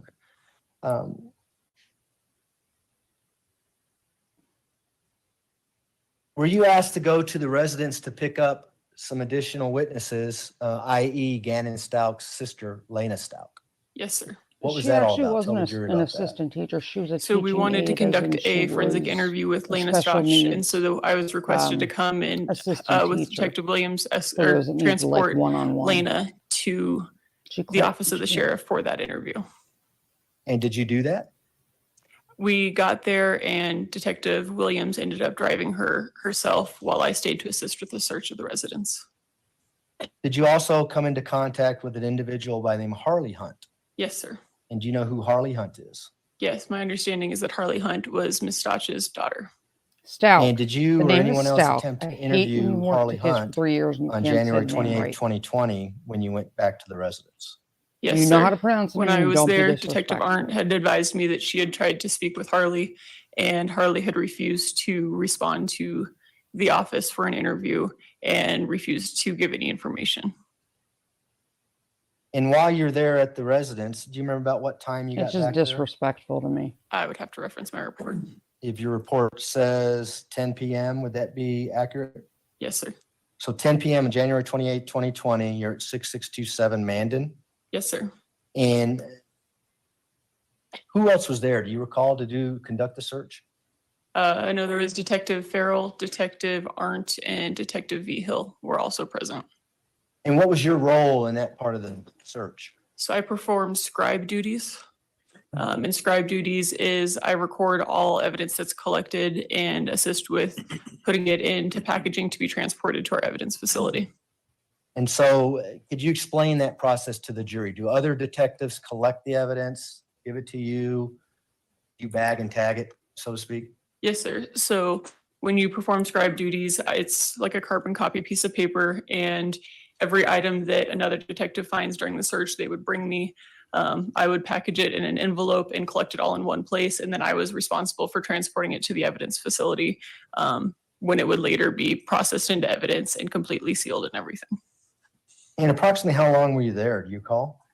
No, several hours. And did you have further contact with Harley Hunt at that time?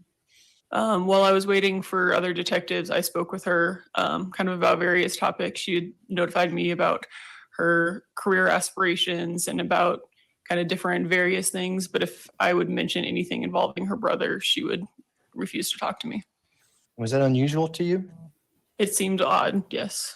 Was she otherwise pretty talkative when she didn't talk about the reason why you're at the house searching? Yes, sir.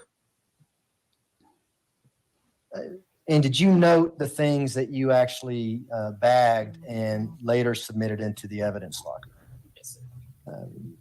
Do you have, can you tell the jury those items and I can help you refresh? Yeah, I have a copy of my report if I can reference. If you could turn to, it would be page bait stamp 10075, 5 of 6 of your report.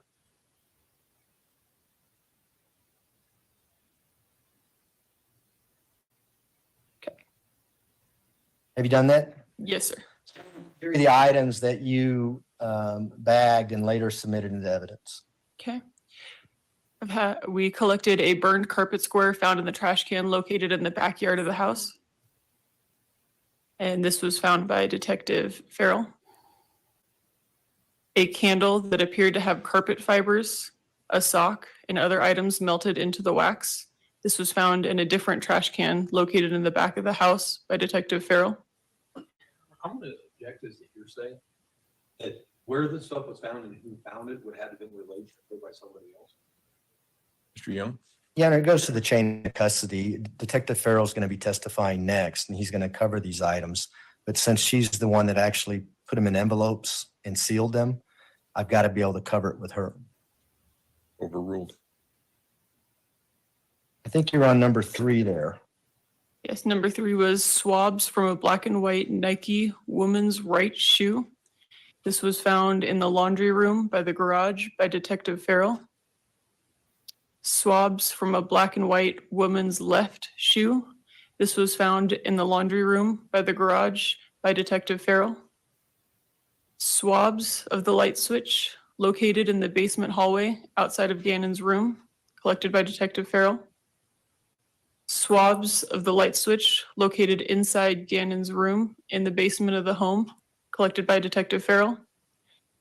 Swabs of Gannon's bed located on the east wall of the room in the basement of the home, collected by Detective Pete Vigil.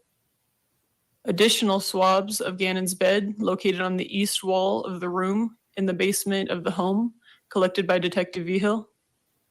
Swabs of the exterior side of Gannon's door in the basement of the home, collected by Detective Vigil.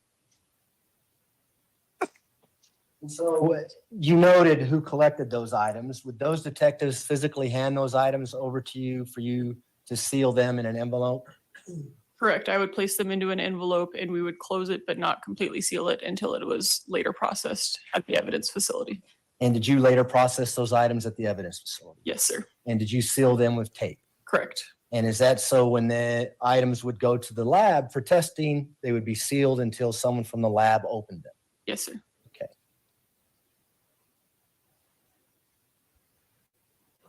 Let me turn your attention now to January 29th of 2020.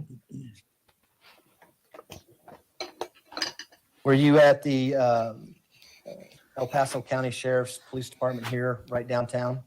Sheriff's office, yes, sir. Is that on Vermajo and Tejon, just across the street? Yes, sir. Were you there waiting for Miss Stauch, the defendant, to show up for an interview? Yes, sir. And did she show up? No, sir. Did she show up late? I believe she showed up later after I had already left. When she arrived, did you go out to look at the vehicle that she arrived in? Yes, sir, I did. And what kind of vehicle did she arrive in? In her VW Tiguan. And is this the same VW Tiguan that you were looking for the night before? Yes, sir. You had a description of it, I take it? Yes, sir. Did you have photos of it? Yes. Did you recognize it? Where did you see it on the 29th when Miss Stauch came down to the sheriff's department? She was parked inside the El Paso County Sheriff's Office parking facility that is located off of Castilla. And it was parked, I believe, on the 3rd floor when we located it. And what was its condition when you saw it? It appeared to be freshly washed. There was still water droplets all over the outside of it. How do you know it was freshly washed?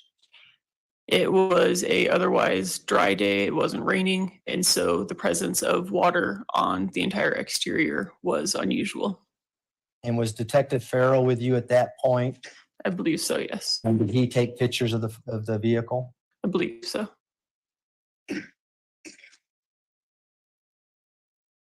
And did you later assist in obtaining a search warrant to search that vehicle? Yes, sir.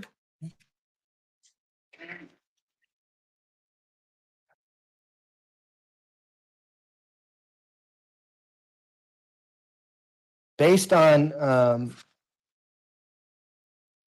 what Ms. Stauch had to say in her interview, did you help obtain another warrant to search the house at 6627 Mandan Drive?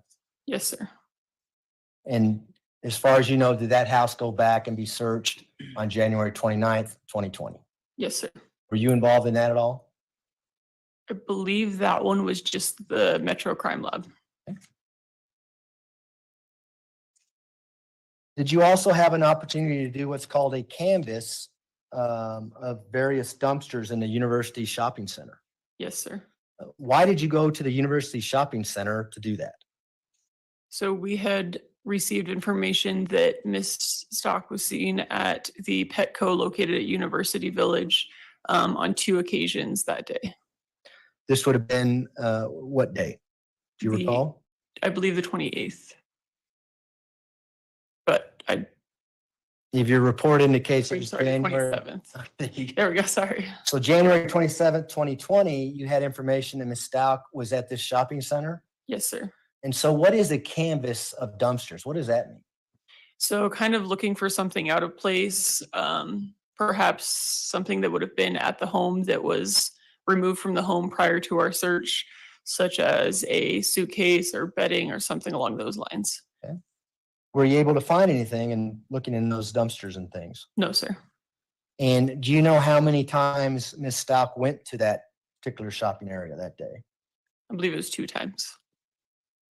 And we're going to look at some surveillance video from some neighbor's house later on this afternoon.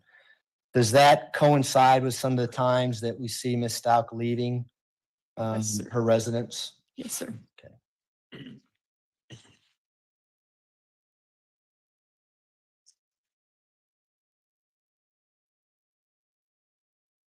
I'm going to take you to January 31st of 2020 now. Did you receive some information that Ms. Stauch may had rented another vehicle? Yes, sir. What was that information, and can you share that with the jury? I'd have to reference my report to remember the model of that vehicle. Sure. We can go to page, it's Bates stamp 01200. It would be page 3 of your report dated January 31st, 2020.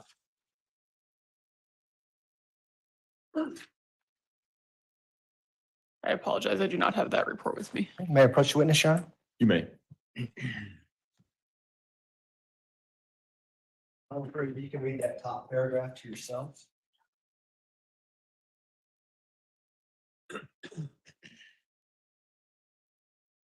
Thank you. Does that refresh your memory? Yes, sir. You know the make and model of the car that Ms. Stauch was understanding may have rented at that time? Yes, sir. I had been advised by Detective Farrell that she had rented a Nissan Altima. And did you later learn that it was actually her aunt who had rented that vehicle? I don't think I had been made aware of that. Did you do anything to obtain a GPS or a warrant to put a GPS device on that particular vehicle? Yes, sir. And why did you do that? So due to kind of the ongoing issues we'd been having with knowing her Miss Stauch's location, because she kept telling us she was on her way and then she wouldn't be, and everything going on, we were afraid there was a chance of her fleeing. She had a lot of family out of state, so we were concerned that she may try to return out of state, and so we decided to get a tracking warrant to be aware of her location. And did you in fact do that? Yes, sir. And do you know whether or not a tracking unit was placed on that vehicle? It was. Did you also have information with regards to some financial transactions that were taking place between Ms. Stauch and Harley Hunt and their various bank accounts? Yes, sir. We were made aware that a large amount of money had been transferred into Ms. Stauch's account, I believe from Harley's account. And would that have been $2,600? Yes, sir. And was that concerning to the fact they may be leaving the area due to that transaction? Yes, sir. That kind of corroborated our thought of she'd be moving this money so that she was able to flee the state. And did you know where Ms. Stauch was from? South Carolina.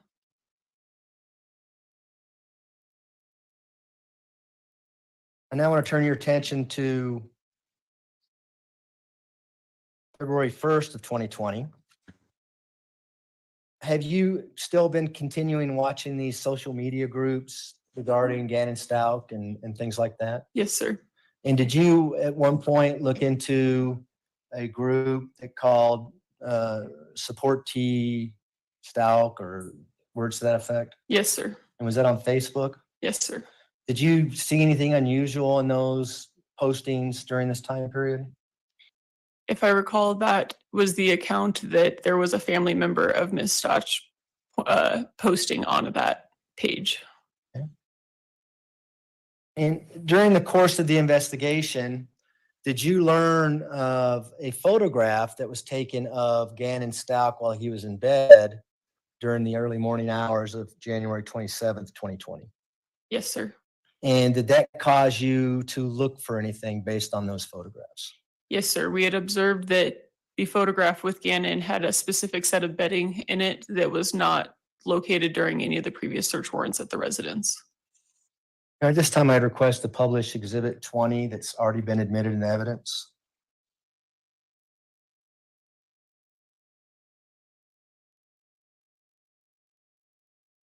Go ahead. Thanks, Judge.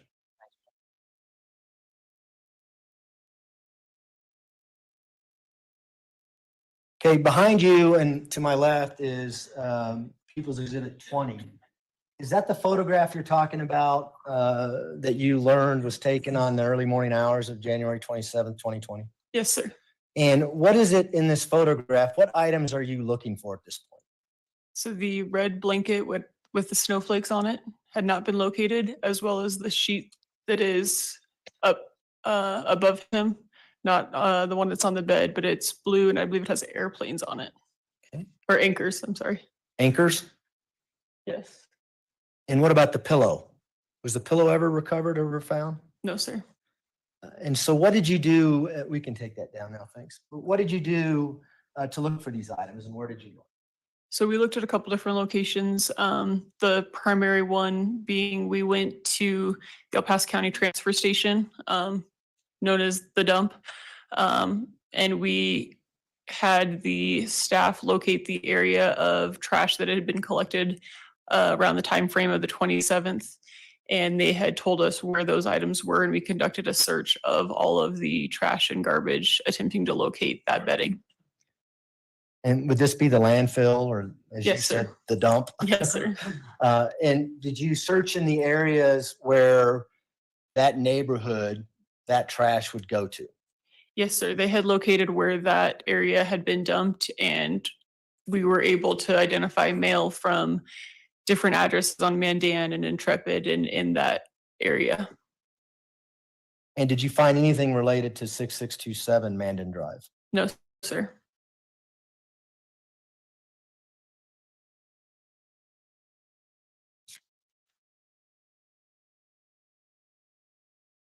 I'm going to jump to February 4th now, of 2020.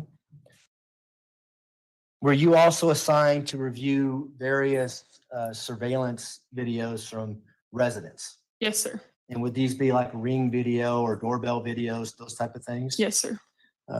And I'd like to start out with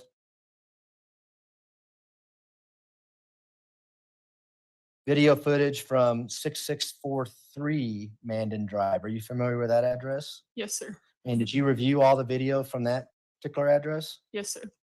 And just so we're clear, are some of these videos different? Are some of them motion activated and some of them 24/7?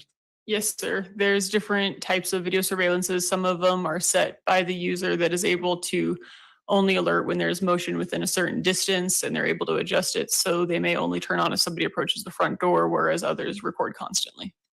And the one we're going to talk about, 6643 Mandan, does that record constantly? Yes, sir. Did you sit down and watch hours and hours of surveillance video just to see what happens during the course of the 26th, the 27th, into the 28th? Yes, sir.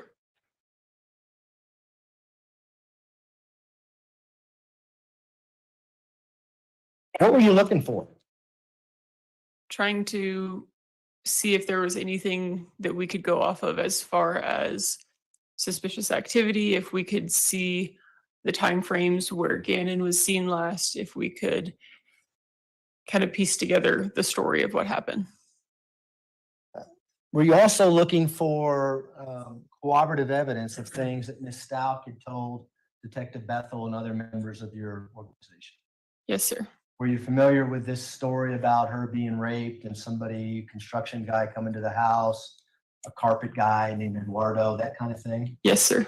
And were you watching this video nonstop to see if anybody would come or leave from that residence, especially in a truck that had carpet repair on it? Yes, sir. And was that based on what Ms. Stauch was telling you? Yes, sir. Or not telling you, but telling members of your team? Yes, sir. Did you ever see a construction worker go in and out of the residence at the time frame that Gannon Stauch went missing? No, sir.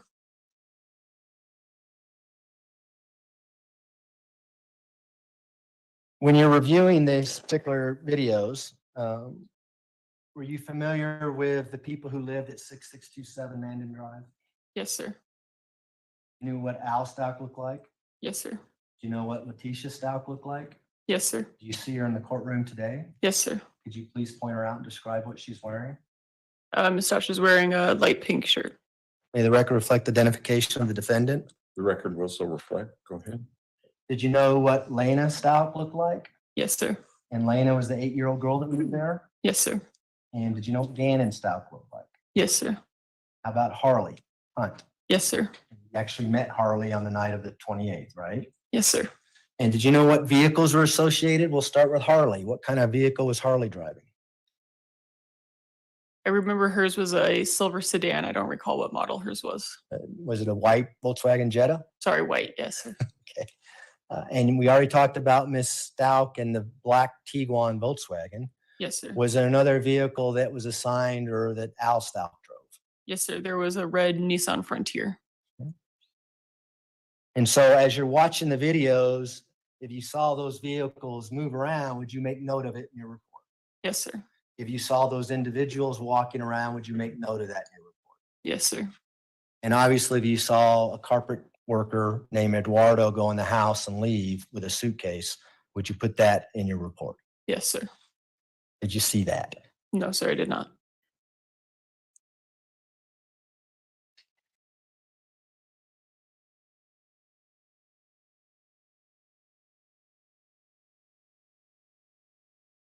When you were looking for the blankets and the pillow and the covers from Gannon's bed, did you have any information as to where to look?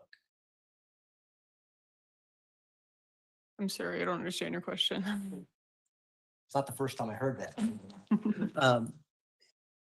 Did you have any GPS information as to Miss Stauch and her phone? Yes, sir. Do you know what a Life 360 app is? Yes, sir. And was there a Life 360 app associated with the defendant, Miss Stauch? Yes, sir. And were you able to track her whereabouts based on that app? Yes, sir. Do you know what a Life 360 app does? Yes. Yes, sir. What does it do?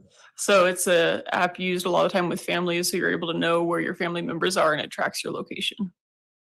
And so were you able to search various areas that Miss Stauch may have been looking for items that might be related to this investigation? Yes, sir. Did you find anything? No, sir. Now, we talked about dumpsters and canvassing dumpsters and things like that. Is it critical that you get to the dumpsters before the dumpsters go to, your words, the dump? Yes, sir. And by the time you get to this Life 360 app, had several days gone by? Yes, sir. In front of you, there's a series of discs. I'd like to start with People's Exhibit 41, which should be the one on top. Do you recognize that? Yes, sir. And what is People's Exhibit 41? It is a disc containing video footage from 6643 Mandan Drive. And would that be related to January 27th of 2020? Yes, sir. Approximately 10:13 a.m.? Yes, sir.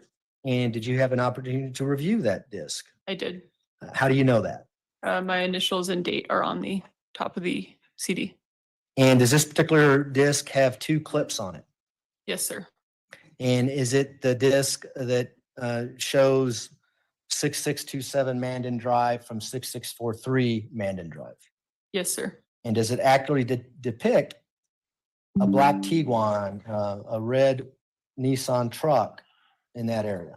Yes, sir. And does it accurately depict the video that you reviewed from that location? Yes, sir. We would move to admit People's Exhibit 41 at this time.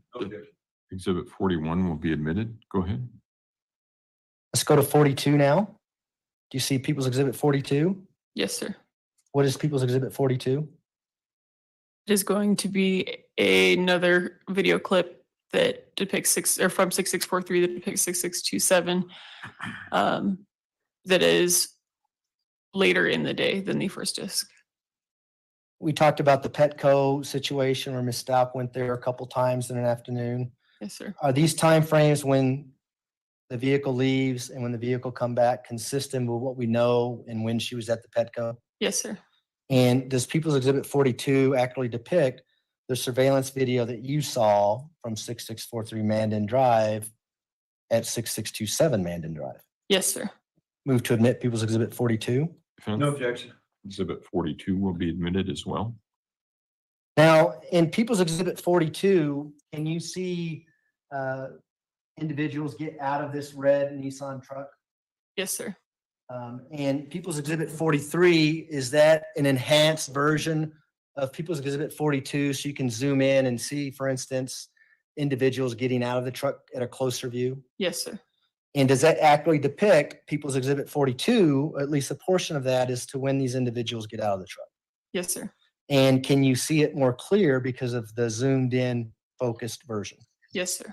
We would move to admit People's Exhibit 43. Defense. Exhibit 43 will be admitted. Go ahead. Next one is going to be People's Exhibit 46. What is People's Exhibit 46?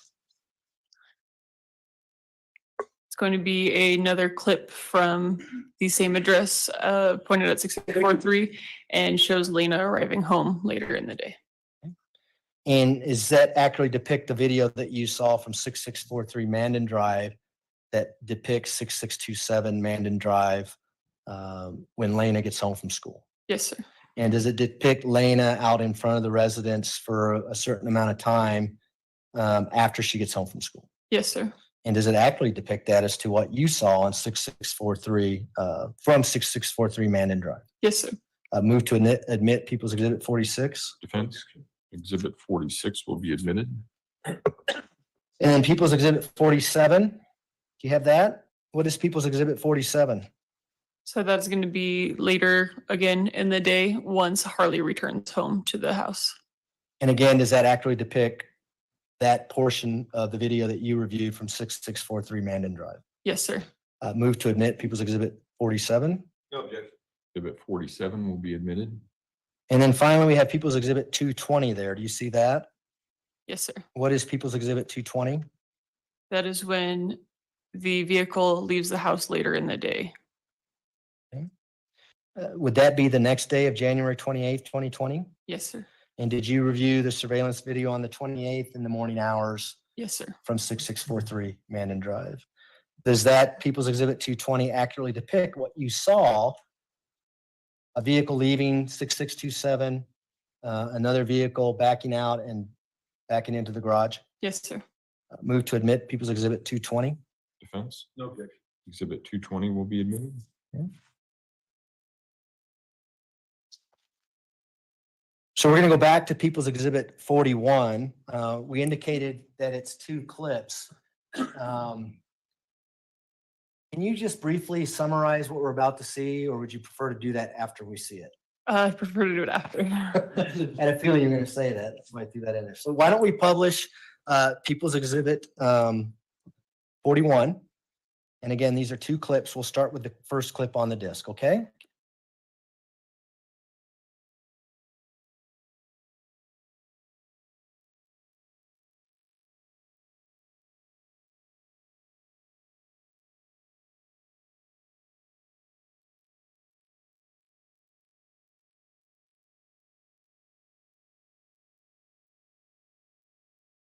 So why don't we pause that real quick, if you don't mind? I'm sorry, Ms. Gratiano. So now that we see the first slides of this People's Exhibit 41, can you just point out what we're looking at and where 6627 would be located? There should be a pointer up there. That's a pointer that.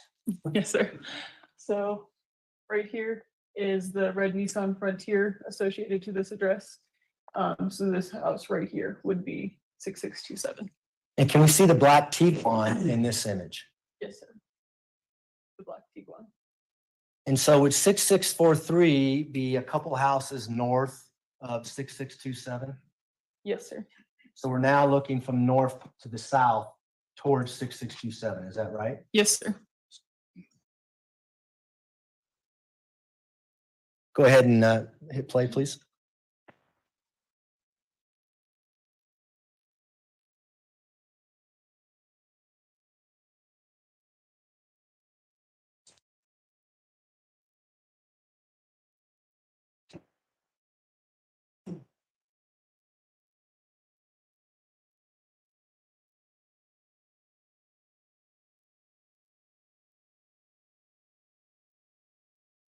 Pause, please.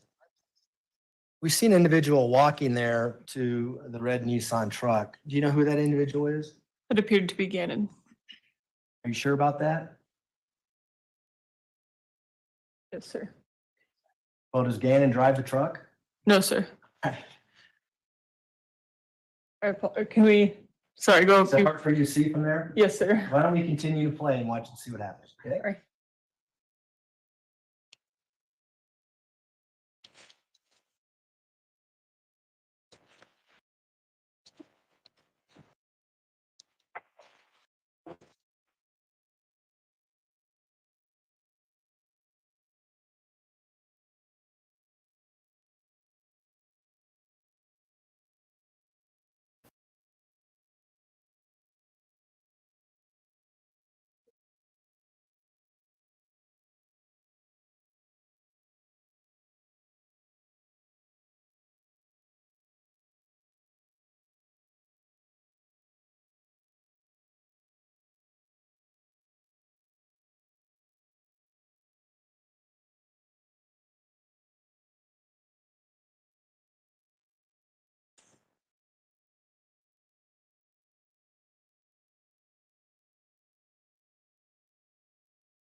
Does that kind of refresh your recollection of who that might be? Yes, sir. I believe that was Miss Stauch moving the truck. The defendant, Ms. Stauch?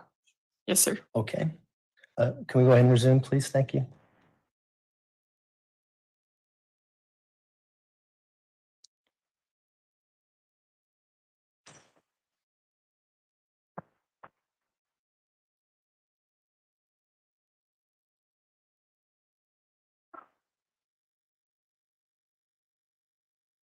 Can you pause it, please? Now we see an individual walk towards the back of the red Nissan. Do you know who that individual is? I apologize for before that was Gannon. Is this when we see Gannon come to the truck? Yes, sir. And do you recall the clothing that he had on? I do not. Is it a little bit more difficult to see on these TV monitors than a computer? Yes, sir. I imagine when you're watching these videos, you're probably looking at a computer screen. Yes, sir. Go ahead and hit resume, please.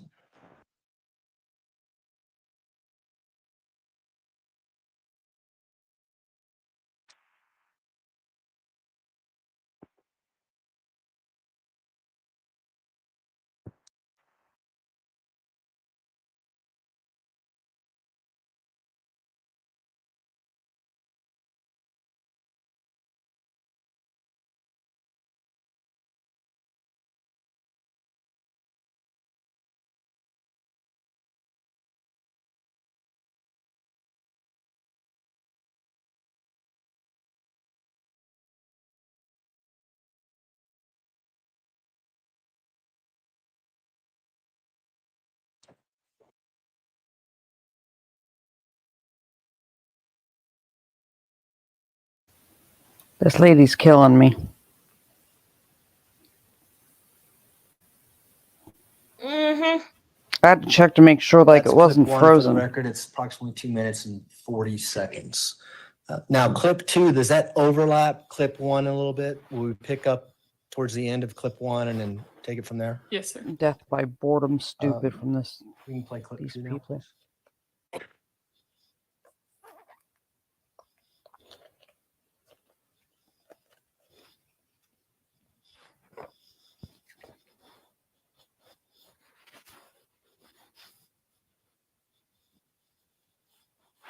Like, I literally was like, are we frozen?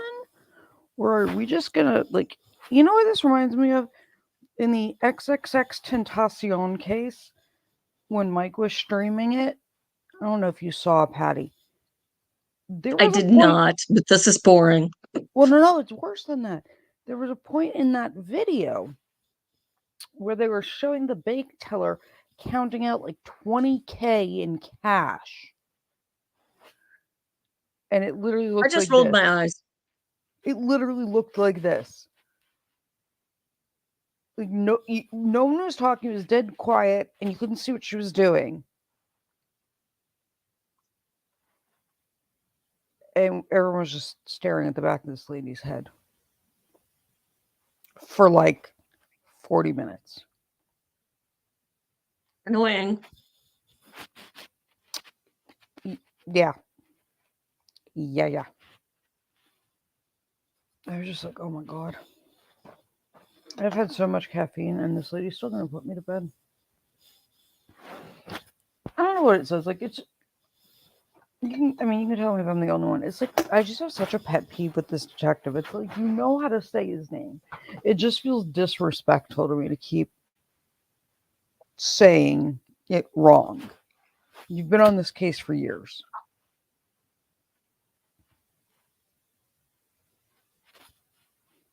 You know, how can you not pronounce his name?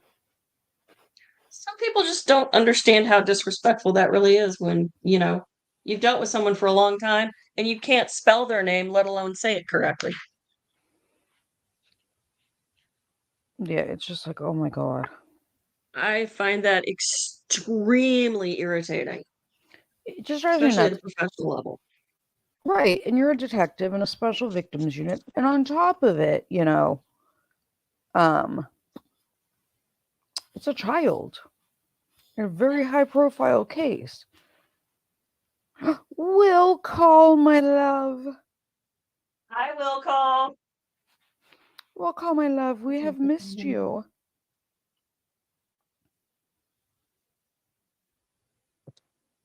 Will call. I don't know. It was.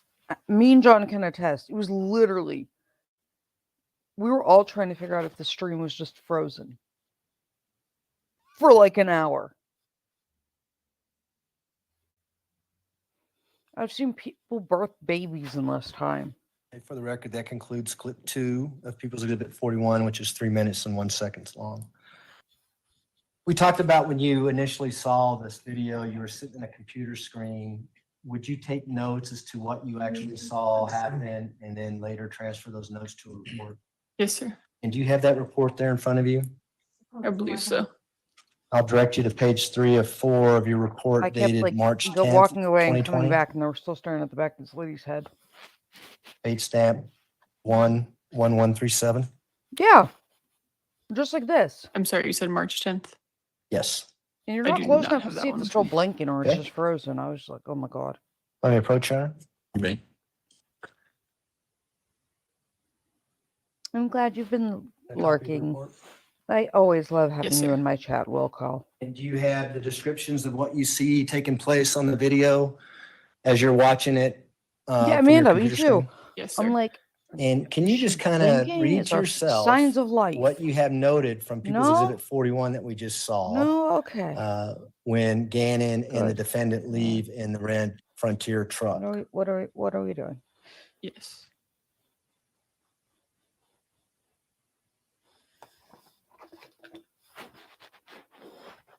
Okay, have you had a chance to do that? Yes, sir. And in your report, you specifically put who walks out to the truck when it's in the street, gets in it, drives out, and backs into the driveway. Yes, sir. And who was that? Miss Stauch. And when you're watching this on your computer, are you able to go back and watch it several times and make sure you got everything right?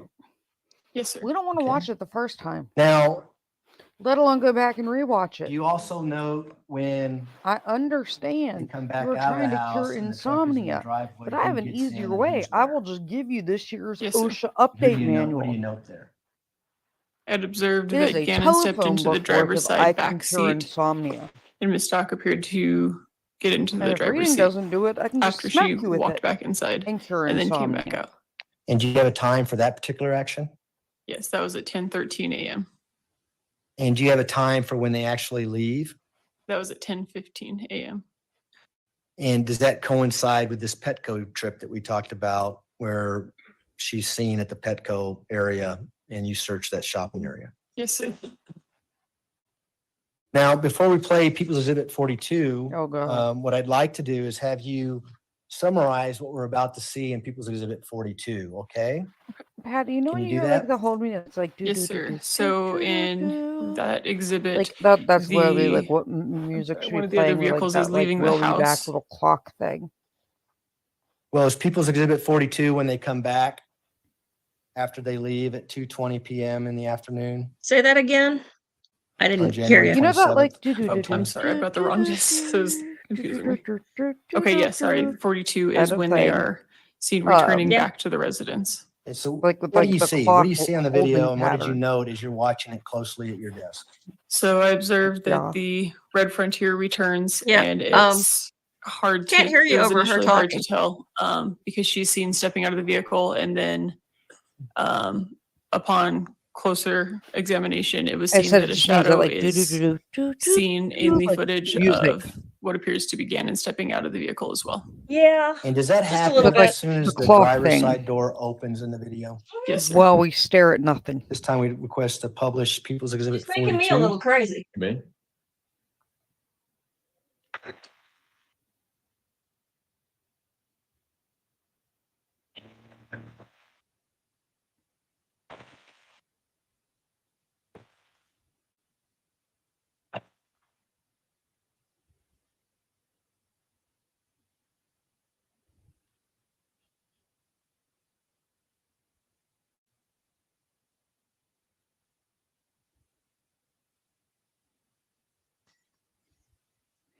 Thomas, watching paint dry might be more exciting than this lady.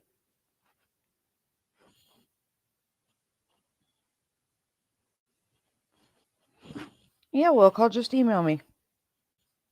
Where's my stuff? Hey, Zulu. Hey, Zulu.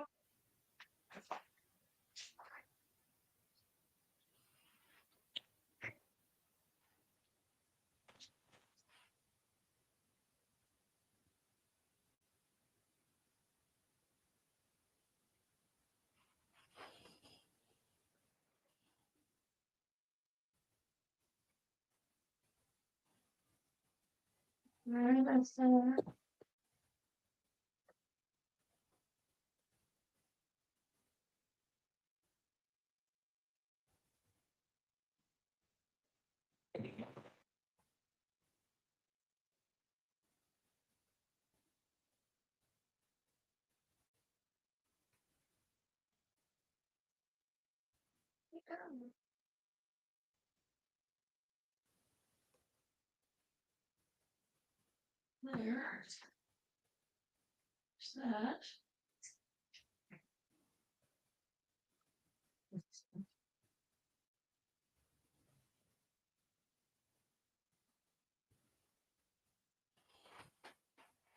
I'm not sure. Reach out to, huh? I hear you.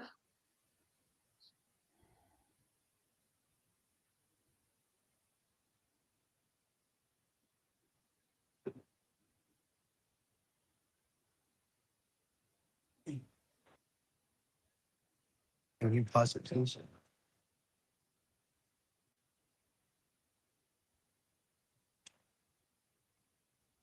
Sorry.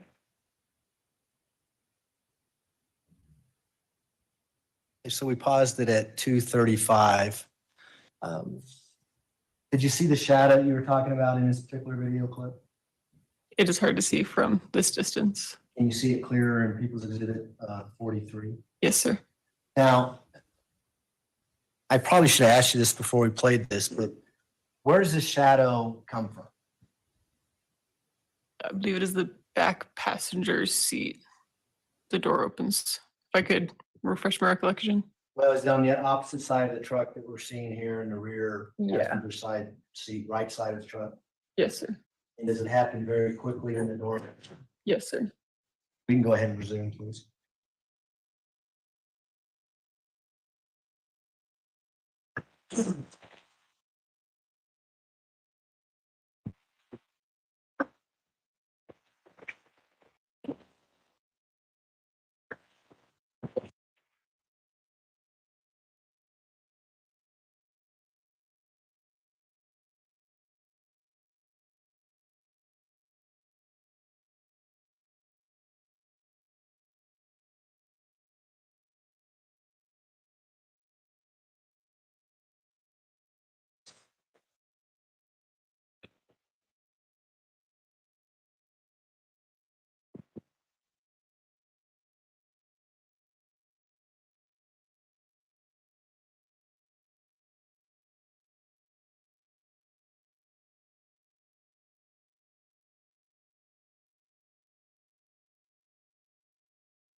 This is killing me. Yeah, the hurry up and wait is a lot of fun. Hey, Patty, look at the private chat real quick. Yeah, I can barely hear.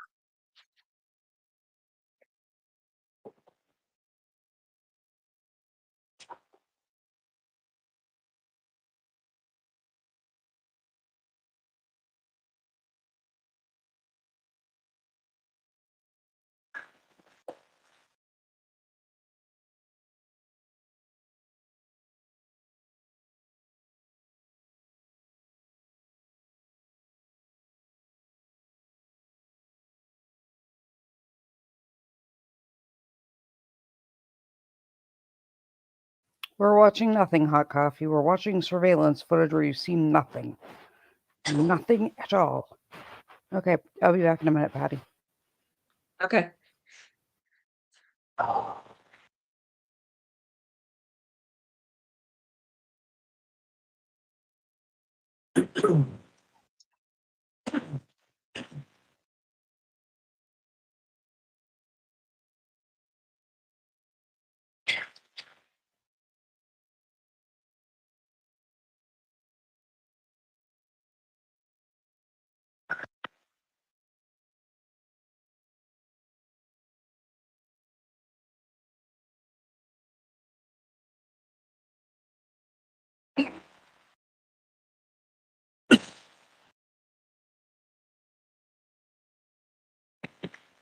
She went to check That something concludes out. People's Exhibit 42. It's 7 minutes and 26 seconds long.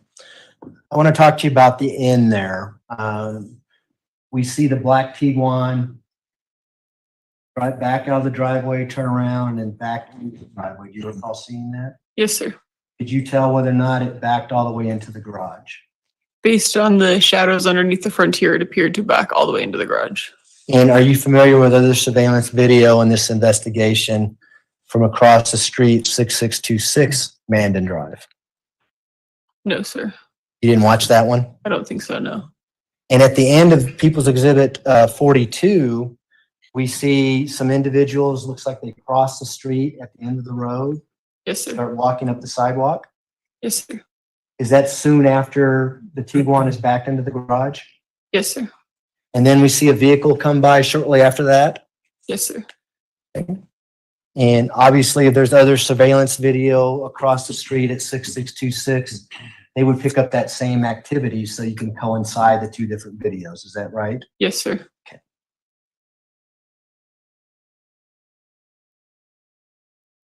We're going to play People's Exhibit 43 now, and I just want to give it some context. It's not going to be, excuse me, everything that we just saw in People's Exhibit 42. Tell us what we're going to see. So 43 is going to be the kind of zoomed in on those shadows that I referenced previously of being able to see a shadow consistent with somebody stepping out of the frontier. Okay.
That concludes People's Exhibit 43. It's 2 minutes and 40 seconds.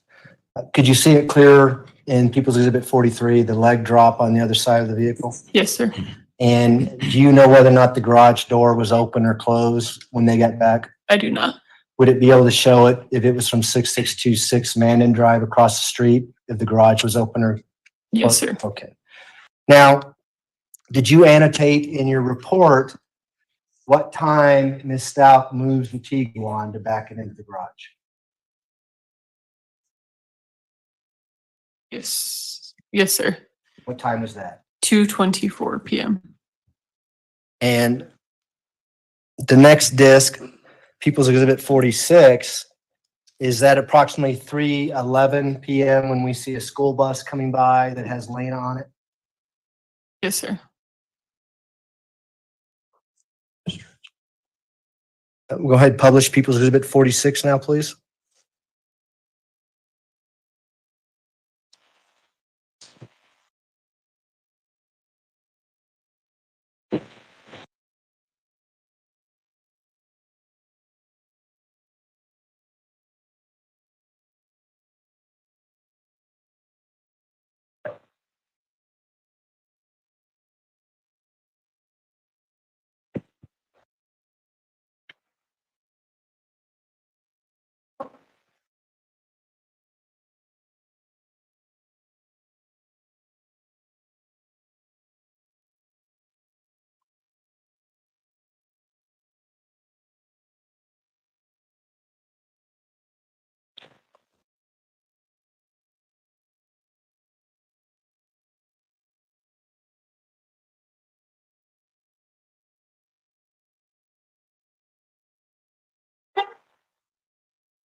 Go ahead and pause it first. Okay, we paused it at 2:07 into the video. There appears to be a child by the red Nissan truck walking up the driveway. Do you know who that is? It appeared to be Lena. And is that consistent with her coming from the bus stop, which is around the corner? Yes, sir. There appears to be people working on some kind of electrical box out in the front yard of 6627. Yes, sir. Do you know whether or not those individuals were ever interviewed? Detective Arndt was going to follow up with them. I'm not sure if they were interviewed. Okay. But what do we see with Lena coming home from school? Does she have anything on her person? It's hard to tell from here. I believe she had a backpack on her, though. And is she able to go into the house when she comes home from school? I believe she went in very briefly. Can we work on the volume? Or not go up any higher?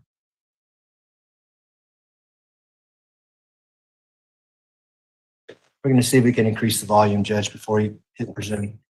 All right. Could you hear Lena talking and saying things to the individuals out in the front yard and to someone at the house? Yes, sir. Good. Let's go ahead and resume it now, please.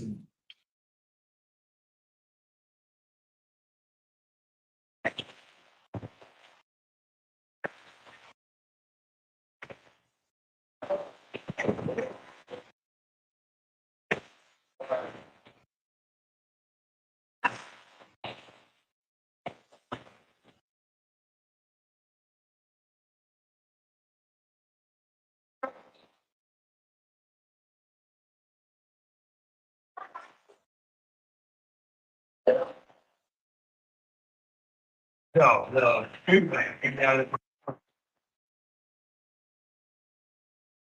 Yeah, way down there. I'm going to need wire.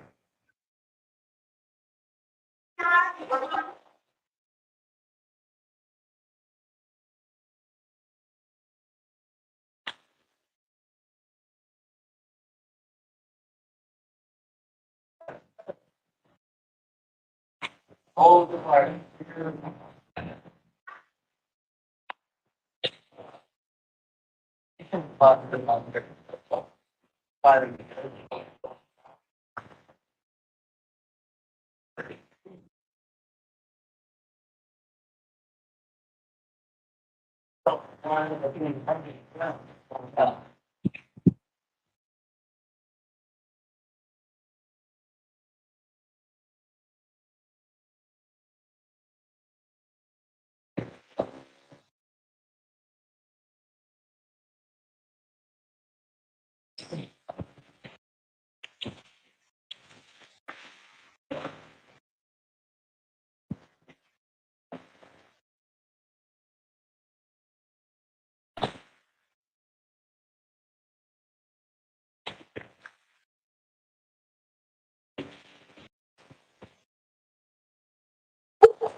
Can you pause it, please? Who do we see that are walking on the sidewalk? Appears to be Lena. And did you see where she came from? It looked like she came from the area of the front door garage area of the house. Did she come from the opposite side of the truck? I did not see that part. I apologize. Um, just to kind of give us some context, they get home at 2:20 p.m. What time was it when Miss Stauch moved the Tiguan into the garage? At 2:24. And the school bus comes back at 3:11, is that right? Yes, sir. And this video is 19 minutes and 29 seconds long. Yes, sir. Is Lena outside for this entire 19 minutes and 29 seconds? I'm unable to tell due to her being off camera. What time would it be if we take from the time the Volkswagen backed into the garage up until the end of this 19, I guess it would be what, 3:30, something like that? Approximately an hour. And from you reviewing all this video, who are the two people inside the house for that hour? Gannon and his mother, or his stepmother, sorry, the defendant. We can resume, please.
And is that Lena that we see walking by? It's at 9:06, Sharon.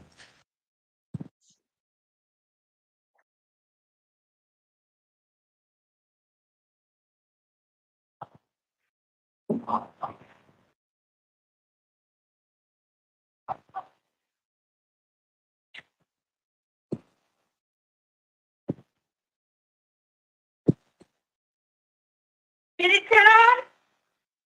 You gotta hook it up up there. Oh, how did I get up there?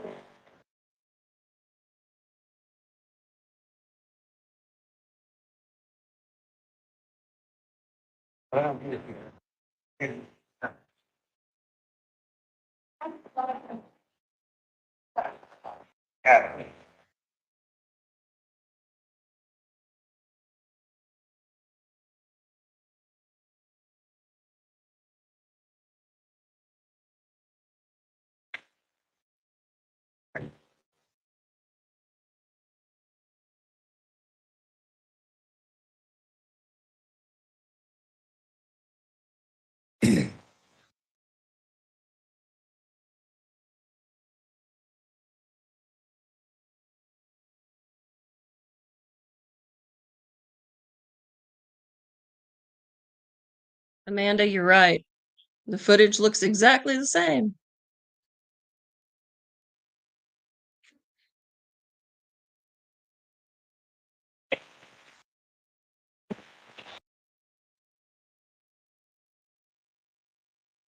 We paused it at 10:50. Your Honor, I think it might be a good idea for the jury to stretch out maybe or stand up or. Okay, we can do that. Everybody do a seventh inning stretch.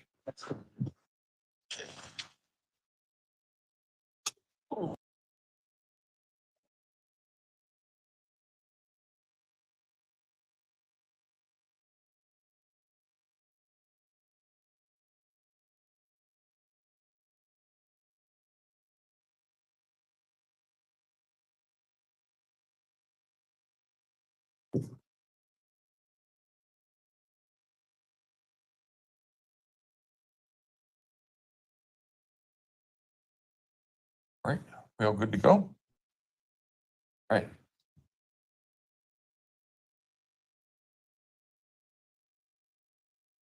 So before we hit resume and before the seventh inning stretch here, did you see where Lena went as she walked back towards the house? Yeah, she appeared to go on the other side of the Nissan. And would that be consistent with going through the garage door? In other words, when we saw her get off the bus and come home from school, she walked on this side of the Nissan to the front door, perhaps. Yes, sir. Is it also consistent with going to the garage door if she's on the other side of the truck? Yes, sir. Okay, we can go ahead and resume, please.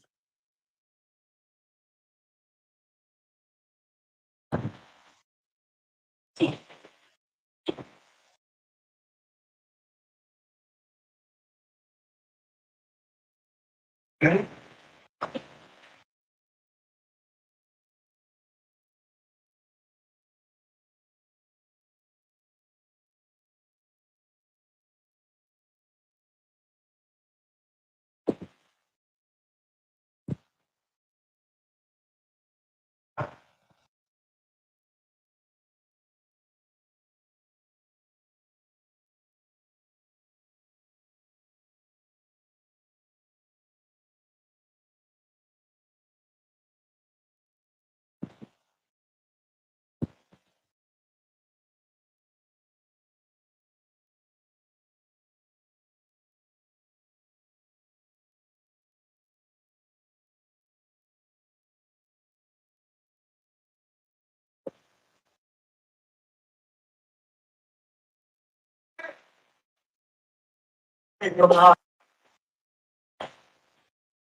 Debbie, you're not missing anything. They're just watching footage.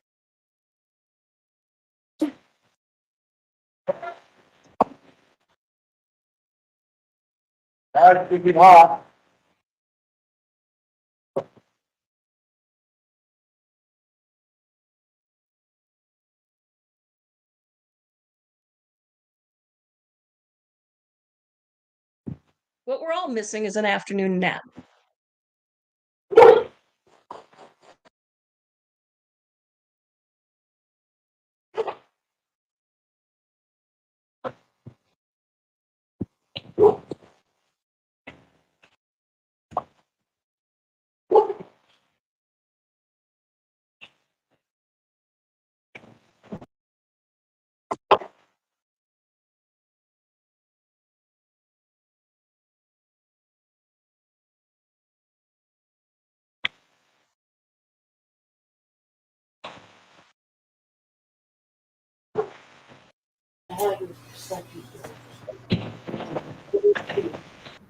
So what are we doing now? We're watching video. Isn't it exciting? We're watching the Ring doorbell video above the detective sitting there. And occasionally something happens on the video, but not very often. Wow. Yeah. Oh, see, there was a little bit of movement on the thing. Oh. How long has this been going on? Long enough that we could have set up some concrete. Ooh.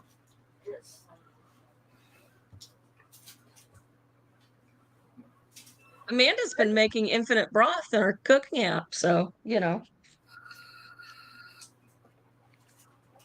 Yeah, way too long, Debbie. Way too long.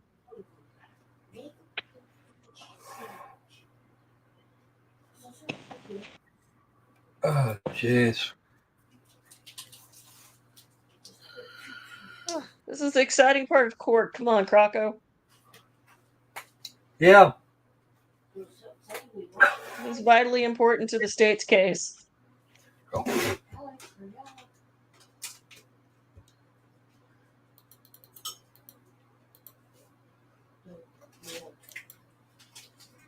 Yeah, we just need some snarky lawyers. Thomas, you're not wrong. Yeah, let's You're find totally our. not wrong. No, Thomas, you're not wrong. So how long has this been going on? Like 20 minutes. So what was all of the excitement for the about half hour before that? Yeah, that was about. Yeah, it's all the excitement. This and a warm blanket and a fireplace, and we'd all be asleep. Yep.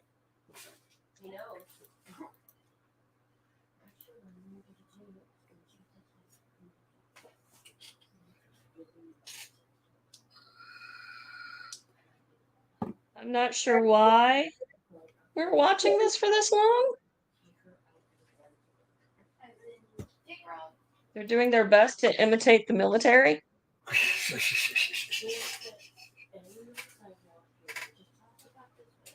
Wow.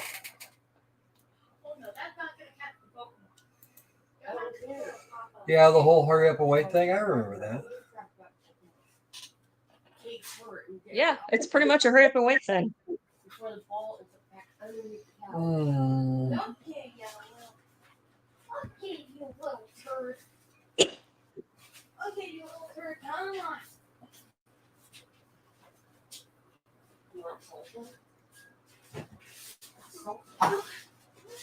Yeah, Sandy, Beastie's making a giant nappy pile is probably a good idea right now. Yeah. I'm certain there'd be some people in the world that have a problem with it. Of course there would be. Especially when the shortest or the shortest amongst my minions are being loud over there. McNome went to work. He's only 5 inches. Yep. I'm not talking about him.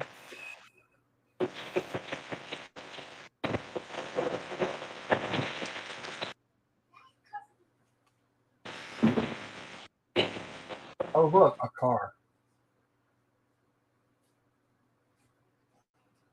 What have you been watching for the last half an hour, 45 minutes? Nothing. I hope you took a nap. Huh? I hope you took a nap.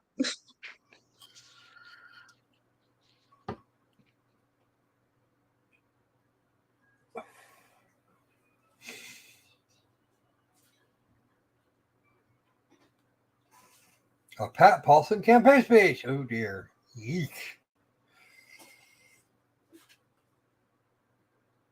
Ooh. Ow. Sandy. Oh, wow. Just wow. Oh, wow. Sandy. Sandy, Sandy, Sandy. Yikes. Oh. I haven't seen that one. Something tells me I don't wanna. Or if I have seen it, it's been a long time. So I remember correctly, Bob already fell over. I think he did. And went to the great political convention in the skies. No, hot coffee, this is not like watching paint dry. This is worse. Because now it's buffering. Yuck.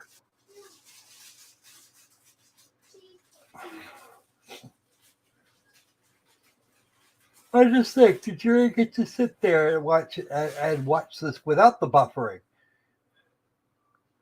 Oh, isn't the jury lucky? Like, damn, people, this is the point. Is this the whole point of my existence? How long am I going to keep this going? Do we know when this happened or didn't happen? And how did it start? Well, it started with somebody decided to install a Ring doorbell. And from there, it's just progressed. What was the first thing on the video? I don't know. I'm trying to do my real job as I watch. Wow. Just wow. Loki was actually paying better attention than I was. Oof.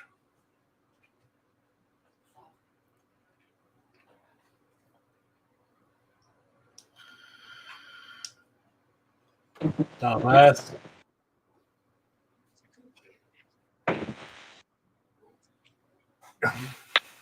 I'm actually doing 3 jobs right now. Ooh. Trying to play cat rodeo with dogs.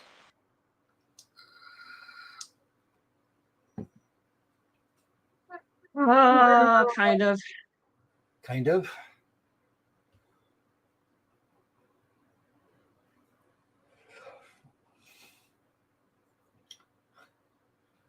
Oh. There's a truck somewhere. Uh-oh. Police People's Exhibit 46. We see, is that laying on the bicycle right?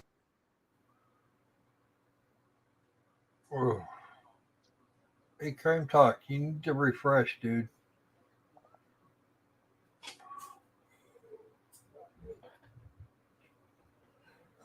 If you folks are seeing buffering, it's And away from her house. Yes, sir. Do we ever see her when she?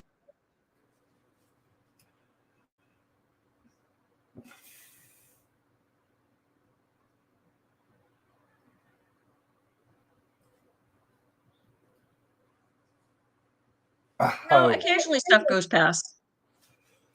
Geez, once or twice. He gets back to the house. Are we able to pick that up at all? We do not. So we don't know what time she got back into the house? Correct. Okay.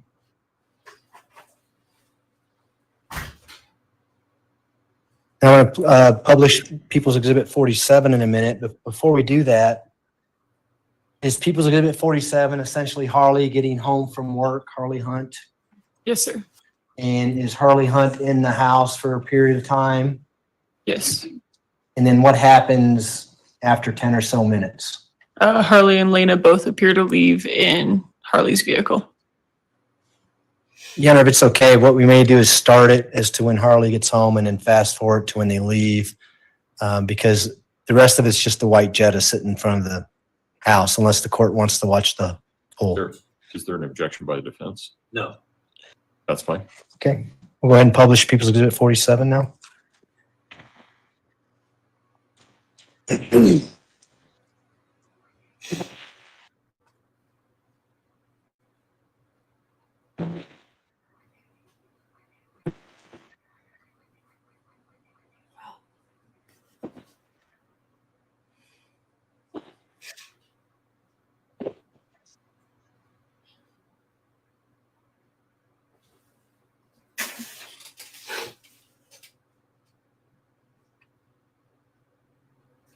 I assume, yeah, there's the white Jetta. So this is somebody else's ring.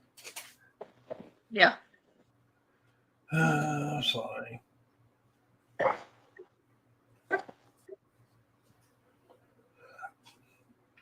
I didn't see Harley get out and go up. She go up the driveway. So we paused it at 55 seconds. We saw a white vehicle pull up. Do you know whose vehicle that is? It'd be Harley's VW Jetta, or Jetta, sorry. And was that Harley who got out of the vehicle? Yes, sir. She goes in, and then you said her and Lena come out later? Yes, sir. If we can just fast forward to about, I would say 11 minutes.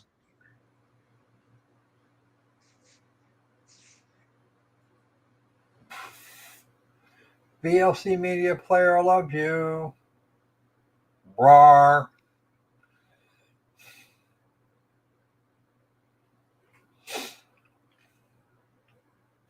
Okay, go back just a little bit. Right there's good. So before you hit play, we're at 15:13 on the video, Your Honor. Go ahead, hit play. I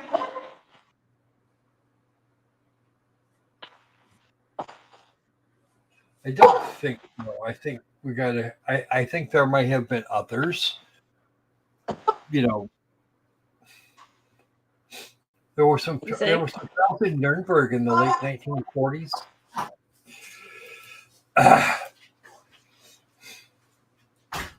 When Rawr. I don't know who thinks they're winning here. I mean, if he's trying to bore people to death, then yippee, well done.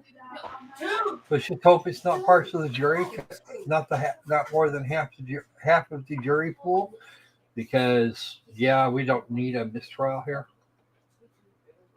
Let's do it right the Here's first the time. crazy part. If it was based on effective use of timing, was how you got Okay, to that concludes judge the People's Exhibit 47 at 16 minutes and 16 seconds. If you have Harley getting home at 4:37 p.m. on January 28, 2020, she's in the house for approximately 15 minutes. Would it be safe to say that at 4:52 p.m. is when her and Lena leave? Yes, sir. I believe I have 451 annotated in my report. I was close. Okay. Let's go to People's Exhibit 220 now. Now we're on January, that was January 27th.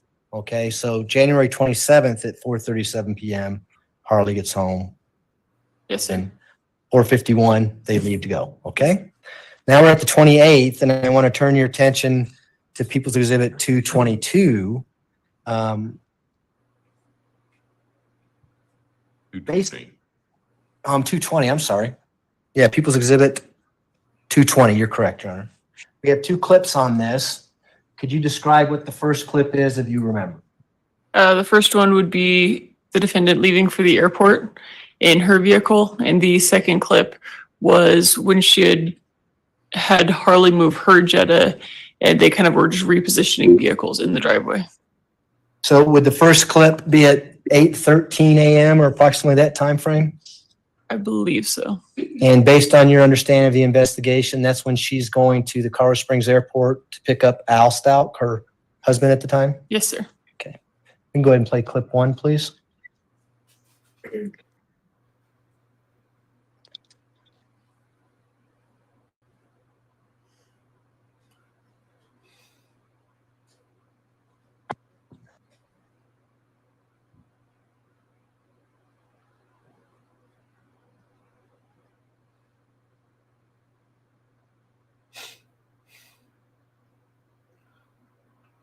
So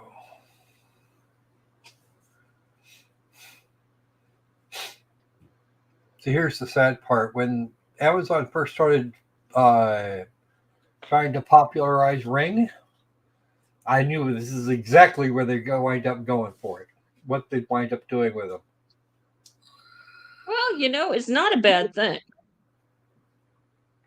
But boy, it makes for a long, boring afternoon watching trial coverage. I know, right? Now, we just finished clip one. It was, God, I want to say 50 something seconds. I didn't catch the time, Your Honor. The Tiguan leaves the driveway and it looks like it stopped at the end of the driveway. Did you see that? Yes, sir. Is that an issue with the tape or did Ms. Stauch actually stop and sit there for a second? I do not recall. You don't know? I'm not sure. All right. Let's go ahead and play clip two. Oh, joy. Who's excited for clip 2? Let us know. Oof. We heard a groan from the Croco squirrel. I think we know what he wants.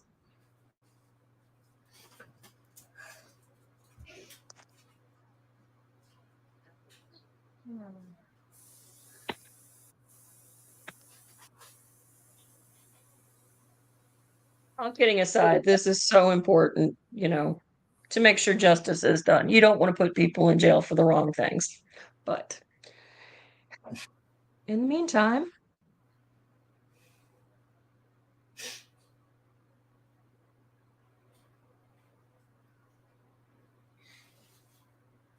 Opal, honey, it is a train wreck of enormously boring proportions because we've been watching Ring video for like an hour and a half, 2 hours.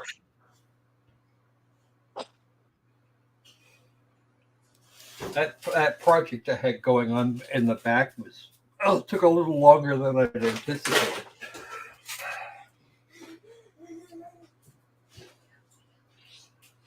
And I apologize for leaving you here holding the bag by yourself.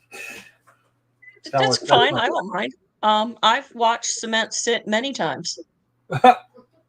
Unfortunately, that's not wet cement, and this isn't a funniest video where a dog or a duck runs through the wet cement. So.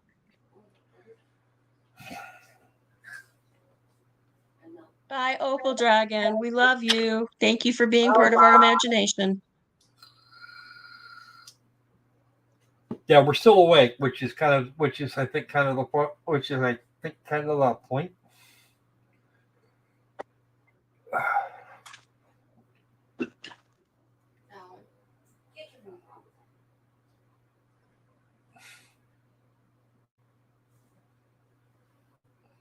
Nubus's favorite pastime is collecting dust.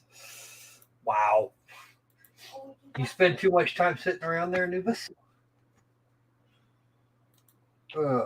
Yeah, wet cement. Sandy, I always get plenty of dragon every day. He lives in my imagination. All right, folks. Time to do the reminders.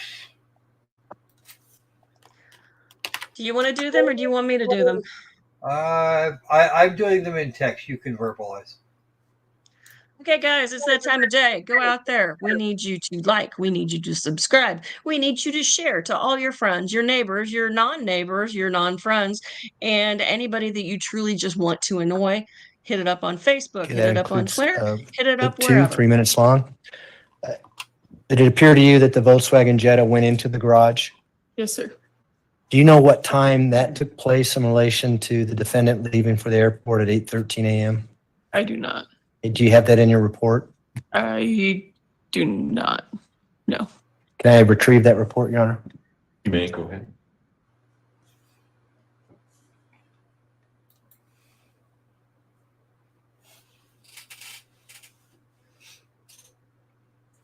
Cooking Simulators DLC or Glitch DLC? I can just have a second, Your Honor. All right. Hate it when that happens.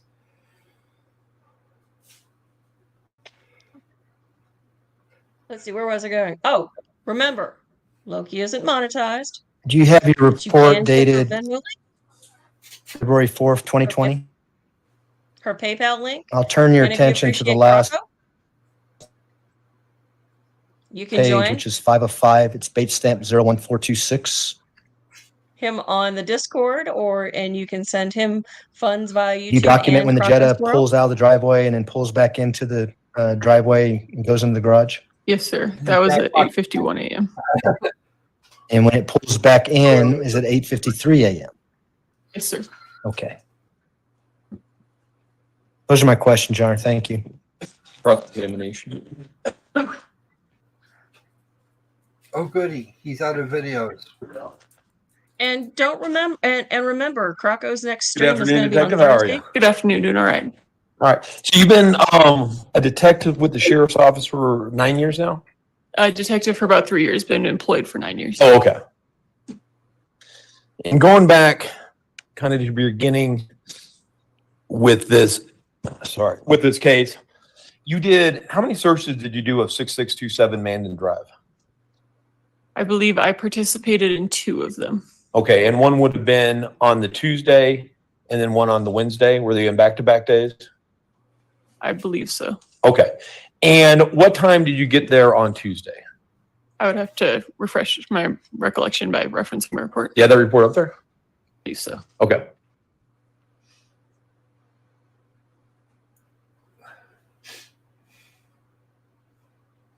We have no idea what we're going to play on Thursday, but we're going to play something, and the Snark Patrol will be there. So I arrived at the residence approximately 10 o'clock on the 28th, so I believe it was about that time when I...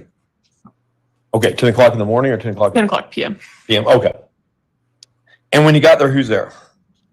At that time, there was Detective Farrell, Detective V. Hill, Detective Arndt. I had arrived with Detective Williams. Lena and Harley were at the residence. They were at the residence? Yes, sir. Now, ideally, if you're doing a search of a crime scene, the best case scenario, you're there quickly after the crime occurred. Yes, sir. And then that crime scene would be secured. Yes, sir. Why would you want to secure? Why do you guys secure crime scenes generally? For preservation of evidence. Okay, because you don't want other people, civilians, whoever, going into that crime scene and either taking something out that should have been there or leaving something that shouldn't be there, correct? Yes, sir. And sometimes it can be even done unintentionally. I mean, you could leave trace evidence, fingerprints, DNA, hairs, that could corrupt a crime scene if it's not secured. Yes, sir. And so this obviously, based upon the information, the best case scenario, it's up to a day, if not more, past when you believe the crime occurred, when the house is searched, correct? Yes, sir. And do you know how long? And so was Harley there before any detectives got there? I do not know. I was not the first one there. And do you know how long Harley had unfettered access to the crime scene? I do not. She was the only, well, she's 17 at the time, but she's the closest thing to an adult civilian there when you guys get there. Yes, sir. It's just her and Lena. Yes, sir. Okay. And then you leave, Lena is taken from the crime scene, but Harley is left there, correct? Yes, sir. And so again, Harley has access to the crime scene after the search is done, and then before you guys do the search the next day.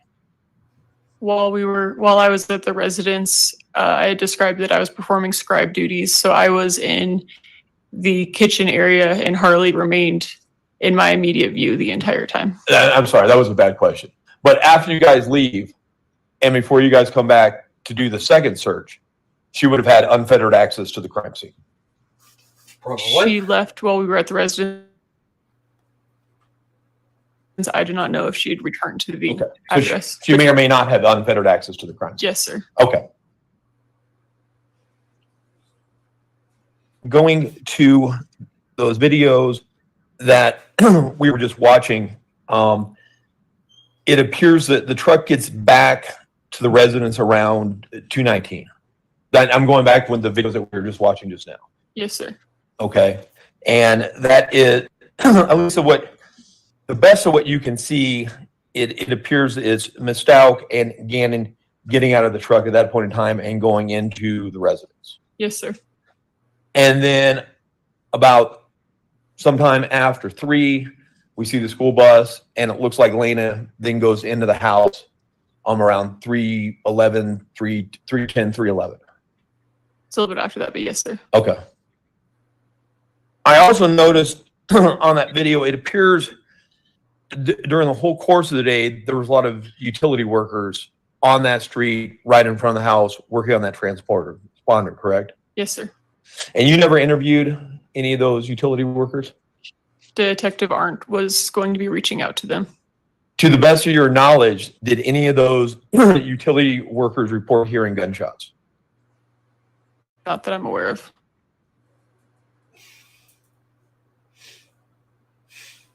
Based from that video, if somebody's coming from the south, you can't really tell. I mean, somebody could come from the south and get into that house and be undetected, correct? Potentially, yes. I mean, that's how, I mean, it appears Lena did that when she came back from her bike. Yes, sir. Because we see her leave on the bike, and you watched close to like 48 hours of that video, correct? Yes, sir. A lot of video. Yes, sir. Okay, so we see Lena leave on that bike back in the house from the bike trip. Yes, sir. And then we see her leave the house with Harley to get in the car, correct? Yes, sir. So it appears that somehow Lena was able to access and get inside the house that was not captured on that video, correct? We're on the defense side now. This is Cross.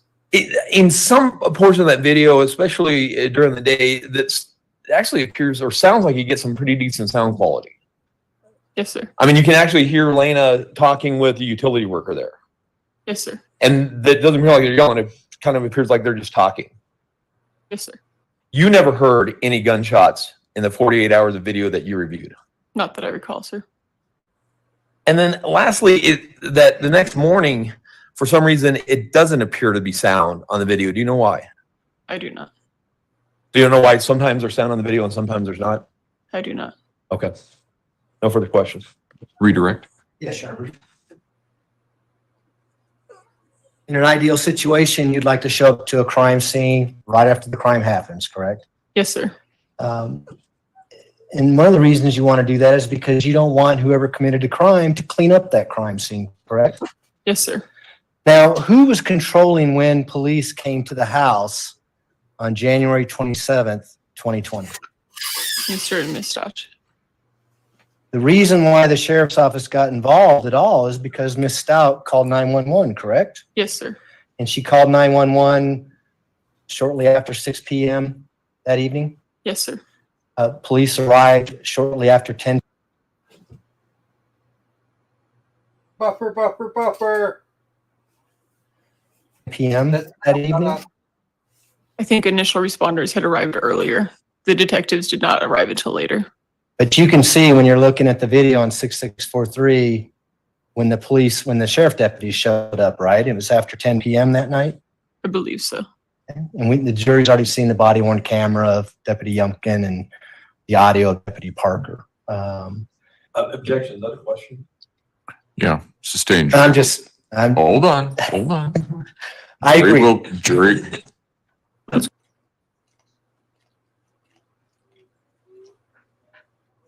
good, because I'm going to tell the jury that they will disregard counsel's comment.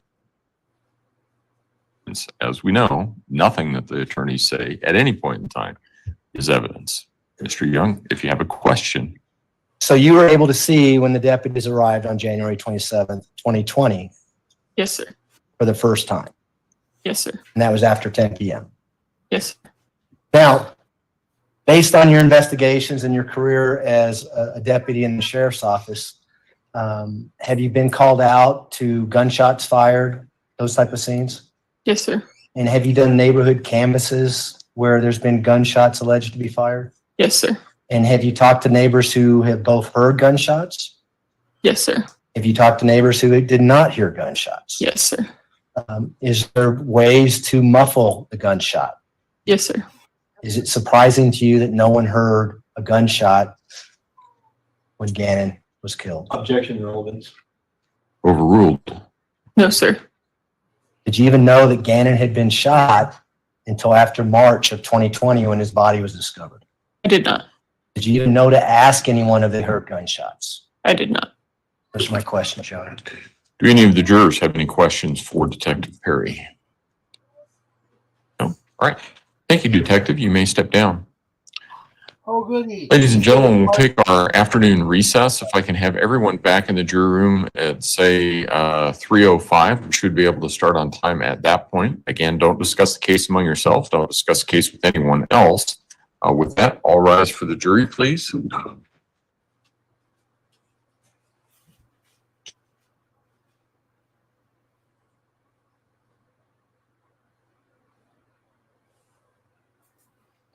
Uh, 18 minutes and 9 seconds. How fast do you think we can get through a game of Quiplash? What do you think, Patty? It depends on how fast our people want to do that. I don't know. How fast do you guys want it? I believe Thank you. May all be seated. Anubis said that Record his should favorite reflect the game jury is has left the getting courtroom. dust Court on will be it. in recess until 3:05. Guys, can we get in a game of Quiplash? I think so. Huh? Are we able to do that?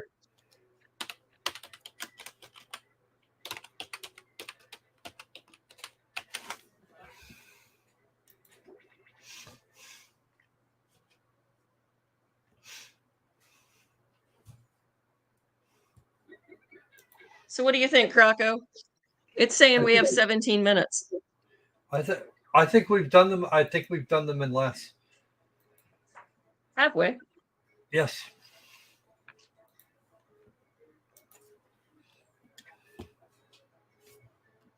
Room code, you got it. RHGK.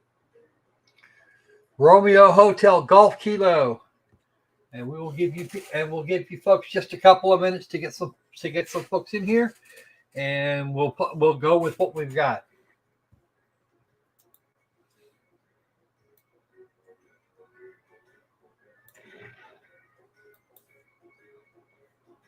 Uh-oh, we got Will call in now.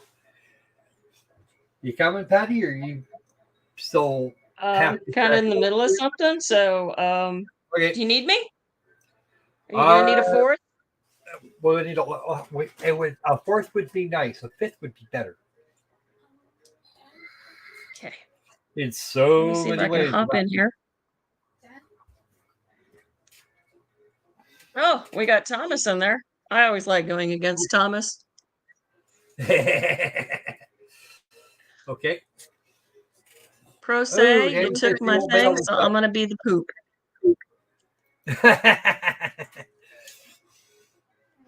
It's a pooper. I be the pooper. That was actually one of my dog's nicknames. Pooper, yeah. All right. It's because he had diarrhea for the first 3 months that we had him. He was. There we go. All right, last one. 2, 1, flush.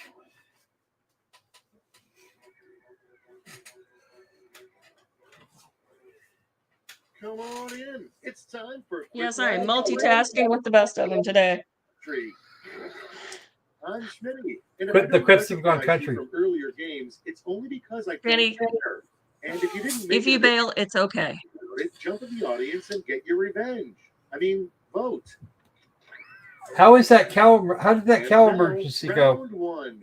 You'll get There, two Danny. prompts on your device to answer any way you please. You'll go head to head with another player's response, and everyone else votes I bet on you their Sandy's favorite. sleeping Sound though. easy? Because it is. You're going to get. I wish I was sleeping. Yeah, well. Go back. Unfortunately, no rest for the wicked. All right, take fast.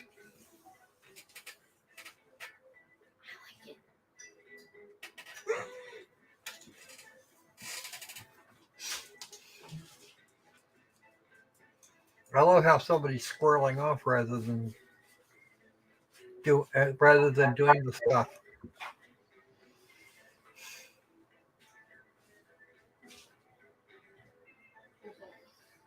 "60 seconds.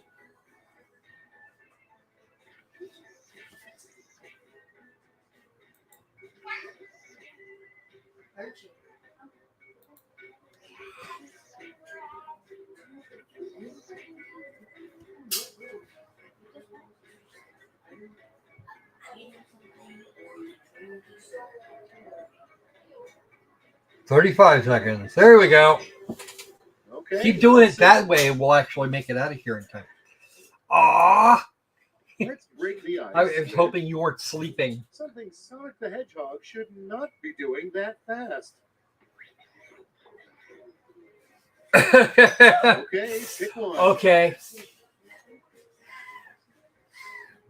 Sadly, running across water probably takes that. Would probably require him to doing that quickly. Not unless you want to drown the little bastard. Good one, Danny. Moving right along. The weirdest celebrity demand in a writer contract. The green room must have blank. Now it Ooh. gets real. Pick I your think that favorite. I'm pretty sure Pro Se Humor did that one.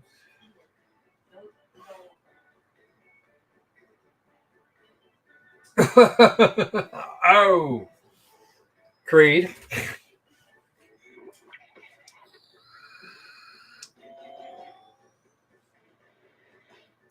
Who didn't see that coming?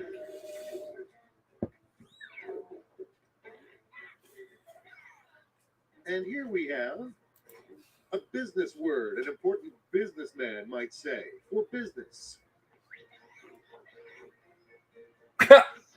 Okay, choose your favorite. Synergy. We're going to synergize all of our operations. We need to synergize all of our synergy. Ugh.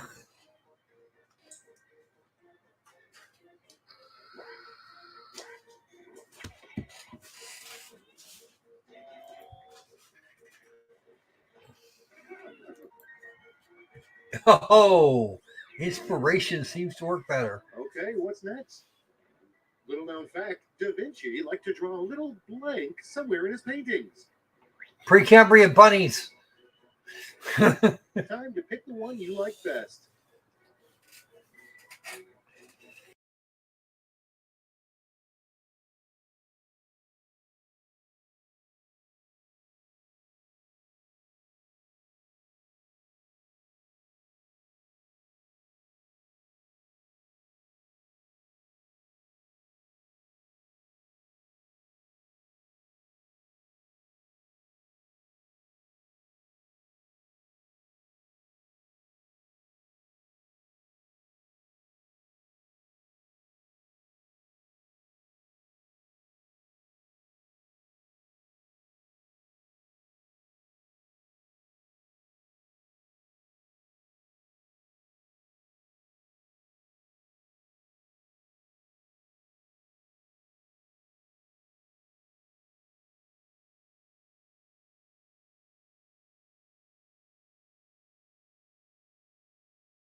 Okay, I'm not sure what's going on, guys, because I don't know.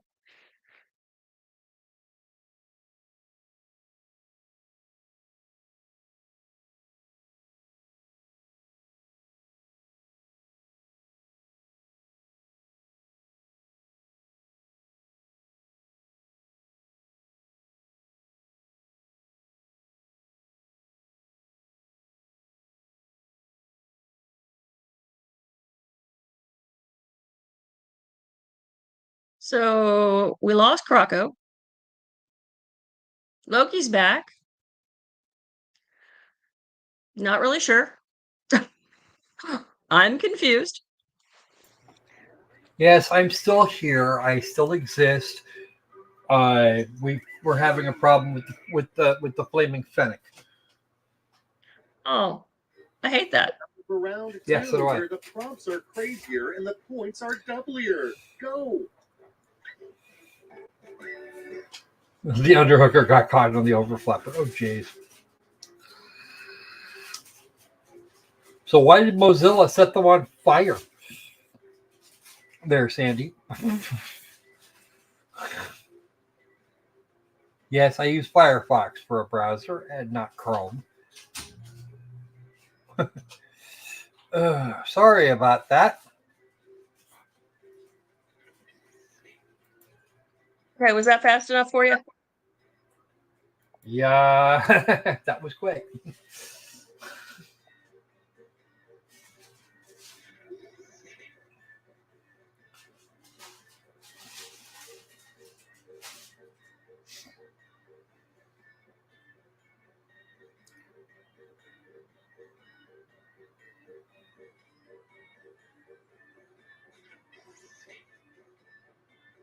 What was the longest couple of minutes of my recent existence? Well, call. We're waiting on you, honey. We're waiting on you. Hurry, hurry, hurry. Why would there be Duck Duck? Duck Duck is a or what you fuck it? TikTok. Yeah, search engine. Duck Duck Go. There you go. I hope you didn't embarrass yourself. I always embarrass myself. I don't care. I'm sure we can find one, Sandy. She took her date home. Oh. Voting time. I sent Amanda again. Yes.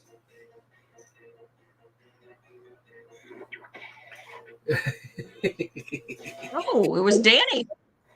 Oh. My question, of course, would be which set of set of blocks are we talking about? I named my cat after this player because my cat is always blank. Happy little cute guy. Wow. That's Thomas, funny. fans. Although cats are known to be a-holes all the time. Yeah, well.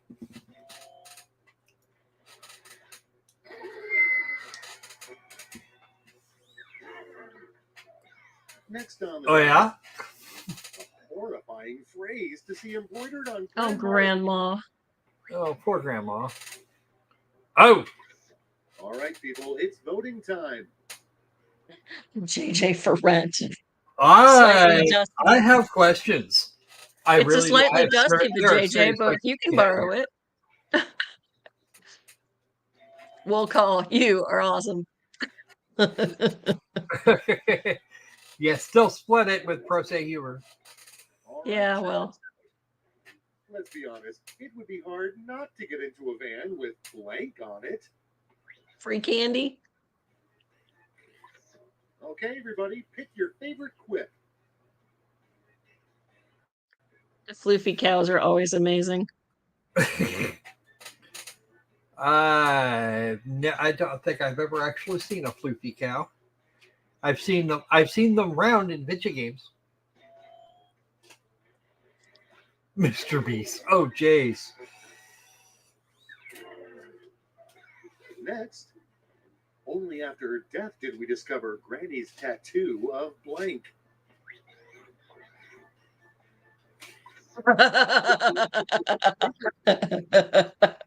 Wilfred Brimley. Ooh.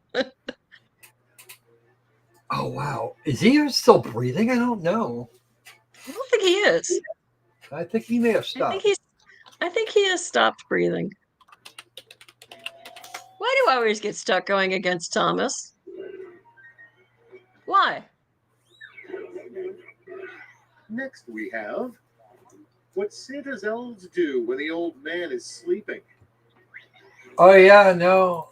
He went August the 1st Right, of 2020. the one you like best.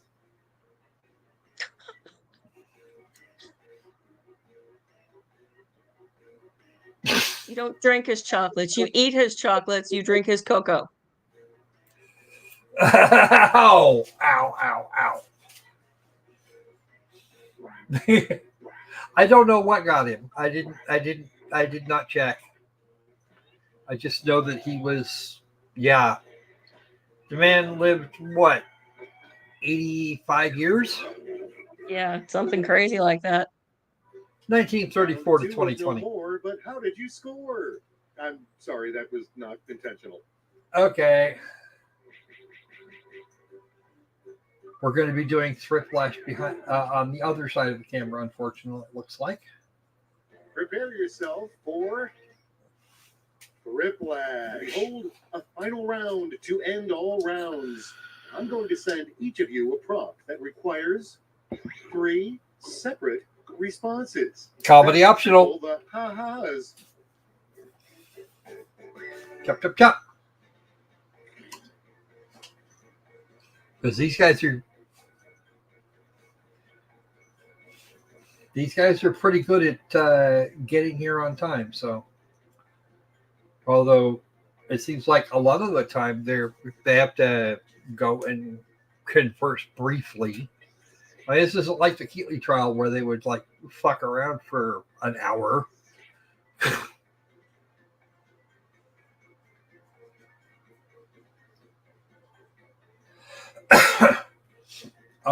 Cocoon was, yeah, because he looked pretty old in the thing, and both movies were made about the same time.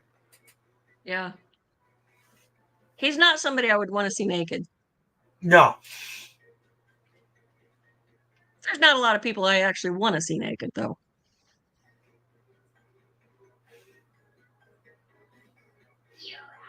Early Arnold Schwarzenegger? Yeah, no. You wouldn't want to see Arnie from the late 70s, early 80s? No. Okay.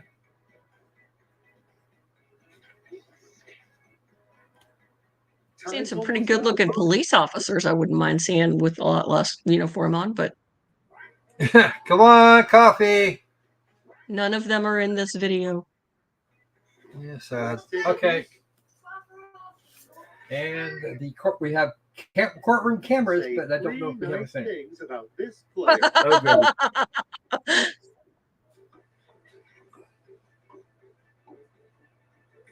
Oh, really? Seriously. Really? Yeah. That was just mean. Whoever said that, I'm going to stick Opal on you. I'm going to have to shift back here in a sec. Nancy? You know, my sister was a Nancy, too. The 3 questions you must ask yourself before starting a podcast. Do I know how?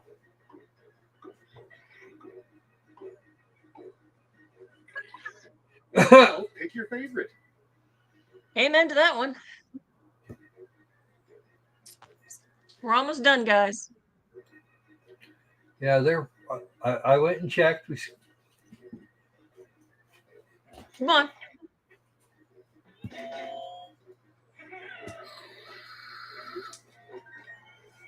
Yep. According to old people, the only 3 things young people do these days.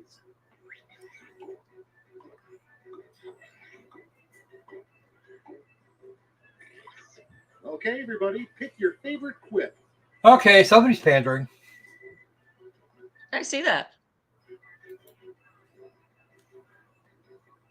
Nope, there's still other conversations in the background. We are safe, actually, for the moment, because this is our last one.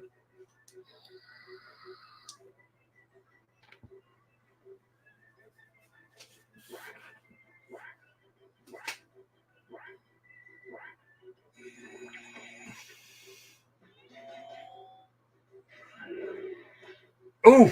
Ooh. Super Ow. Sorry, Thomas. You know I love you. It's because you took my icon. Let's see the final scores.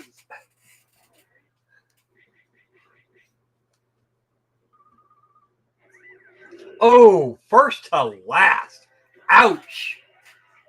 Ow, ow, ow, ow. It is possible to come from behind. I have proved that many times. Timothy Farrell. That's Ferrell. I'm a detective with the El Paso County Sheriff's Office. How long have you been with the sheriff's office? 10 years.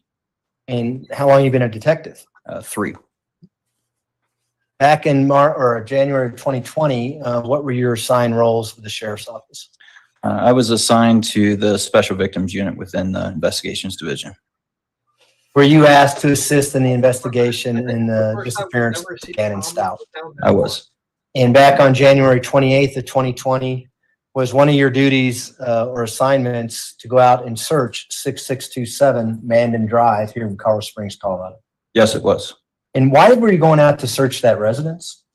Initially, the call came in as a missing juvenile endangered, which is why it got referred to investigation. So we went out to try to figure out where the child had gone, whether we could find any evidence, whether they ran away, whatever the case might be. So we were just trying to figure out what exactly happened to see whether we were able to gather any evidence. Did you have any idea what you were looking for when you went out there? Not at that point, no. About what time did you get out there on the 28th? Do you recall? The house, I believe it was around 10 p.m. Okay. Who was there when you got there? Do you remember? Besides the other detectives, I believe Harley was the only other person on scene at that time. Did you know whether or not Lena, the 8-year-old child, had already been taken to go be interviewed? I'm not sure on that now. As you're out there on the 28th, you said around 10 p.m., were you getting information from the police department, the sheriff's office, as to the investigation, as to items you may want to look for, things like that? Yes, through the sergeant. Were people being interviewed at the sheriff's office and giving information and relaying it back to you as to what you should be looking for? Yes, they were. So what did you know prior to going into the residence at 6627? I knew that patrol had been called in the day prior for a runaway. They had not found any evidence as far as had not found a child on scene, hadn't been able to locate him. And beyond that, there wasn't a whole lot of information when we got there. Once we arrived on scene, the information was pretty sporadic at that point. We didn't have a whole lot to go on. So what was the game plan? What'd you do when you got there? Basically, we went in, took photographs of the entire scene. One of the other detectives took those. And then we basically just went through looking for something or anything out of the ordinary or something that might help point us toward where he might have went or what had happened. And did you and your fellow detectives search the entire house, every room in the house? Yes, we did. Did you find any loose shell casings that looked like they had been expended from a gun? I did not know. Would that be something that would be unusual or suspicious if you found a shell casing on a floor somewhere? Yes, it would. Did you see any blood in the house? Not visually, no. Would that again be something that would be suspicious? Draw your attention to that. Yes, it would. You said you went through and you took photographs within the house. Did you take photographs of the exterior and the interior of the house? I believe so. It was another detective that took the photographs. Would you recognize those photographs if you saw them again? Yes, I would. In front of you to your right are a stack of photographs. If you could take a look at those, and for the record, those would be People's Exhibit 240, 241, 242 through 245, 247, 248, 250, 251, and we'll stop at 251 when you get there.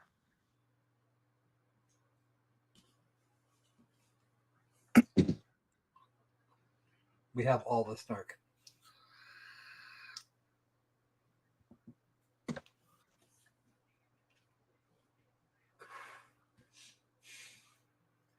I think the defense is going to have some issues when it comes to. Have you had a chance to look at those pictures? I have. And what are those pictures of? That's the inside of the residence. Appears to be mostly of the laundry room area. Mostly because. And are there pictures of some Nike shoes that are on a washing machine? Yes, there are. And do all those pictures, I'll be specific for the record, People's Exhibit 240 through 245, 247, 248, 250, and 251, do they all depict the laundry room at 6627 Mandan Drive as it looked like on the night of January 28th, 2020? Yes, it does. And are we have moved to admit those particular exhibits? Defense? Objection. Exhibits 240 through 245, 247, 248, 250, and 251 will be admitted. Go ahead. Request to publish 240. Go ahead. Uh-oh.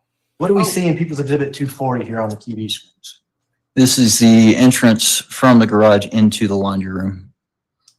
And could you, we got a stick pointer up there. Spanish, you see that anywhere? Yeah.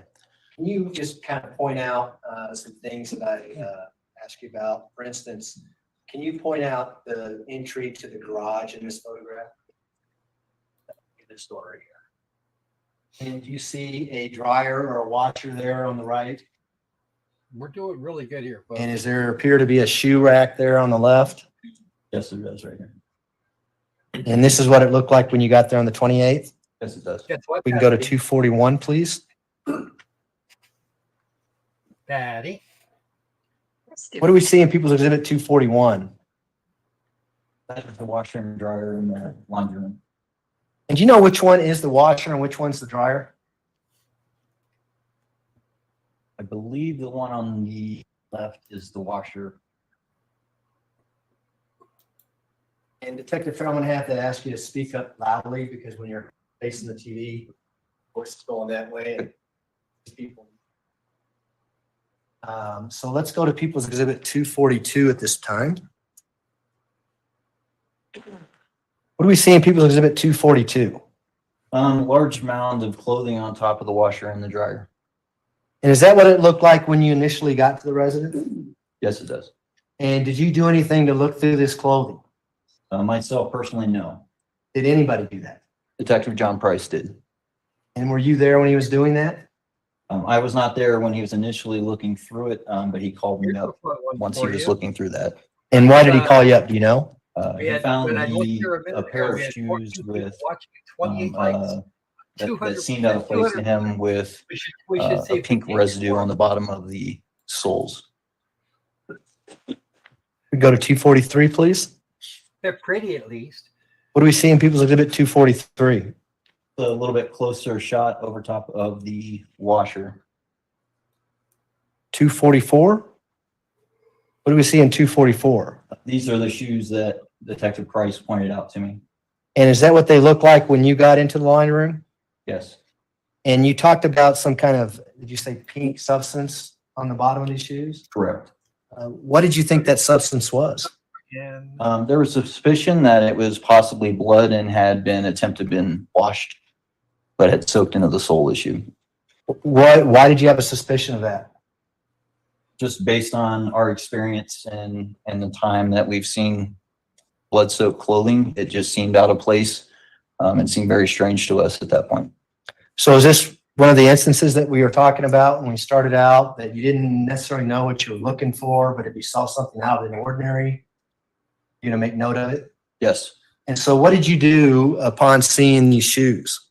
We photographed those, and then I also took swabs of the bottom of both of the shoes. And in this particular shoe, which shoe is which? This is the left foot, and that would be the right foot. Did you point out on the right foot any areas of discoloration that you've been talking about? Right up through here. This picture is a little hard to see, but basically on the indentations of the pattern of the sole, there was the pink residue. Okay. If we can go to People's Exhibit 245, please. What do we see in People's Exhibit 245? This is where it had soaked into the foam on the shoe and gave that discoloration all throughout it. And just so the record's clear, you're using a pointer to point out looks like in the middle of the shoe where there's a crease. You're saying there's some discoloration there? Correct. Is that the area that you swabbed with regards to the right bottom of the shoe? Correct. Right up in this area here. And if you would resume your seat, there's a brown envelope marked 246. I believe it's going to be on your right-hand side. Do you see that?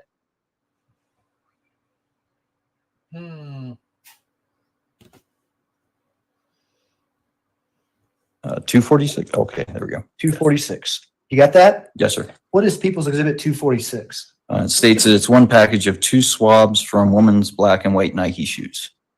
And is that the swab that you took from this shoe? Yes, it is. And how do you know that? Because I placed it into this envelope and it was later taken to evidence and then inputted into evidence by Detective Perry. And you need to open that up to know that that's what's in that envelope. No. At this time, I'd move to admit People's Exhibit 246. Defense? Exhibit 246 will be admitted. Go ahead. We can now publish 247, please. What do we see in People's Exhibit 247? This appears to be the other shoe, and also has the pink residue and various indentations on the shoe. In 248? What do we see in 248? This is the heel of the shoe, and again, there's more pink residue in all of the low areas and indentations of the shoe. And did you swab those areas with regards to this shoe as well? Correct. And now we're talking about the bottom of the left shoe? Yes.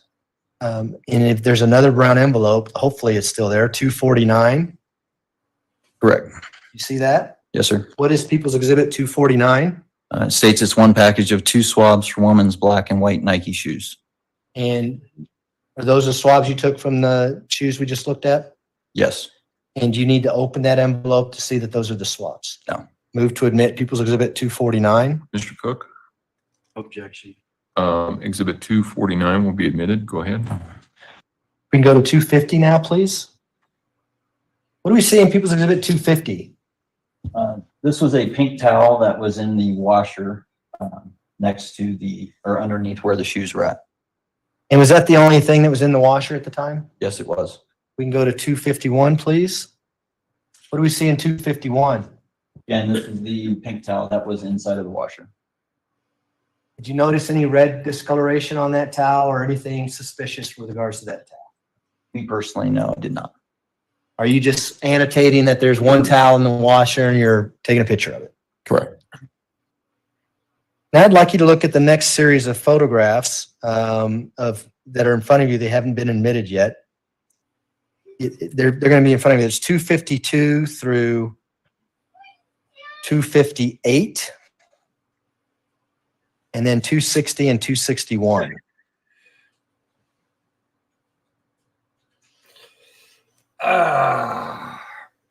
Yeah, I didn't watch as much of the Perks trial as maybe I should have. But then I had Emily D. Baker to work from here. So, yay. Have you had a chance to look at those photographs? Yes, I have. And what are those photographs of? Those photographs are the beginning of those are in the family room in the basement, which is an area of the carpet that had been cut out. There's also appeared to be burn marks on the couch.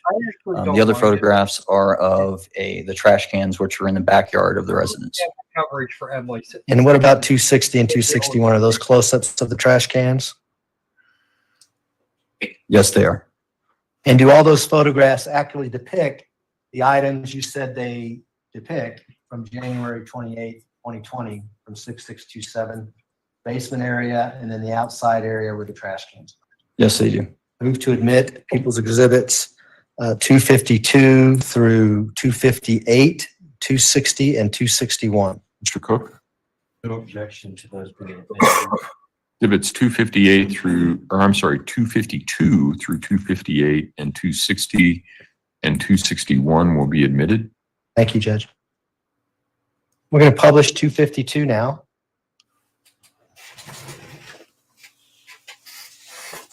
What do we see in People's Exhibit 252? This is the couch downstairs in the family room.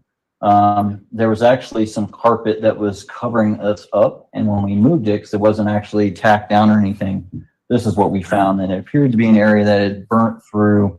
The carpet had been cut out, and then this is the padding under the carpet that appeared to have been melted down to the concrete, which is what the white part is here.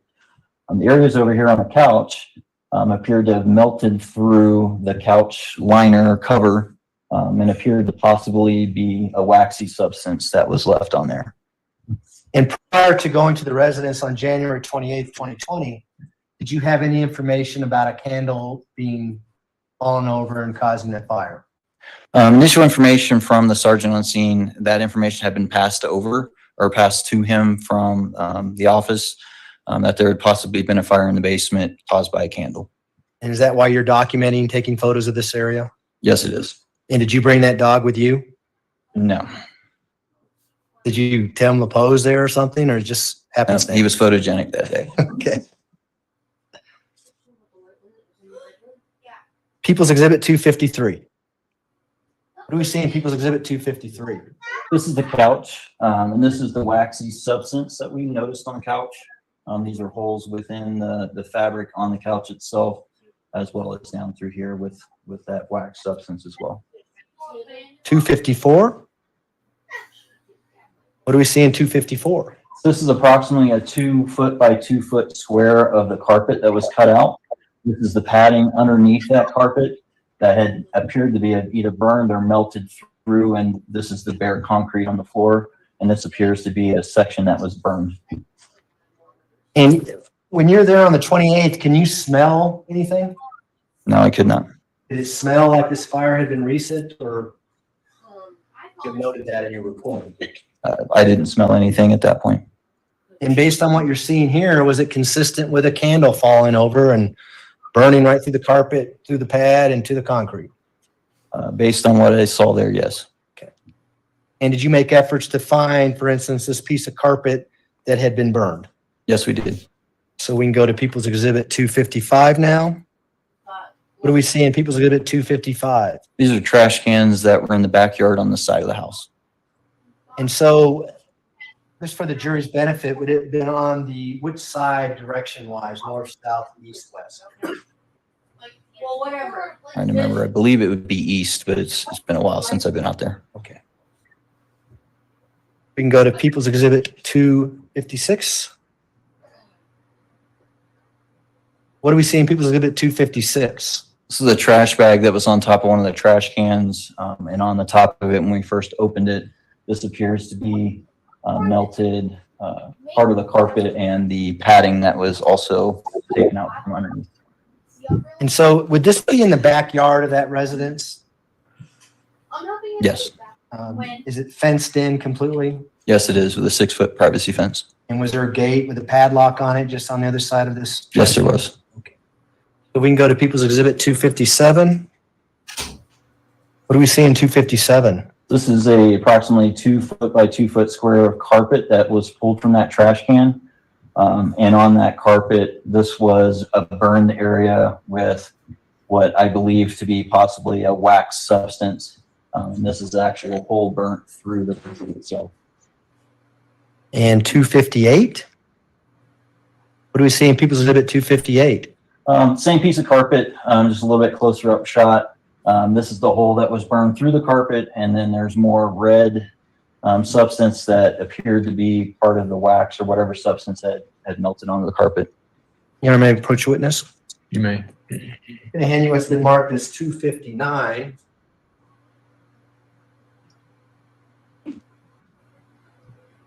So you can recognize 259. Yes, I do. What is People's Exhibit 259? This is the piece of carpet that's pictured in that photograph. And does it actually, does it look like as it did when you packaged it back on January 28, 2020? Yes, it does. To admit People's Exhibit 259? Mr. Cook, No. Exhibit 259 will be admitted. Request that Detective Farrell publish that for the jury so the jury can see it. Fine. You wouldn't mind just standing out here and just holding it up so the jury can see what we're talking about?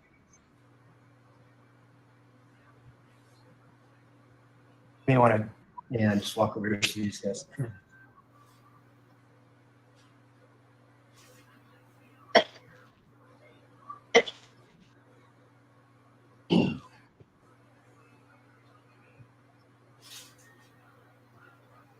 Can we publish People's Exhibit 260 now, please?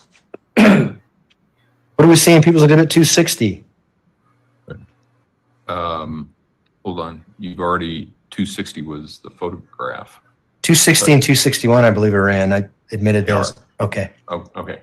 Go ahead. Yep. So what do we see in People's Exhibit 260?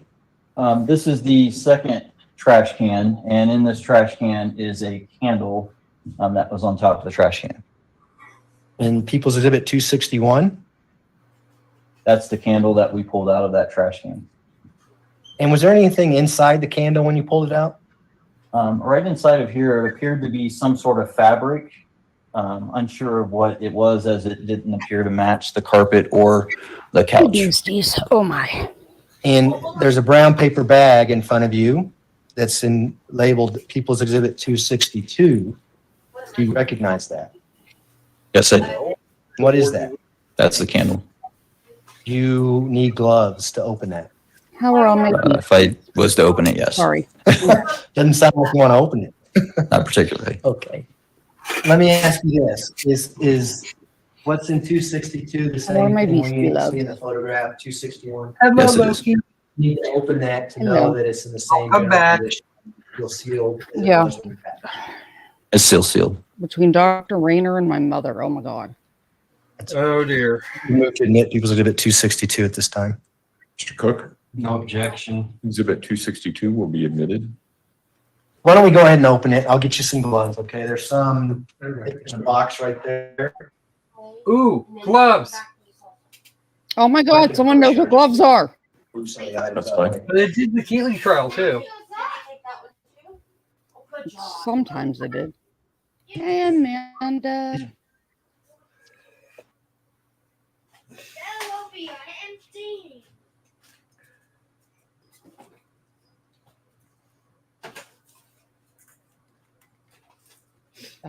Sorry, I'm scrolling up. I got to see. Sorry, I was gone. ahead and open them up. I had to answer and talk to an orthosurgeon. And they're never on time.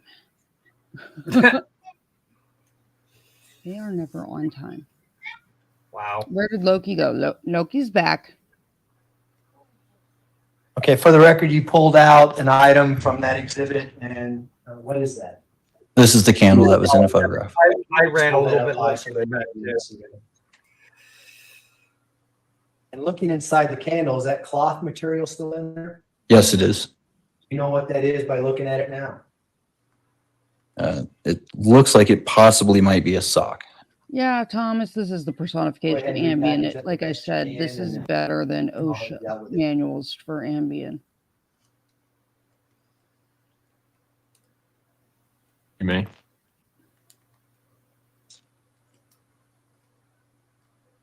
Bob Dole. Bob, yeah, oh my God. Did you also go into Gannon's bedroom to do a search? Yes, I Oh did. my God. And what did you note when you went into Gannon's bedroom, if anything? The bedroom seemed to be very clean. There was not a whole lot out of place that I noticed in the bedroom. The only thing of note that I noticed at that point was on the inside handle of the bedroom door, there was a brown smear on the handle. Could you smell anything when you went into Gannon's room? Myself, no. And what do you say yourself? Did someone else smell something?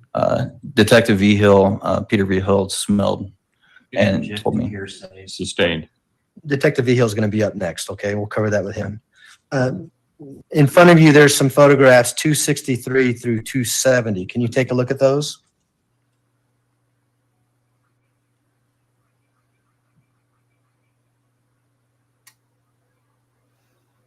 Brass wooden, very cool.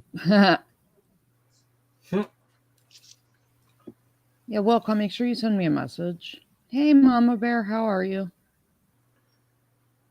Sorry, guys. I was only supposed to be gone for like 15 minutes, but then they had questions. People had questions for Loki. You had a chance to do that? Yes, I have. And what are People's Exhibit 263 through This whole 270? month. These are pictures of Gannon's bedroom. And do they accurately depict Gannon's bedroom as it looked back on January 28th, 2020?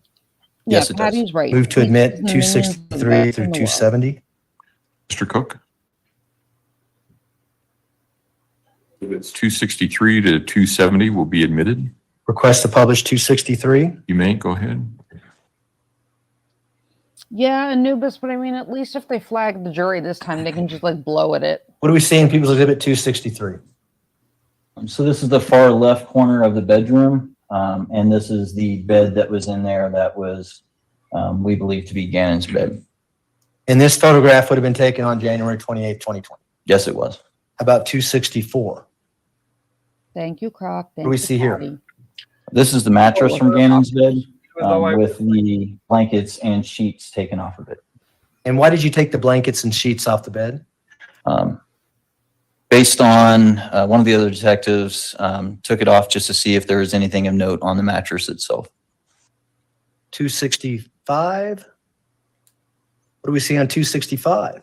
There's a discoloration on the far back left corner of the mattress here. We were unsure of what it was at that point. And were you again receiving information from the sheriff's office as to what people were saying about Gannon and being interviewed? Correct. We had received some information that he did have issues with sometimes having accidents using the restroom in the bath in the bed.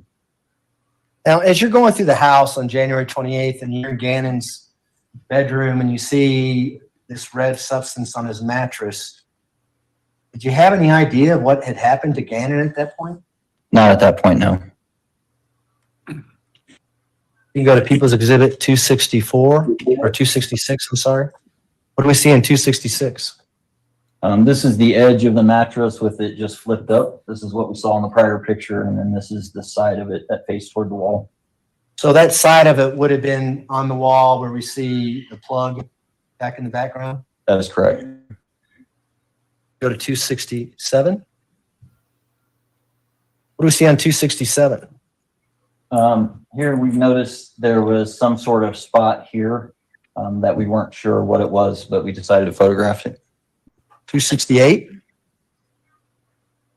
At a close-up of what we saw in 267? Yes, it is. And someone's using a ruler to demonstrate? Yes, it is. 269? What do we see on 269? So this is the inside of Gannon's door. When we got there, the door was actually open all the way to the wall. When I looked behind the door and opened it to see if there was anything back here, I noticed this brown smear on the handle right here. 270. What do we see in 270? This again is the door handle with the brown smear right here. Now, by the time you're in Gannon's bedroom on the 28th, had you received any information as to the version of events the defendant was giving as to what took place in this house? From what I understood, I wasn't given everything. Most of that was going through the sergeants. We had a lot of moving pieces. But from what I understood is we were starting to get some conflicting stories about what had happened. When you started your search, did you start your search as looking for a kid who may be a runaway or missing versus something else by the time you ended your search? Yes, we did. In front of you, you have some more photographs. We have 271 through 272. Do you see those?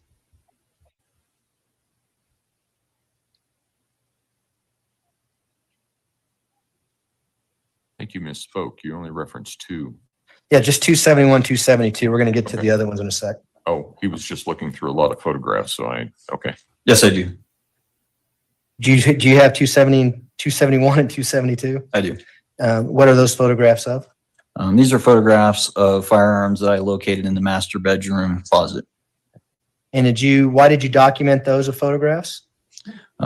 Just because something seemed off. We couldn't put a finger on what was wrong or what we were seeing exactly. But something seemed off. So anytime we run across firearms and we don't know what's going on, we generally try to document them. And do those photos accurately depict those firearms as you saw them on January 28th, 2020? Yes, they do. Move to admit 271 and 272. Mr. Cook?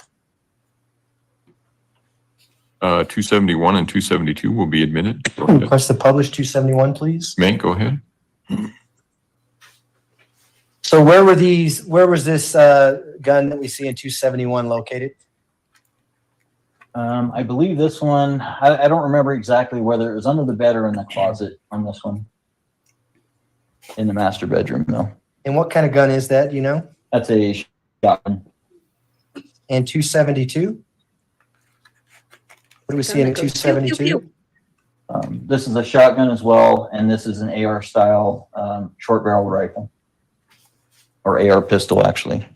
And where were these guns located? These were located in the master bedroom closet. And did you find any handguns in that residence on the 28th? I did not know. You can take that down, thanks. I now want to turn your attention to January 29th of 2020. Were you at the sheriff's office when the defendant, Ms. Stauch, was supposed to come down and be interviewed? Yes, I was. And were you there when in fact she did show up to be interviewed?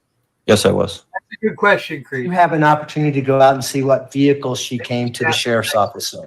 Yes, I did. I went out to the parking garage and located her vehicle on the first floor of the parking garage. And what kind of vehicle was that? That is a Volkswagen Tiguan SUV. And did you notice anything unusual about the vehicle when you located it? When we located it, the vehicle was actually still dripping water off of it, like it had just been washed. There was no rain. It was completely dry outside. So that struck us as very odd. And why was that odd? We've been trying, from what I understand, the other detectives have been trying to get her to come in for an interview for quite some time. And then when she showed up with a vehicle, it's freshly washed.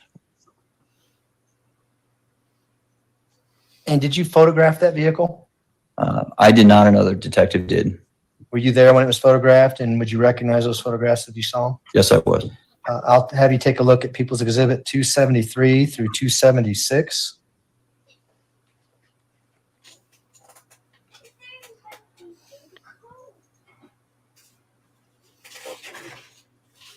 Have you had a chance to do that? Yes, I have. And what are those photographs of? These are the photographs of the vehicle that I found that Ms. Stauch drove to the office. And do they actually depict the car as you saw it back then with water on it and parked in the garage? Yes, it does. Move to admit 273 through 276. Mr. Cook, No objection. exhibits 273 through 276 will be admitted. Go ahead. We'll publish 273, please. Can you kind of point out in People's Exhibit 273 with your pointer what we see here? This is the vehicle. It's parked nose first into the parking space. And you can notice on, kind of hard on this one, but you can notice the water spots in several areas as well as water that was dripping down off the vehicle in several areas. It'd only been there for less than 5 minutes by the time I got there. Now, when you went and saw this vehicle for the first time, did you have a camera on you? I believe the other detective had to go back in and get a camera. So it took some time to get the camera and come back out before we actually took the photos. Yes. Right. If we can go to 274 now. What do we see in 274? This is the hood of the vehicle with water drops still all over the top of the hood. In 275? This is the top of the vehicle that as the vehicle dried and noticed the top was still covered in dirt and dust. Was it apparent that whoever washed the vehicle didn't wash the top part of the vehicle? That's correct.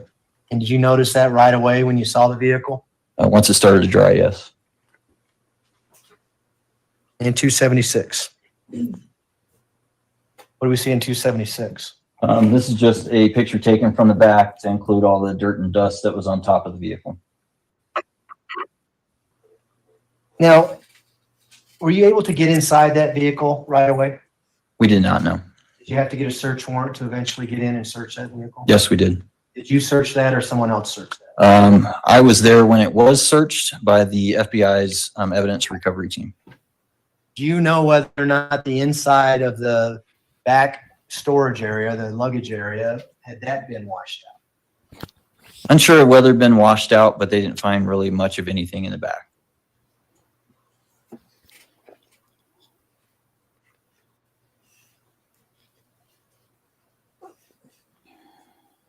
I now want to turn your attention to January 30th of 2020. Were you part of a surveillance team that was watching the defendant and her daughter, Harley Hunt? Yes, I was. You see the defendant, Letecia Stauch, in the courtroom. I do. Could you point her out and describe what she's wearing? She's in that corner over there wearing, it looks like a light pink sweater or shirt. May the record reflect identification of the defendant subject to cross. The record will so reflect. Go ahead. Why were you guys going out to conduct surveillance on the defendant and her daughter? At that point, more information had been gathered that were making the lead detectives on the case a little more suspicious about what was going on. We weren't able to determine exactly what had happened yet, but we were concerned based on her actions and how she was reacting that there might be something more than what we knew at that point. Well, when you say suspicious, were you aware whether or not the defendant had been taken to Memorial Hospital for what's called a SANE examination? I was vaguely aware, yes. Are you aware that she gave a statement and said that she was raped? Yes, it was. It made sense that she would then be taken for a SANE examination after that statement. Yes, it would. Were you aware that she left the hospital? I believe they had told us that she had left, but I wasn't involved with that, so I wasn't sure of, I didn't know all the details on that. Was that part of the reason why you were conducting a surveillance? Because she now became a person of interest, so to speak? Yeah, it was at that point where I was advised they were actually writing and seeking a search warrant to collect the cell phone of Harley as well as her vehicle.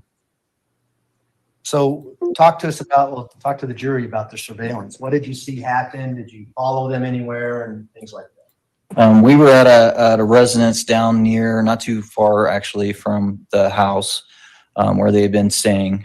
We were all in unmarked vehicles. Her and Harley got in the vehicle. They drove around town for quite some time. We followed them. As soon as she left, We had numerous vehicles that were following them so that they would know we were there. South Carolina. They ending up in a parking lot up in the area of Woodman and North Academy is where they stopped, and they went into a store It there. was not before she called. The store would have been the Marshalls over there? Yes, it would. And so what happened when they went in the store? What did the surveillance people do? As soon as she left. So we had undercover officers as well that were in plain clothes that followed them into the store and were maintaining eyes on them to see where the cell phone was. Now, in the meantime, were others drafting warrants for Harley's white Jetta and Harley Hunt's cell phone? Yes, they were. And while they were in the store, I was advised by Sergeant Abishan that the warrants had been signed for the vehicle and for the cell phone, and I was ordered to seize them. And what does that mean when you're ordered to seize something? We take the vehicle, impound it to our evidence facility. We take the cell phone and place it into evidence, and then we would seek a warrant to then get the contents of that cell phone. So what happens, let's start with what happens when the defendant comes out of the Marshalls? So the defendant came out of the Marshals by herself. As soon While as inside she of the left Marshals, the state with the we were car, getting reports she from drove the to undercover Florida agents that and dropped the body, both her then and went to Harley were South both using Carolina. the cell phone while we were in there. Once she left the state, They lost she did sight not of them in return. the store, so they didn't know who had So the cell she phone took at the that body to point. Florida, dropped it, went to Ms. South Stauch come out Carolina, of and was the brought store back by by herself, walking feds. toward the vehicle. And has been in We had custody determined ever that we didn't want to let her get back in the vehicle because that becomes much more dangerous for the public when they're in control of a heavy object like that. So it was determined that we would stop her prior to getting to that vehicle to prevent her from entering it and then it turning into something more. As she walked down toward the vehicle, one of the undercover officers from our Vice Narcotics and Intelligence Unit at that point, he had a thrower vest on with sheriff and big white letters on the front of the vest, pulled in between her and the white Jetta and stepped out of the vehicle. As soon as he stepped out, I was pulling my vehicle up in between her and the store to prevent her from getting back in the store. Yes, Creed. As soon as she called saw him, and she turned and reported bolted north missing, and through the then parking lot once and they actually got the passed cell my phone vehicle. from her, once they got a couple Was this things, Sergeant Ganstein that got out of his vehicle? Yes, it was. And when you say she turned around and bolted, what did she do? got a new cell phone. She took off and running all at a that. full sprint, and he was chasing her through the parking And lot. then once she dumped the What did you do suitcase, when you saw she her? ended up in custody. I threw my car in the Yeah. park, jumped out, started giving her commands, started following her, chasing her through the parking lot, and she was ignoring my commands at that point. And how were you dressed that day? I was in a khaki pants, a black polo that has my name on it, as well as a badge on the left side, and I also had my badge on my belt as well. And you wear that why? To be readily identified. And I always love when they're like, "I didn't know you were police." Did she acknowledge it's you in as she ran by 8-inch you? white Did she look at letters you? in block. No, she did not. And so what did you do next as she ran by you? As she was running toward another store, I drew my firearm and gave her commands again. She turned her head, and when she saw the firearm, she stopped and started complying with commands. When you say she saw the firearm, did she look directly at your firearm? She looked directly back at me over her shoulder, and when she saw it, she stopped So how soon after you drew your firearm did she stop? almost immediately. Say anything as you drew your firearm? I was giving her commands to stop long at the sheriff's office. Once she stopped, then I gave her commands to get down on the ground, and essentially had her lay on her stomach until Sergeant Ganstein was able to get there and then place her in the handcuffs. Was the game plan to arrest her at that point? No, it was not, and I informed her of that. Why'd you draw your gun? At that point, I had no idea what she was doing or what she was planning on where she was going. She was headed toward a crowded building. We didn't know if she had the cell phone. And at that point, we believed something had happened to Gannon. We just didn't know what.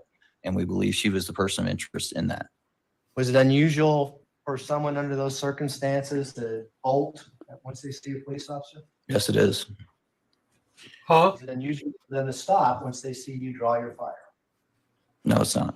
Why is that? Generally, when people see a law enforcement officer draw their firearm and point it at them, they in most cases, obey commands at that point. Think she would have stopped if you didn't draw your fire? No, I don't. Sustained. Sustained. Jury will disregard the answer. Well, why'd you draw your firearm? To get her to stop. Based on your interaction with Miss Stauch out there at Marshall's parking lot, did she seem to understand what you were saying to her? For instance, when you placed her in handcuffs and things like that. Yes, she did. Did she acknowledge you as a police officer? Yes. After you drew your firearm, did she obey your commands? Yes, she did. And did you have to calm her down at all? I explained to her once we got her in handcuffs, we stood her up and I explained to her she's not under arrest. She's just being detained. We had a search warrant to seize the cell phone and the car. And at that point, she acknowledged and then she didn't say another word to me at that point. What happened when Harley came out of anything? She started yelling over toward Harley as other officers escorted Harley out of the store. What was she yelling? And when you say she, you're referring to the defendant? Yes, I am. What was she saying? From my best recollection, she was shouting, "Don't tell them anything." And did Harley tell you anything? I did not speak with Harley at all. Do you know if she spoke to anybody? I'm unsure. I don't think she did. Put it away. Don't clean the stuff. Don't push the stuff.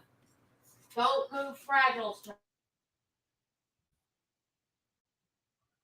Did you go back and assist in a search of the 6627 Mandan Drive on February 3rd, 2020? Yes, I did. Was this a more thorough search now? Yes, it was. Were members of the crime lab there as well to collect evidence? Yes, they were.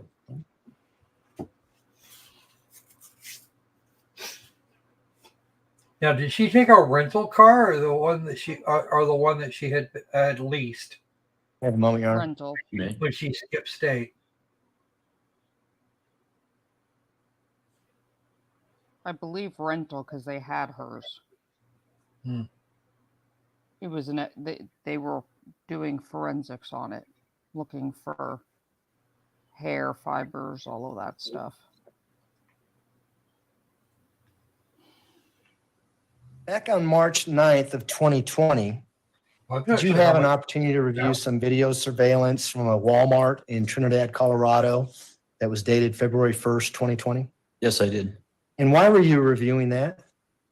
I was advised that the video had been collected as the defendant had been caught on video going into the store purchasing something, and they wanted to confirm whether or not it was her.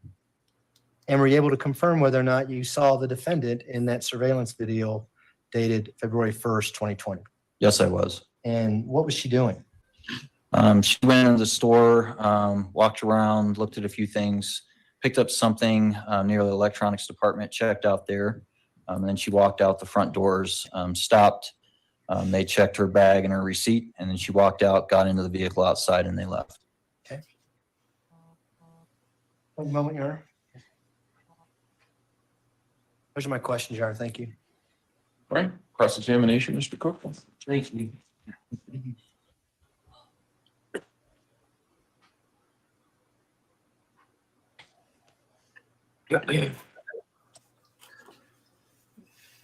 Hi, Detective. How are you? Good, sir. My name is Will Cook, and I represent the defendant, Letecia Stauch.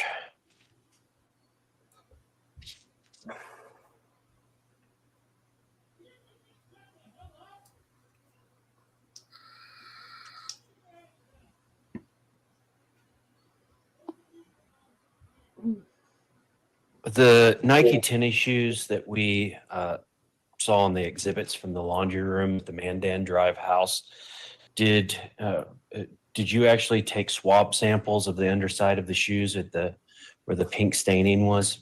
Yes, I did. Okay. And when you take samples, are we talking about a Q-tip swab? It's a pair of sterile Q-tip swabs that are used. Okay. And I take it you have gloves on, and then you put the, I don't know what you would call it, the used Q-tips or the Q-tip swabs that have been already used to sample. You put them in an envelope or something secure. So After we swab whatever we're swabbing with those, we put them back into the open package that they came out of, and then those go into a manila envelope, which is then sealed. Okay. Why do you put them back into the manila envelope and seal those? Because we only use them to sample one item. Okay. And you want to have a pure sample or an uncontaminated sample, correct? Correct. Okay. As close as can be managed. And if you put those in and you took the samples, what were these samples eventually tested for, if anything? I'm unaware of that. I wasn't the one that submitted them. Okay. Could these samples have been tested for DNA, blood, poisons? I mean, it's a whole host of things that they could have been tested for, correct? Those options are out there, yes. Okay. Who makes the decision on what testing is done on a sample that was taken? Generally, the lead detective on the case. Okay. In conjunction with the lab. Who was the Are you overall lead identifying as me detective again? on this case with Gannon Stauch? No, I need to do is I need to separate that chat window off to a little We're further on a blank away. on her name right now. She's no longer I'll with take us. care of it in a minute.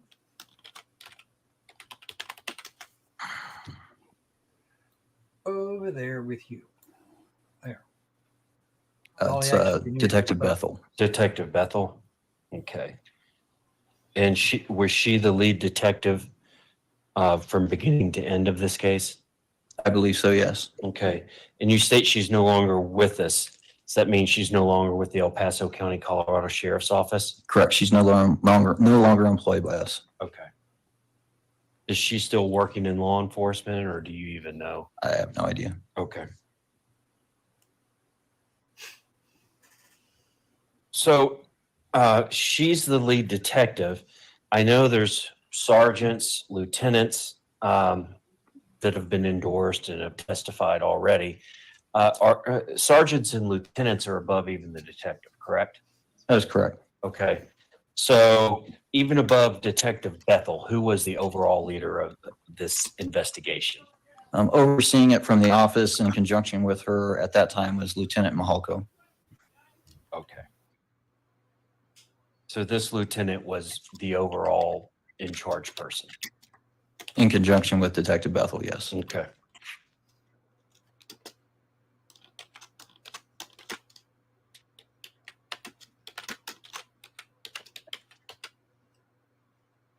Now, before you went out to the house on Mandan Drive,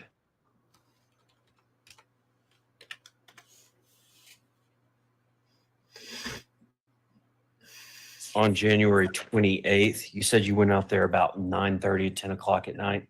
I believe so, yes. Okay. Before you went out there, you had already done some work. You had interviewed a Braden Gilliland, an Andrew Conant, C-O-N-A-N-T, and a Peyton Cerrillos, C-E-R-R-I-L-L-O-S. Is that correct? Yes, it is. Okay.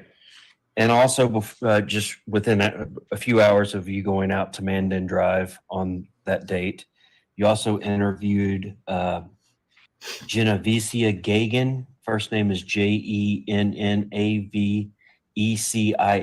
Last name is Gagan, Gaygan. Yes, I did. Okay. And at that point, after you had interviewed these individuals, you went to Gannon's house. Sometime later, yes. Okay. Here. I need something to drink. You can get me juice, you can get me water. I don't care as long as it's something.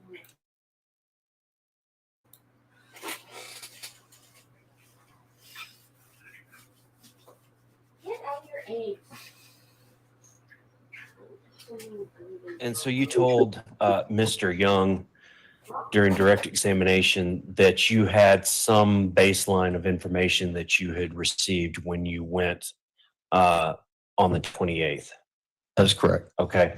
And in fact, the day before on January 27th, there had been at least 3 El Paso County Sheriff's deputies that had gone through the house and did a search, and they were looking for Gannon.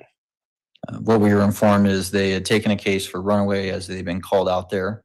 And they had done a walkthrough on the house, which is pretty standard because kids like to sometimes go in places and hide where their parents can't find them. And then that's why we check those areas.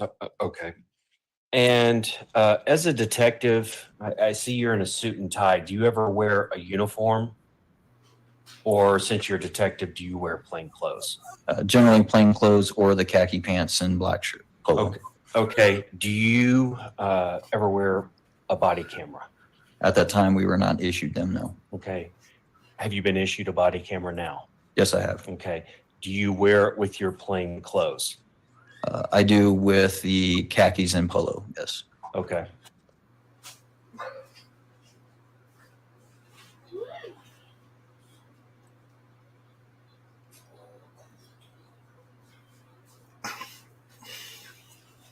Now you assisted in surveillance of Letecia Stauch and her daughter Harley Hunt.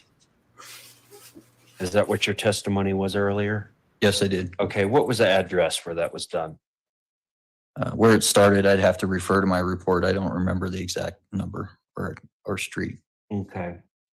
And you were working with Sergeant Christopher Ganstein? He was one of them, yes. He was one of them. Was he the one leading this surveillance? Yes, he was. Okay. And he's at that time was with V&I? Yes, he was. Okay. And what does V&I mean? Vice, Narcotics, and Intelligence. Okay. Were you part of V&I at that time, or are you part of V&I now? I was not, and I am not now. Okay.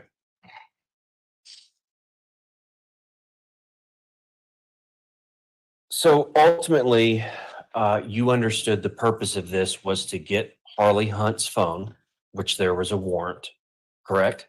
Yes. And to get the white Jetta and impound it, which there was a warrant for that Harley Hunt had been driving, correct? Yes. Okay. What else were you supposed to do, or were those the 2 main tasks? Those were the 2 main tasks. Okay. If you were outside this residence where the Jetta was, and you had Harley Hunt and Ms. Stauch both come out and sit in the car, why didn't you just stop the situation then, or light them up and go and seize the phone and the car at that point? Why go through this big rigmarole of driving around, following them, having people in a Marshall store, letting them get out into public? Why do that? We didn't have a search warrant yet signed by a judge. Okay. And when did the search warrant come through? I don't know the exact time. I was informed when we were at the Marshalls and I was sitting outside prior to Letecia Stauch exiting the door. I was advised by Sergeant Abishan that the warrant had been signed, and that's when I was directed to collect the items. Okay. Now, Letecia Stauch was a suspect or a person of interest at this time, wasn't she? Yes. Okay. And her daughter, Harley Hunt, was a suspect or a person of interest also at this time, correct?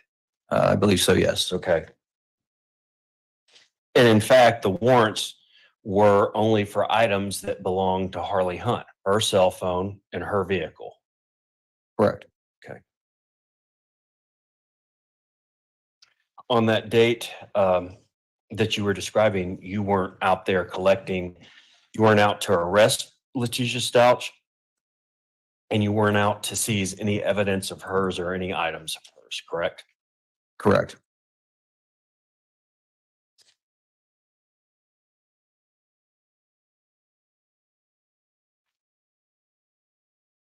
On January 31st, you assisted in the execution of a search warrant for a Kia Rio. Can you tell the jury what a Kia Rio is? It's a small sedan. Okay, so it's an automobile. Yes. Okay. And you searched this vehicle, correct? I did not. The FBI's evidence response or recovery team searched the vehicle. Okay. But there was evidence that was collected from the search of this vehicle. Yes, there was. Okay. And you actually entered the evidence seized from this Kia Rio into the El Paso County Sheriff's evidence facility, correct? Yes, I did. Okay. And it looks like it was a few items, a Kia Rio engine air filter, one, a Kia Rio cabin air filter, one, swab of passenger side rear headrest, soil debris from driver's side rear wheel well, swab from interior driver's side rear door handle. So it looked like there were different swabs that were taken from, I'm not going to go over everything that was taken, but it looks like there was swabs taken from different parts of the vehicle and trace evidence quadrant E, D, C, B, and A. Do you recall logging that evidence at the sheriff's office? Yes, I do. Okay.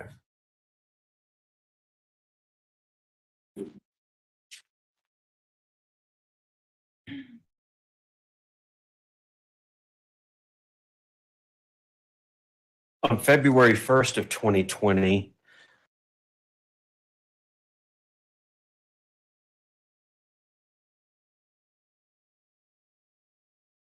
you did some follow-up on a 2016 Nissan Frontier pickup truck, correct? Yes, I did. And was it your information that that pickup truck had been it's that seized or vehicle. taken in from the Mandan Drive evidence address and actually was registered to Al Stauch? He actually drove it to the evidence facility and turned it in. Okay, so he turned it in, but your information was that it did in fact belong to him. He owned it and it was registered to him. Yes. Okay. And you entered into evidence information that was collected from this vehicle. It looks like you took in some 4 trace evidence filters, 2 cabin air filters from the Nissan Frontier, an engine air filter from the Frontier, swabs from different spots of the truck bed. It looks like 1, 2, 3, 4, 5, 6, 7 different swabs from different locations in the Frontier truck bed were taken in, and other trace evidence. Is that correct? So yes. Okay.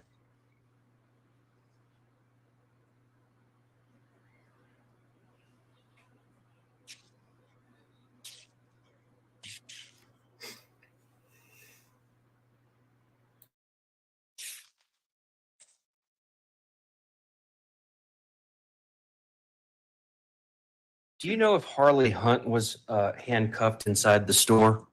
I don't know. Okay. It said in your report, your information was that she was detained, though.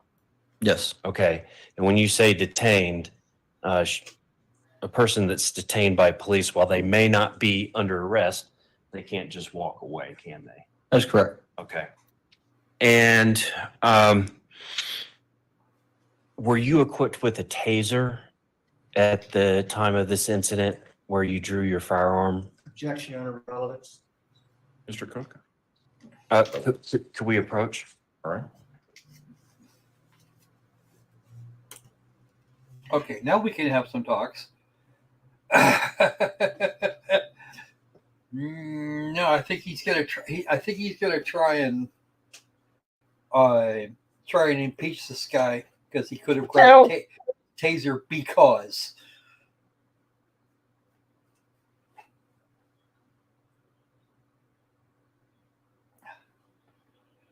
What do you think, Loki?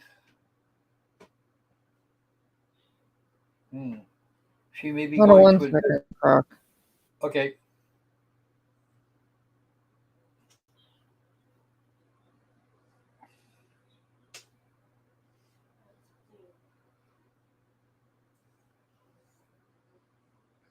You object? Sorry. Oh, Objection she is very sustained. literal.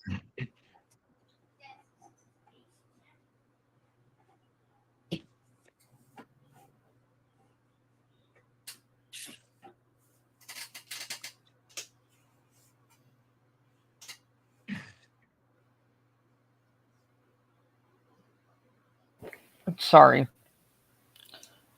Idiots. Freaking idiots. Which ones? Mr. Young asked All you of about them. evidence that was collected from a Walmart in Trinidad. It's just like that you objection, reviewed all on of March the 9th of 2020, correct? Correct. Okay. And Creed, any Did you collect the ideas, evidence just from the tell Amanda Walmart the kid. in If you want Trinidad? yada I yada did not. yada, Mark, Okay, just but talk you to reviewed Amanda it the all. kid. Yes, I did. Okay. My talented, amazing, beautiful graphic designer. You took screenshots of the video. It looks like in your report you indicated the video you were reviewing from Walmart, you did take screenshots. I'd have to correct? review my report. I don't recall that. Okay. Your Honor, may I approach the witness? You may. I just want to hear the judge say no. May I approach the witness? No. Why? I just felt like answering it. Frack off. You may. Detective, you want to look at that and see if it can refresh your recollection. Near the bottom. CVS won't stop calling me. Yes, it is. See on the first page. I don't need a phone call for every single prescription Yes, you I do. fill. Like 4 times a day, CVS. March the 9th, 2020. Yeah. Did they you do take that. screenshots of the video They we from have my Walmart that you inbox up. reviewed? Yes, I did. Okay. But only for hers. What specifically does that mean? You took screenshots? You just shoot it with your What? iPhone, Did you or literally just what are ask we for the talking? screenshot? Is there a specific Sir? device you used to take screenshots of videos, or what? You It was just on my swipe the computer screen with the where I side of was your reviewing hand. the video. Okay.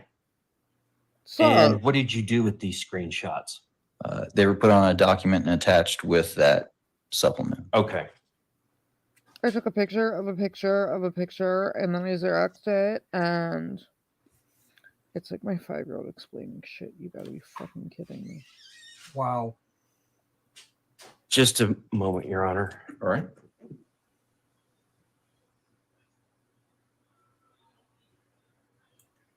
She is over there doing her best to not participate in any meaningful way.